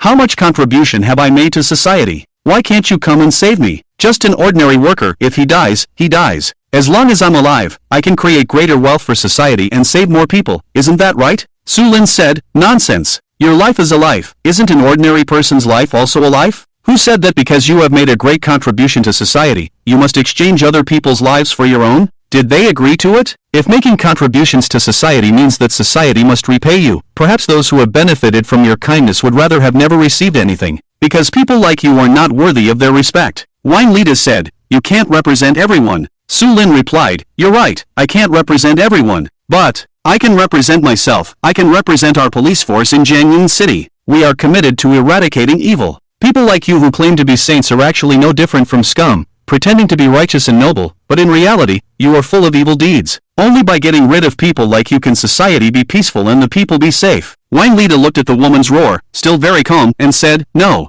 you can't kill me. No matter what, I won't die. Even now, there are still people who will come to save me." Su Lin's expression slightly froze at these words. Who gave this guy such confidence? Juan Lita said, whether you believe it or not, as long as you bring me back, by tomorrow morning, I can walk out of your city bureau, and it will definitely be the bureau chief who respectfully sends me out. Su Lin narrowed his eyes and said, you're very confident? Yes, I am confident because I have enough leverage. Wang Lita casually said, as for you, perhaps starting tomorrow, you will be transferred to a less important department, or even kicked out of this team. Do you believe it? After hearing these words, Su Lin couldn't help but feel a chill. If the richest man in Jiangyun City dared to say such things, it meant that he had his own powerful trump card, even capable of covering up the crimes he had committed. Could that hand have such power? Su Lin didn't believe it, and a hint of madness appeared in his eyes. Such a person must be eliminated, for the sake of justice. So he coldly looked at Wang Lita and asked, Chairman Wang, I'm curious, who did you sell those organs to? If you really made money from smuggling organs, then I truly look down on you. Upon hearing this, Wang Lita's eyes showed a hint of surprise. It seems that Deputy Captain Su is a smart person. Indeed, selling a few organs can only fetch so much money. To me, that amount is like a drop in the bucket, a few $100,000. What's the difference from the $1 or $2 in your eyes? My organs have great value, but as for where they are specifically used, Deputy Captain Su doesn't need to worry about it. He had no intention of speaking further, instead casting a contemptuous glance at Su Lin and closing his eyes. From Su Lin's conversation just now, this shrewd business tycoon sensitively sensed a hint of doubt, and then directly concluded that Su Lin had not interrogated Wang Qi, or rather, his own son had not betrayed him. So when Wang Lita was halfway through his words, he stopped speaking. Su Lin, on the other hand, smiled faintly and gently patted the operating table where Wang Lita lay, slowly saying, I wonder how many retired leaders have laid on this operating table. With just a few words, Wang Lita's face instantly changed, and he opened his eyes wide. Is it hard to guess? Su Lin sneered and said, Sisan Health and Rehabilitation Center, where surgeries, physical examinations, and recuperation are all integrated, and many retired personnel live here, including many who held important positions. If I'm not mistaken, these people are your true trump card, right? Because each of them has a vast network of connections, even reaching the capital is not impossible. Only with this can you have such confidence. To be honest, when Su Lin thought of this answer, he felt a bit creepy. Sisan Health and Rehabilitation Center was like a huge palm that could control everything. No wonder Wang Lita had always been smooth sailing, because the power he had gathered behind him was truly terrifying. After Su Lin exposed his trump card with a single sentence, Wang Lita was briefly shocked but quickly regained his composure. He smiled indifferently, shook his head, and said, even if you know, what can you do? Can you arrest all those people? Don't forget, some of the disciples trained by those people have already entered the provincial government and hold important positions. Su Lin also smiled and shrugged, saying, how to deal with those people is a matter for higher-ups. My job is to bring you to justice. I've said it before, even if you arrest me, I will still come out unscathed tomorrow. Is it meaningful? It's better to release me now and let me complete the surgery. As long as I'm alive, I guarantee a lifetime of medical resources for you and your entire family, Deputy Captain Su. Deputy Captain Su, do you even know what I mean by these medical resources? Su Lin replied, I know, very well. However, I won't become a beast that disregards others' lives for my own selfish desires. Wang Lita, you've got the wrong person. Besides, you're too confident. Who said I want to arrest you? What do you mean? Wang Lita's expression suddenly changed. Su Lin slowly raised the corners of his mouth, turned around, and said to Huang Weihan behind him, Old Huang, prepare to disband the team. Chairman Wang said we can't arrest him, so we won't. Let's go, disband the team. Huang Weihan has been listening to the conversation between the two people. When he heard Su Lin's words, he immediately understood what he wanted to do. So he waved his hand directly to the crowd and said, don't forget to take those foreigners back, as well as those doctors. By the way, have all the ground operation brothers been captured? Report, Huang Ji, we have captured all of them. This Shijianlong still tried to run, but Chen's team shot him in both legs. Several detectives dragged Shijianlong, who was like a dead dog. There were 2 blood holes in his calves, and blood was flowing out. This kind of injury couldn't kill him in a short time. As for the medical teams hired from abroad, they didn't dare to resist at all. The detective brothers stared at them fiercely, with their guns loaded at all times. If they dared to resist or escape, they would be greeted with bullets. Under the leadership of a group of detectives, they lined up and walked outside. Wang Lita was calm at first, but as each person walked out, his face became extremely ugly. No matter how strong his city was, he couldn't withstand the torment of waiting for death. Su Lin had already noticed that Wang Lita had health problems. To be precise, this guy, who was full of evil, was experiencing organ rejection after a liver transplant, which was very dangerous. Without professional surgery and stable medication, he wouldn't last even 3 days, let alone 24 hours. Letting him stay here was letting him wait for death and experience the despair before dying. No, you can't leave. Deputy Su, Captain Huan, you can't leave. No, don't. Save me, please save me. Wang Lita finally shouted in panic. His eyes became frantic, no longer calm and composed. But Su Lin didn't seem to hear him at all and continued to walk outside. Huang Weihan walked beside him and asked in a low voice, "Are we really leaving like this?" Su Lin replied, "What do you think?" Huang Weihan said, "I don't think it's right. We're making a mistake." Su Lin said impatiently, "What's the mistake? If we don't transplant organs for this person, he won't live for a few more days. Do we have to match his organs and perform the transplant?" Huang Weihan shrugged, "That's true, but it's cheap for him." Su Lin said, "No, this is the cruelest judgment for him. Facing the fear of death can completely break a person. I can guarantee that the torment he will experience during this time is the most terrifying." Huang Weihan said, "But, you're right, we're making a mistake. So let's wait for 2 hours and then take him back." Su Lin sneered. As law enforcement officers, they certainly couldn't break the law. He didn't really intend to leave this guy here to die, just to torture him a bit and vent his anger. After coming out of the underground operating room, Su Lin and his team arrived on the surface. Chen Hua's third team had already controlled everyone. Not only the medical staff at Sisan Health Center, but also the people who were recuperating here. There were hundreds of them, and more than 90% of them had an air of arrogance. They saw Su Lin and Huang Weihan leading the team and began to accuse them. "Bastards, who do you think you are? Why are you controlling us? We are not your prisoners."